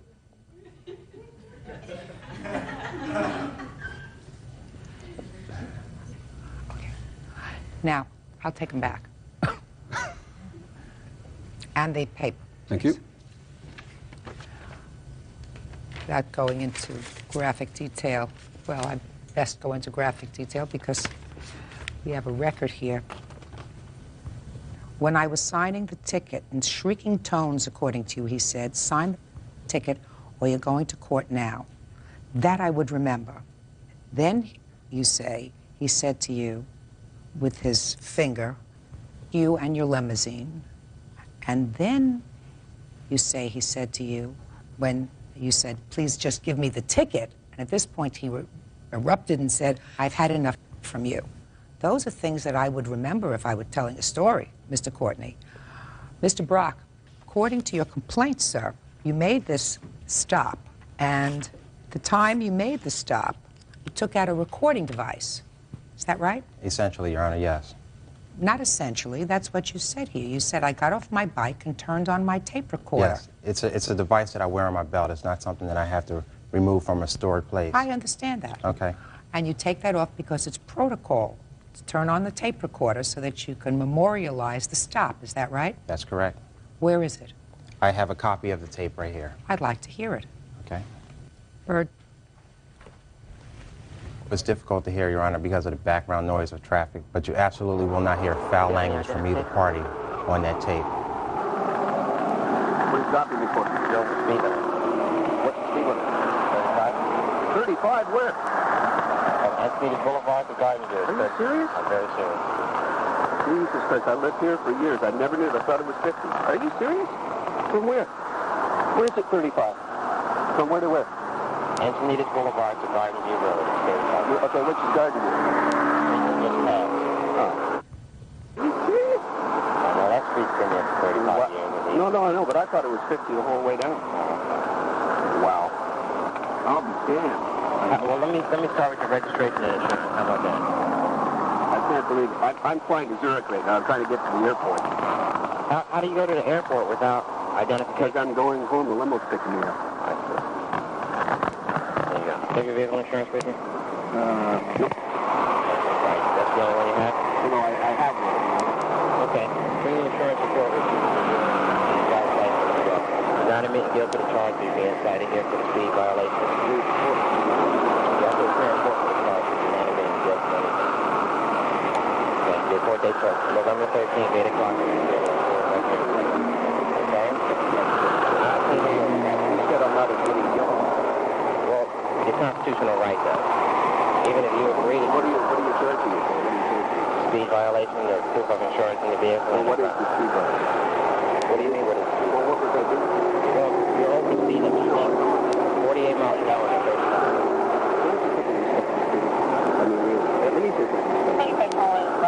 You really have nothing better to do than stop me 15 miles an hour over the speed limit in this town? I mean, come on. Let me ask you a question. When should I start writing tickets? Well, let me say something to you. No, don't say anything else. Why not? I can say whatever I'd like. You sure can. Yeah. Why you sign the ticket, though? You're going to sign the ticket and not delay me any longer. The ticket asked you nicely, and I did ask you nicely. Don't be silly. No, there's no more we have to do. I'm standing out here. Well, I did the last time. Let me tell you what happened the last time. I don't care what happened to the last officer. I'm hanging out here with these cars going 45 miles an hour. Now, I want you to sign the ticket so I can terminate. You want to terminate the contract by signing the ticket here. I'm not going to sit here and argue with you. You're arguing? I'm trying to talk to you. I don't want to do it anymore. You know why? It's going downhill. You're getting the ticket. From what? You're getting the ticket whether you like it or not. I don't mind. Okay, I would like you to sign so I can go. I'm going to sign it. Relax. You can voice your opinion in court. If you sign the ticket and you can relax on your trip to Switzerland or wherever else you go. I'll take it. You want to go sign in front of the magistrate, you can sign it. If not, you sign it right here. They can be taped later on. Right here on the side of the road is not the place to have debate with cars going behind me at 40 and 50 miles an hour. I'll tell you, this is not the end of it. Respect, you know what? Not the end of it. You won't be the first one. Oh, no, you don't know what happened the last time I took an officer's report. Here's your copy. Hang on, don't go. I need your things to your thumbprint here since you don't have any driver's license. Would you put your right thumb on the pad right here, please, and just lightly touch the box? That's good day. I got a problem. Drive safely.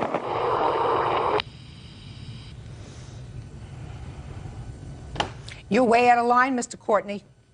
Way out of line. Didn't you know he had a tape recorder going? Yes, I did. Well, if you knew he had a tape recorder going, sir, and I've just listened to the entire conversation that the two of you had, there is nothing that he did to you that was untoward that day. Respectfully, you weren't there. You I didn't don't care see whether him. I was there or not. I heard you. I was there. I saw his facial remarks, his hand on the gun, and furthermore, I have a witness here with me today who will testify that he physically assaulted her in a court hallway 3 months later. This You want to know gentleman- something? I am not interested in your witness because that case, if it's a case at all, has absolutely nothing to do with this. Yes, it does. We Because appeared in you court on that wrote this letter in which you allege, in this letter, which went to Internal Affairs, that he on no less than 3 occasions cursed you. He did not. That was clearly a lie. Now, maybe its intention was to get somebody's attention, but it was a lie because I've just listened to this entire conversation. Your Honor, the validity of the authenticity of that tape has not been proven. To my satisfaction, Mr. Not Courtney. to mine and not in a court of law. Sir, you've subjected yourself to this jurisdiction. This isn't the first case that I've heard, Mr. Courtney. And this isn't the first tape that I've listened to. Your Honor, and I I'm asked telling for you that information. It was not provided. And I'm telling you that the only one who was giving a hard time that day was you. As a matter of fact, there is some indication on this tape that you threatened him. Where is You that? said to him something about the last cop who gave me a ticket. And he replied very quietly, I don't care about the last cop that gave you the ticket. Please just sign this ticket. And he didn't threaten to take you to magistrate's court, sir. He only said to you, you can either sign the ticket here, sir, or you can sign it in magistrate's court. Why don't you please sign it here? Then you can be on your way. But I did sign it. Mr. Courtney, you were vindictive. The complaint that you made against him was totally without merit, based upon that tape, which is what cleared him. Very smart of the police department to have you carry around these tapes, guys. I want to tell you something. It should have been done a long time ago. Now, I don't believe that Mr. Courtney knew that you had that tape, because if he did, I doubt very much whether he would have consented to appear here today. He did. You're suing him for $5,000. I take judicial notice of the fact that a complaint to Internal Affairs remains on your record, even if there is a finding at the end of an inquiry that there was no basis for the complaint. It does remain on your record. I am granting you your complaint in the amount of $5,000. This case is over. Parties are excused. You may step out. 46-year-old Carl Blackman and his wife, Lori Jin Blackman, are suing former friend, 35-year-old salesman Chris Miller, and his friend, 26-year-old Mark Vaughn. The Blackmans claim they loaned Chris money to bring his girlfriend from the Philippines to the United States. Order. All rise.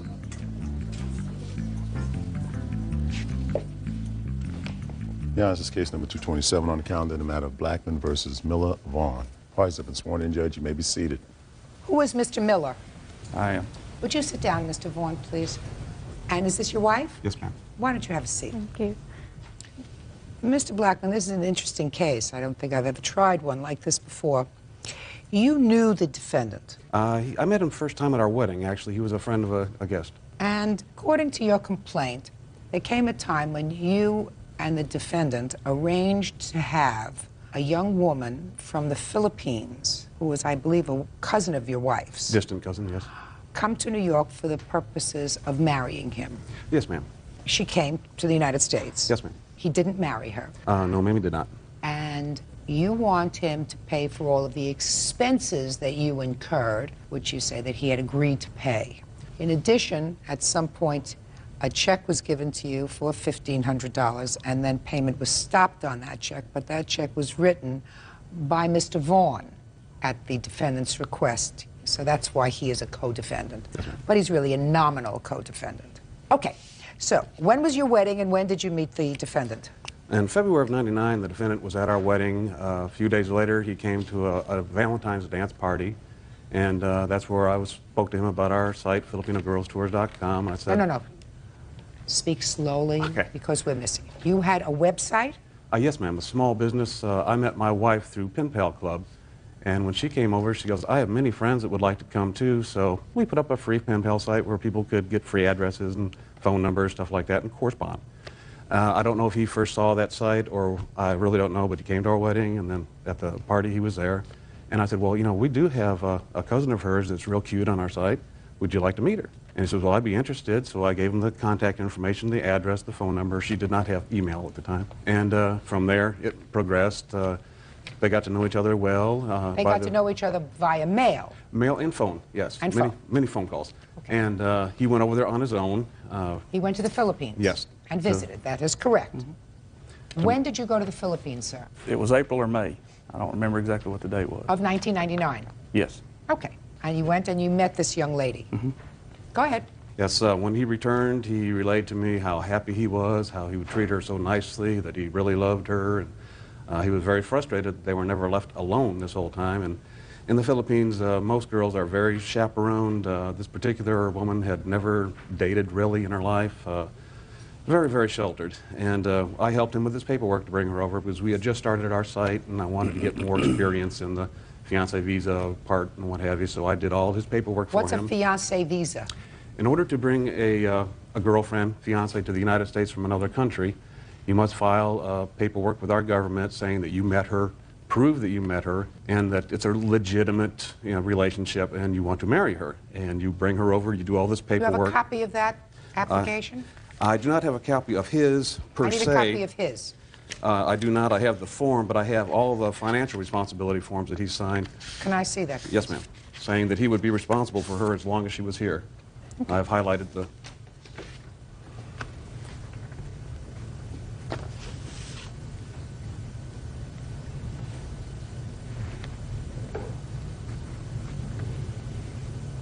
Okay, and you signed this financial affidavit, sir, on the 31st of August, 1999. Is that right? I'd have to see it. Sure.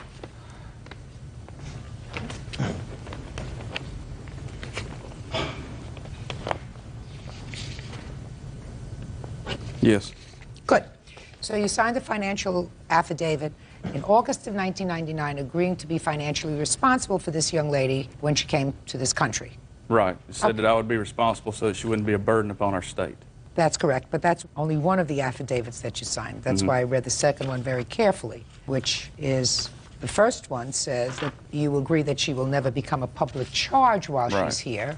But the second affidavit that you signed, sir, says that a plaintiff may seek specific performance of my support obligation, and you acknowledge that any federal, state, local, or private agency that pays any means-tested public benefit or benefit on behalf of the sponsored immigrants has standing to sue you to meet my financial obligations. Okay, I got it.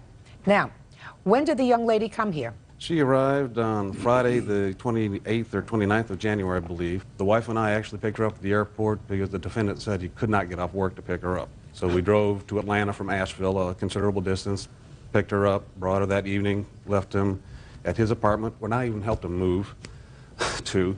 That night, they were alone. It was Super Bowl weekend. That Sunday, they came over. The girl was very, very upset with herself, what have you.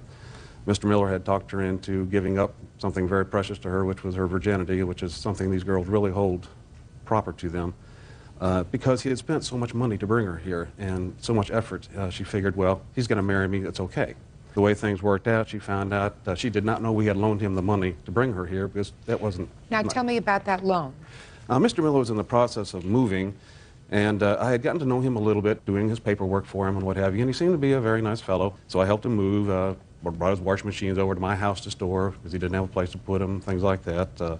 After he moved, we picked up the girl, brought her to his house and what have you. Tell me about the money. Oh, the money. During this move, he's saying he had put deposits down for this, for the phone, for the apartment and everything, and he was very low on money. And I figured the girl's a cousin of my wife, so I said, would you like to have a loan to bring her here?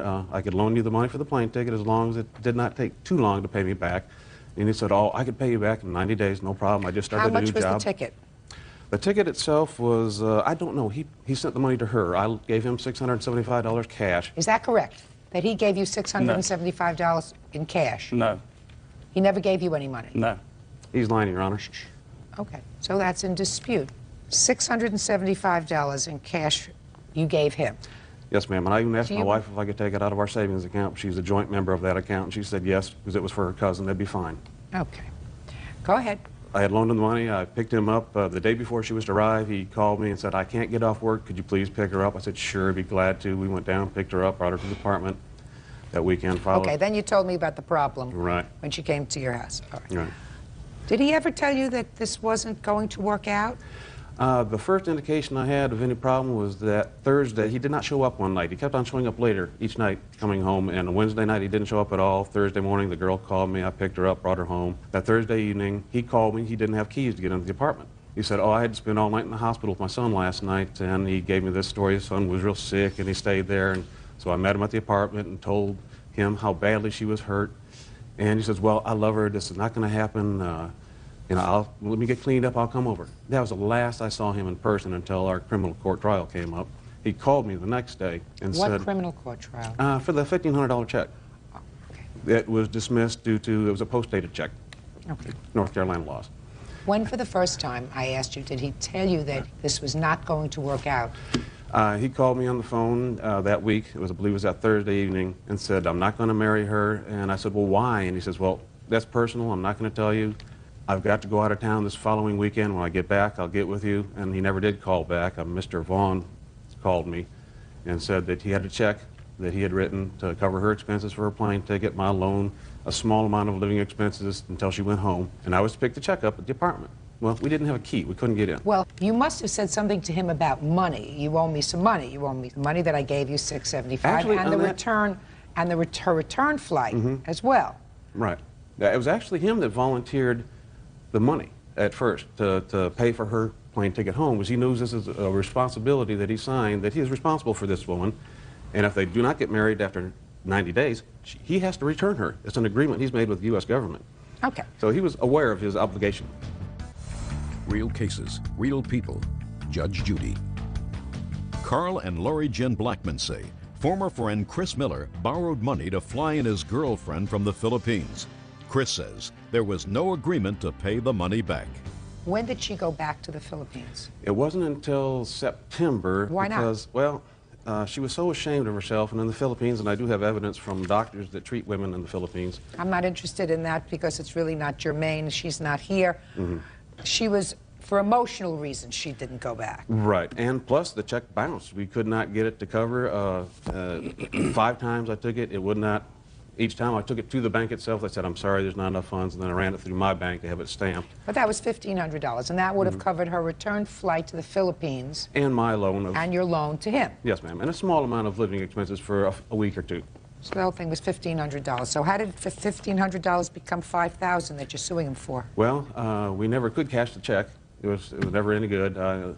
So she stayed with us. She was real ashamed and didn't want to return home, and she did not have the money to return home because the check was canceled. And I had told Mr. Vaughn about a week after the check, when I first tried to cash it, I said, well, why isn't there any money there? And he said, well, my wife wrote a check.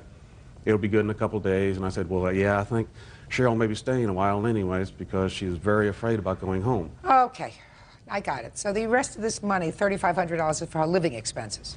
Basically, and attorney's fees, and we had to buy her clothes. She had no clothing other than summer clothing, and this was middle of winter, so we had to buy her clothing. Well, she should have gone home immediately. With what money? With the money that you would have lent her and then sued them for the $1,500 and it would have been over with. I don't have thousands of dollars in the bank. This isn't fair. We're not talking thousands. We're talking about a return airplane ticket. But How it was much is Mr. the one Miller's with- responsibility to return her. How much was the return air ticket? When I returned her, it was $640, and it was during the low time of year. In January, it's a high travel time. It could be as much as $1,000 or more. All right, Mr. Miller, let's hear it. Well, went over there, met her, did all the paperwork and everything to bring her over here. Paperwork.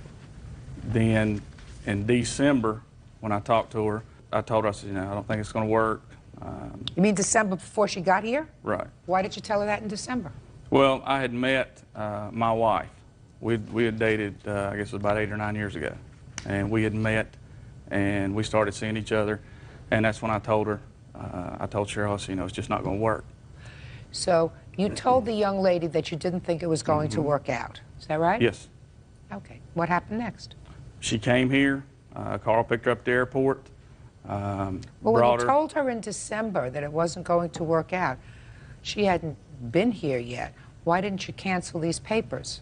I didn't know what, she was already in Manila. I didn't know what to do. You mean she had traveled to Manila in order to come here? Yeah, you have to go to Manila. You have to go to the embassy in order to come to the United States. The interview So for she coming. had already done the legwork there and was Yeah. on her way here, Yeah. and they had been using your papers to process her. Right. Okay. So you knew she was going to come? Right. In January. Well, I told her not to come. She came anyway. Carl brought her to the apartment. I told her, I said, look, you know, it's just not going to work out. I think it was like two or three nights I stayed there, and I think that was it. Why did you have When sex with her? Shh, don't speak. Mr. Miller, when she stayed at your apartment for 2 or 3 nights, did you share a room together? Yes, Why? because that's the only bed. I didn't have a couch or anything. I just moved. So you shared a bed together? Yes. While he was living with another girl. Mr. Blackman, he Sorry. was very quiet. You have to be very quiet. Yes, ma'am. What arrangements did you make to get her a return ticket to go home? When me and her had split up, or she had left, went to Carl's house. That was just a few days later. Right. Carl had went around telling everybody he was going to have me for abandonment, had me put in prison, $12,000 fine. Prove it. Don't know. Mr. Don't Blackman, know if he can this or is not. the last time I say that to you, sir. The next time I dismiss your case. Do you understand? I control it here. It goes in an order. You, then him. Then if I have any questions. Do you understand? Yes, ma'am. Are you used to controlling things? Not really. Uh-huh. Does your husband like to control things? She wears the pants. What? She wears the pants. I somehow doubt that. Go ahead. So once I heard what he was trying to do, I didn't know what to do, so I called my congressman. They put me in touch with liaisons. I told her what was going on. I said, you know, I need to stop the fiancé visa. She said, okay. Well, I talked to Carl. He said, look, he said, you pay $1,500. It'll all be said and done. It'll be over with. I said, okay, fine. It'll be done.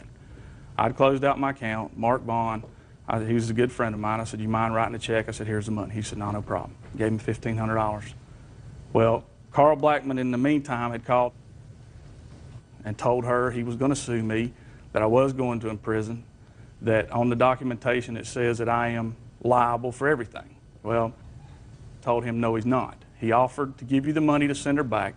You told him no. You've told me no, that you're not going to send her back, and there's nothing you can do to him. So then that's when he tried to go to court, get us on a criminal offense, and then we're here. So that you stopped payment on the check that you had given him? Yes. That's what happened. Yes. But you understand that you owe him this money. No, ma'am. Yeah, you do.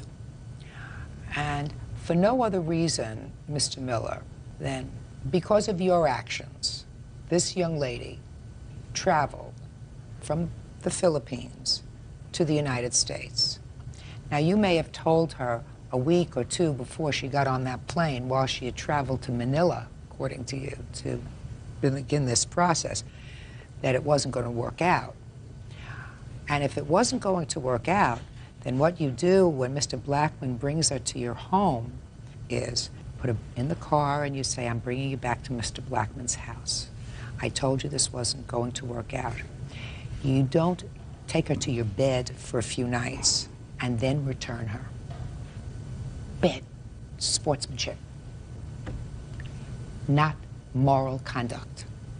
You don't do a test run with somebody that you know is not going to be a permanent part of your life, especially under the circumstances where you met her in the Philippines, which was on her turf, according to what the plaintiff tells me, which I believe. One of the frustrations that you had is that you were not alone very much because of her strict upbringing in her family.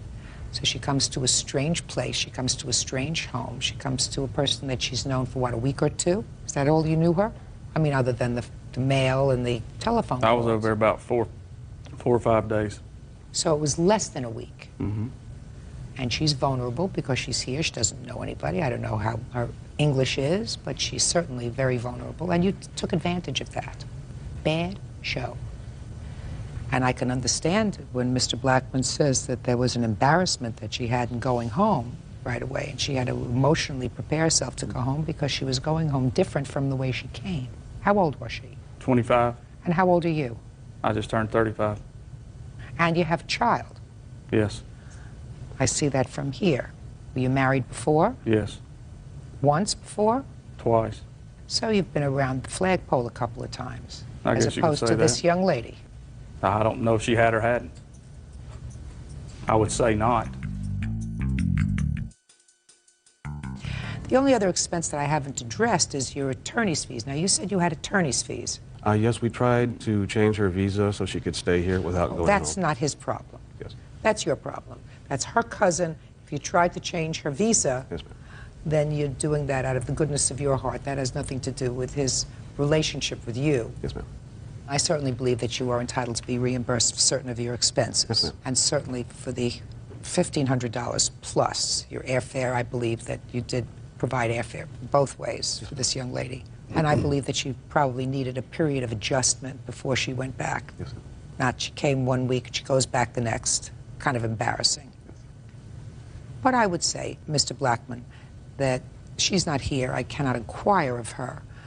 But I would say a month or so should have been sufficient time for her to get over this and to go home. Mm-hmm. Did she stay with you the entire time? Yes, ma'am, she did. Okay. So on your claim, Mr. Blackman, I'm awarding you $2,500.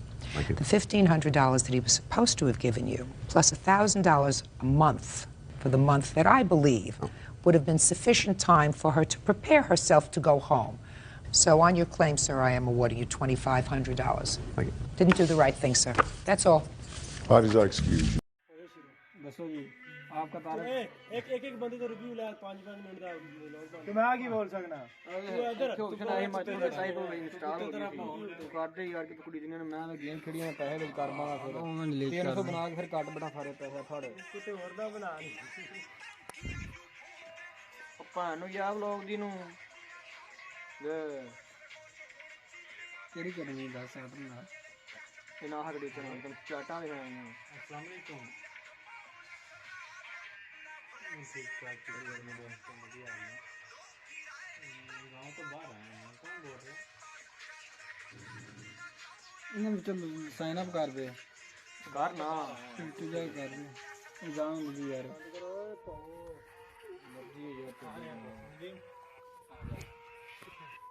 एक minute आया boss एक minute wait कर wifi आया bill लेके आने पे bill बोल नहीं देना तू मेरे ना गल करा नहीं देना भाई सारा दिन तंग किया मेरी गल तो करवा भाई बिल नहीं देना सीधी गल है तू आ यकीन कर तंग होए पे और डिवाइस बंद होई भी कल दा नेट बंद होया पिया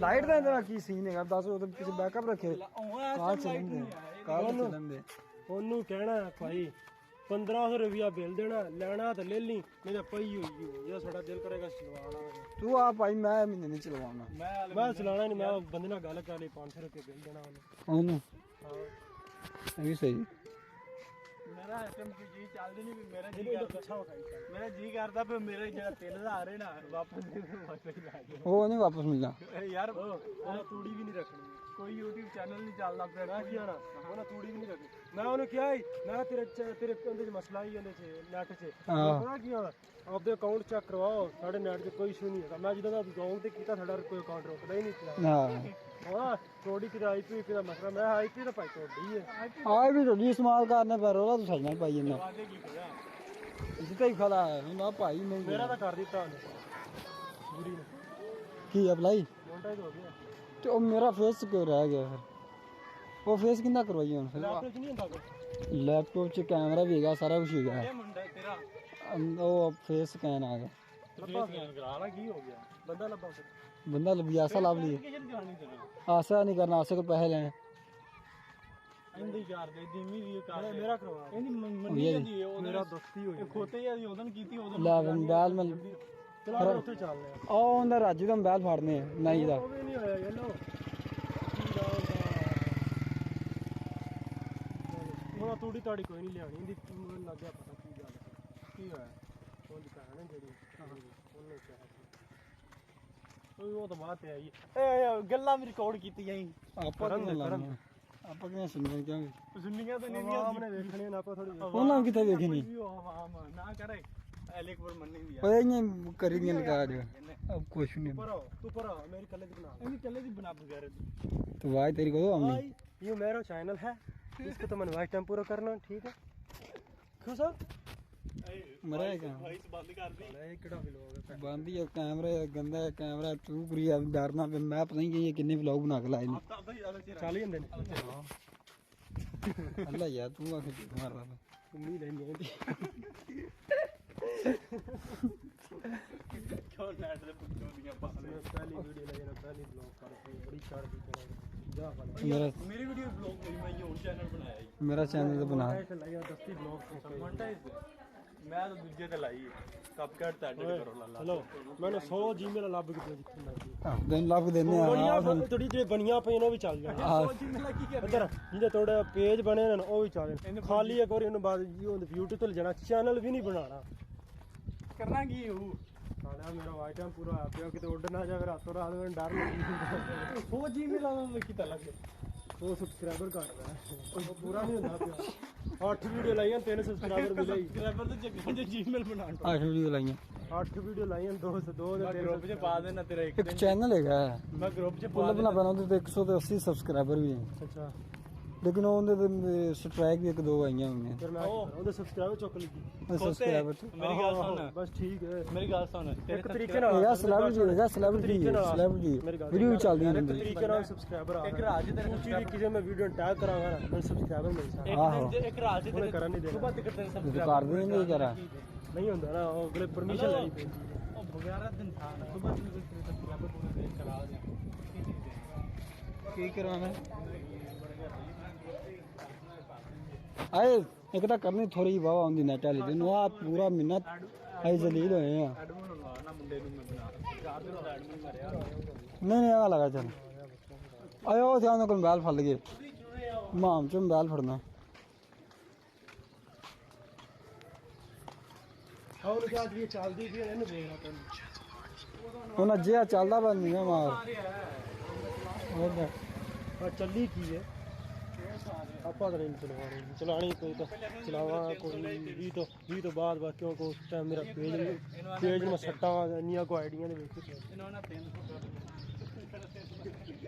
ਤੂੰ ਕਹ 300 ਦਾ ਮੈਂ ਨੈਟ ਯੂਜ਼ ਕਰ ਲਿਆ ਤੇ ਬਾਕੀ ਤੂੰ ਆ ਸੀਰੀਅਸ ਮੈਂ 4 ਤੋਂ ਬਹੁਤ ਵੀ ਪੈਕੇਜ ਲਾਇਆ ਤੂੰ 4 MB ਦਾ ਲਵਾਂਗਾ ਠੀਕ ਹੈ ਚੈਨਲ ਵੀ ਨਹੀਂ ਬਣਾਇਆ ਤੂੰ 4 MB ਦਾ ਕਰਨਾ ਕਰਾਂਗੇ 4 ਦਾ ਹੀ ਹੈ 15 ਦਾ ਬਿੱਲ ਤਾਂ 6 ਦਾ ਹੀ ਦੇਣਾ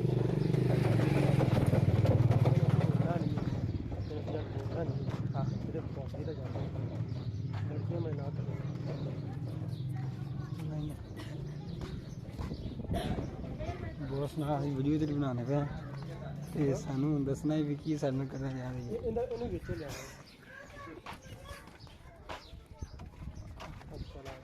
अस्सलाम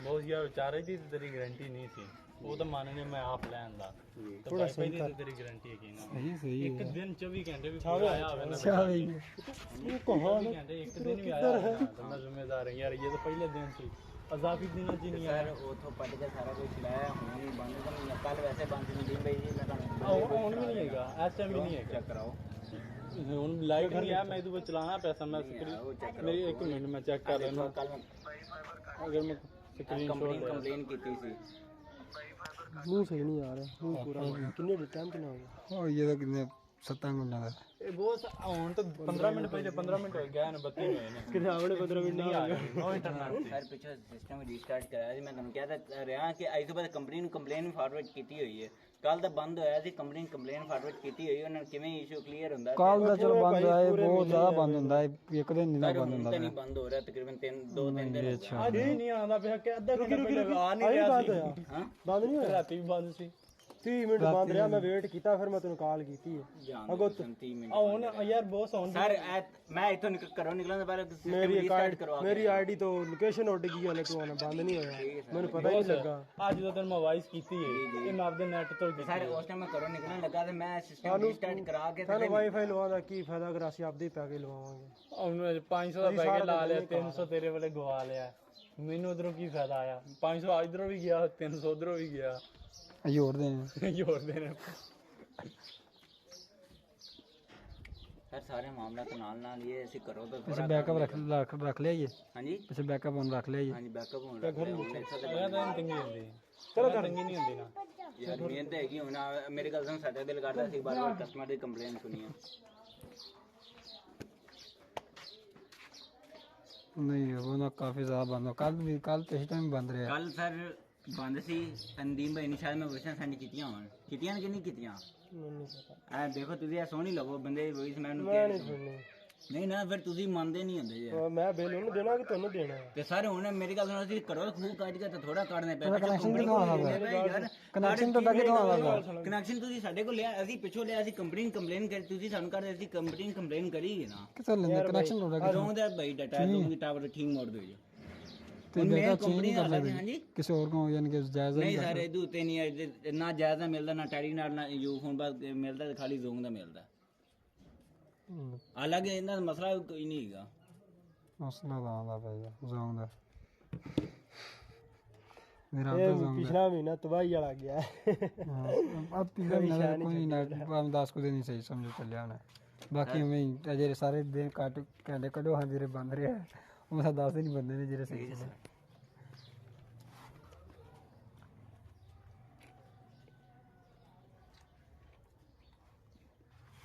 ਸਾਰੇ ਮਾਮਲਾ ਤਾਂ ਨਾਲ ਹੀ ਹੁੰਦੇ ਨੇ ਉਹ ਤਾਂ ਨਾਲ ਹੁੰਦੇ ਨੇ ਯਾਦ ਰੱਖੋ ਕਿ ਅਸੀਂ ਘਰੋਂ ਕੱਢਨੇ ਮੈਂ ਬਈ ਸਾਡੇ ਯਾਰ ਮੇਰੀ ਗੱਲ ਸੁਣ ਮੁਸਤਾ ਜੀ ਅਸੀਂ ਯਾਰ ਬਿੱਲ ਦੇਣਾ ਤੈਨੂੰ ਅਸੀਂ ਪਿੱਛੇ ਨੂੰ ਨਹੀਂ ਜਾਣਦੇ ਬਈ ਮੇਰੀ ਗੱਲ ਸੁਣੋ ਮੇਰੀ ਪੂਰੀ ਗੱਲ ਸੁਣ ਤੁਸੀਂ ਸਾਨੂੰ ਜਾਣਦੇ ਜੇ ਮੈਂ ਤੁਹਾਨੂੰ ਜਾਣਦਾ ਹਾਂਜੀ ਤੇ ਬਈ ਤੁਹਾਡਾ ਹੱਕ ਬਣਦਾ ਕੰਪਲੇਨ ਕਰਨ ਦਾ ਹੁਣ ਮੇਰੀ ਗੱਲ ਇਹਨੇ ਵੀ ਸਾਡਾ ਨਹੀਂ ਚੁੱਕਦੇ ਜਦੋਂ ਵਾਈਫਾਈ ਬੰਦ ਹੁੰਦੀ ਹੈ ਦਸਤੀ ਦਾ ਨੰਬਰ ਬੰਦ ਹੋ ਜਾਂਦਾ ਨੰਬਰ ਬੰਦ ਹੋ ਜਾਂਦਾ ਨਹੀਂ ਫੋਨ ਚੁੱਕਦੇ ਯਾਰ ਇੱਕ ਬੰਦੇ ਮੇਰੀ ਗੱਲ ਸੁਣੋ ਇੱਕ ਬੰਦੇ ਨੂੰ ਅਗਰ ਬਈ ਸਟੋਰੀ ਲਾ ਕਰੋ ਸਟੋਰੀ ਸਰ ਸਟੋਰੀ ਵੇਖ ਲੈ ਹੁਣ ਤੁਸੀਂ ਮੈਨੂੰ ਫੋਨ ਕੀਤਾ 10 ਮੈਂ ਕਹਿ ਦਿੱਤਾ ਬਈ 10 ਤੋਂ 15 ਮਿੰਟ ਤੱਕ ਚੱਲ ਜਾਏਗਾ ਫਿਰ ਤੁਹਾਡੇ ਤੋਂ ਬੰਦਾ ਦੁਬਾਰਾ ਫੋਨ ਕਰਨ ਦਾ 10 ਮਿੰਟ ਬਾਅਦ ਬਈ ਨੈਟ ਦੀ ਕਿਉਂ ਨਹੀਂ ਚੱਲਿਆ 10 ਮਿੰਟ ਬਾਅਦ ਕਿਦੋਂ ਨਹੀਂ ਇਹ ਕਾਫੀ ਬੰਦੇ ਤਾਂ ਪਰ ਨੰਬਰ ਹੀ ਬੰਦ ਕਰ ਦਿੱਤਾ ਕਿਦੋਂ ਹੁਣ ਕੰਪਨੀ ਸਾਨੂੰ ਆਦੀ 10 ਮਿੰਟ ਦਾ ਸੀ ਹੁਣ ਕੰਪਨੀ ਵੀ ਬਾਰ-ਬਾਰ ਫੋਨ ਨਹੀਂ ਚੁੱਕਦੀ ਹੁਣ ਮਸਲੇ ਬਣਨ ਲੱਗੇ ਪਤਾ ਨਹੀਂ ਚੱਲਦਾ ਟੈਕਨੀਕਲ ਚੀਜ਼ਾਂ ਨੇ ਇੱਕ ਦਿਨ ਸ਼ਾਮ ਨੂੰ ਬਣ ਗਿਆ ਉਹ ਪਤਾ ਨਹੀਂ ਜਦੋਂ ਤੂੰ ਬਾਰਿਸ਼ ਆਈ ਸੀ ਆਹੋ ਰਾਤ ਨੂੰ ਉਹ ਦਿਨ ਪਤਾ ਨਹੀਂ ਬਾਅਦ ਸੋਇਆ ਮੇਰੀ ਅੱਖ ਨੂੰ ਰਾਤ 8 ਵਜੇ ਦੀ ਬੱਤੀ ਕਿਦੋਂ ਨੇਰੀ ਆਈ ਹੈ ਰਾਤ 8 ਵਜੇ ਦੀ ਬੱਤੀ ਗਈ ਅਜੇ ਤੱਕ ਨਹੀਂ ਆਈ ਬੱਤੀ ਅਜੇ ਨਹੀਂ ਆਈ ਮੈਂ ਬਹੁਤ ਸਾਰੀ ਦਿਹਾੜੀ ਇਸ ਕੰਮ ਤੇ ਹੁੰਨਾ ਮੈਂ ਤੈਨੂੰ ਸਕਰੀਨਸ਼ਾਟ ਸੱਟਣ ਤੇ ਹੋਣਾ ਹੀ ਕਿਉਂਕਿ ਮੇਰੇ ਕੋਲ ਨਾ ਇਹ ਵਾਰ-ਵਾਰ ਕੋ ਨਹੀਂ ਹੋਣਾ ਹੁਣ ਤੂੰ ਸਕਰੀਨਸ਼ਾਟ ਵੇਖੀ ਜੀ ਯਾਰ ਹਰ ਵਕਤ ਮੇਰੇ ਉਹਨੂੰ ਡਿਵਾਈਸ ਨੂੰ ਹੀ ਵੇਖਿਆ ਚਲੋ ਬੱਤੀ ਆ ਗਈ ਨਾ ਕਿਦੋਂ ਬੱਤੀ ਆਏਗੀ ਮੈਨੂੰ ਦੱਸਿਆ ਮੈਂ ਚੈੱਕ ਕਰ ਲਾਂਗੇ ਜੇ ਮੈਂ ਇੱਥੇ ਹੀ ਆ ਤਕਰੀਬਨ ਡਿਗਰ ਤੱਕ ਠੀਕ ਹੋ ਗਿਆ ਜੀ ਮੈਨੂੰ ਲਾਜ਼ਮੀ ਫੋਨ ਕਰ ਦੇ ਕਿਦੋਂ ਬੱਤੀ ਆ ਗਈ ਨਾ ਕੀ ਬਣਾ ਉਹ ਮੈਗਨੇਟ ਬੰਦ ਨਹੀਂ ਗਿਆ 15 ਮਿੰਟ ਨਹੀਂ ਇਹ ਕਿਤੇ ਪੂਰੇ 15 ਮਿੰਟ ਕਰਨਾ ਹੈ ਕਿਹੜਾ ਕੰਮਾਂ ਨੂੰ ਪੈ ਗਿਆ ਤੂੰ ਯਾਰ ਇਹ ਆਪਣੀ ਬਾਈ ਨੂੰ ਜਾਣਦੇ ਆਪਾਂ ਕੀ ਵਾਈਸ ਕਰਨਾ ਤੇਰੀ ਵਾਈਸ ਨੂੰ ਅਸੀਂ ਇਹਨੂੰ ਰਿਮੂਵ ਆਹ ਨੇ ਚੂਚੀ ਨੇ ਪਤਾ ਕੀ ਲਾਈ ਸੀ ਮੇਰੇ ਜੀ ਬਣਾ ਕੇ ਬਸ ਲਾ ਗਈ ਸੀਆਂ में ਉਹ ਤਾਂ ਟ੍ਰਿਮ ਕੀਤੀ ਸੀ ਨਾ ਬਾਤ ਹੋ ਚਲਾ ਉਹਦਾ ਨਾ ਟ੍ਰਿਮ ਕੀਤੀ ਠੀਕ ਹੋ ਗਿਆ ਬੌਸ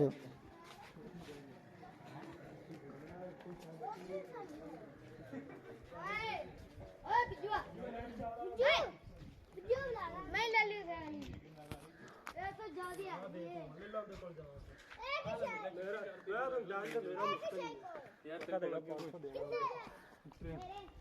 ਕੋਈ ਨਹੀਂ ਗੱਲ ਨਹੀਂ ਘਰ ਵਾਲ ਚਲਾ ਮੈਂ ਫੜ ਲਿਆ ਮੇਰੀ ਗੱਲ ਸੁਣ ਉਧਰ 500 2000 ਦਿਨ ਹੈ ਹੁਣ ਤੇਰਾ ਬਰਦਾ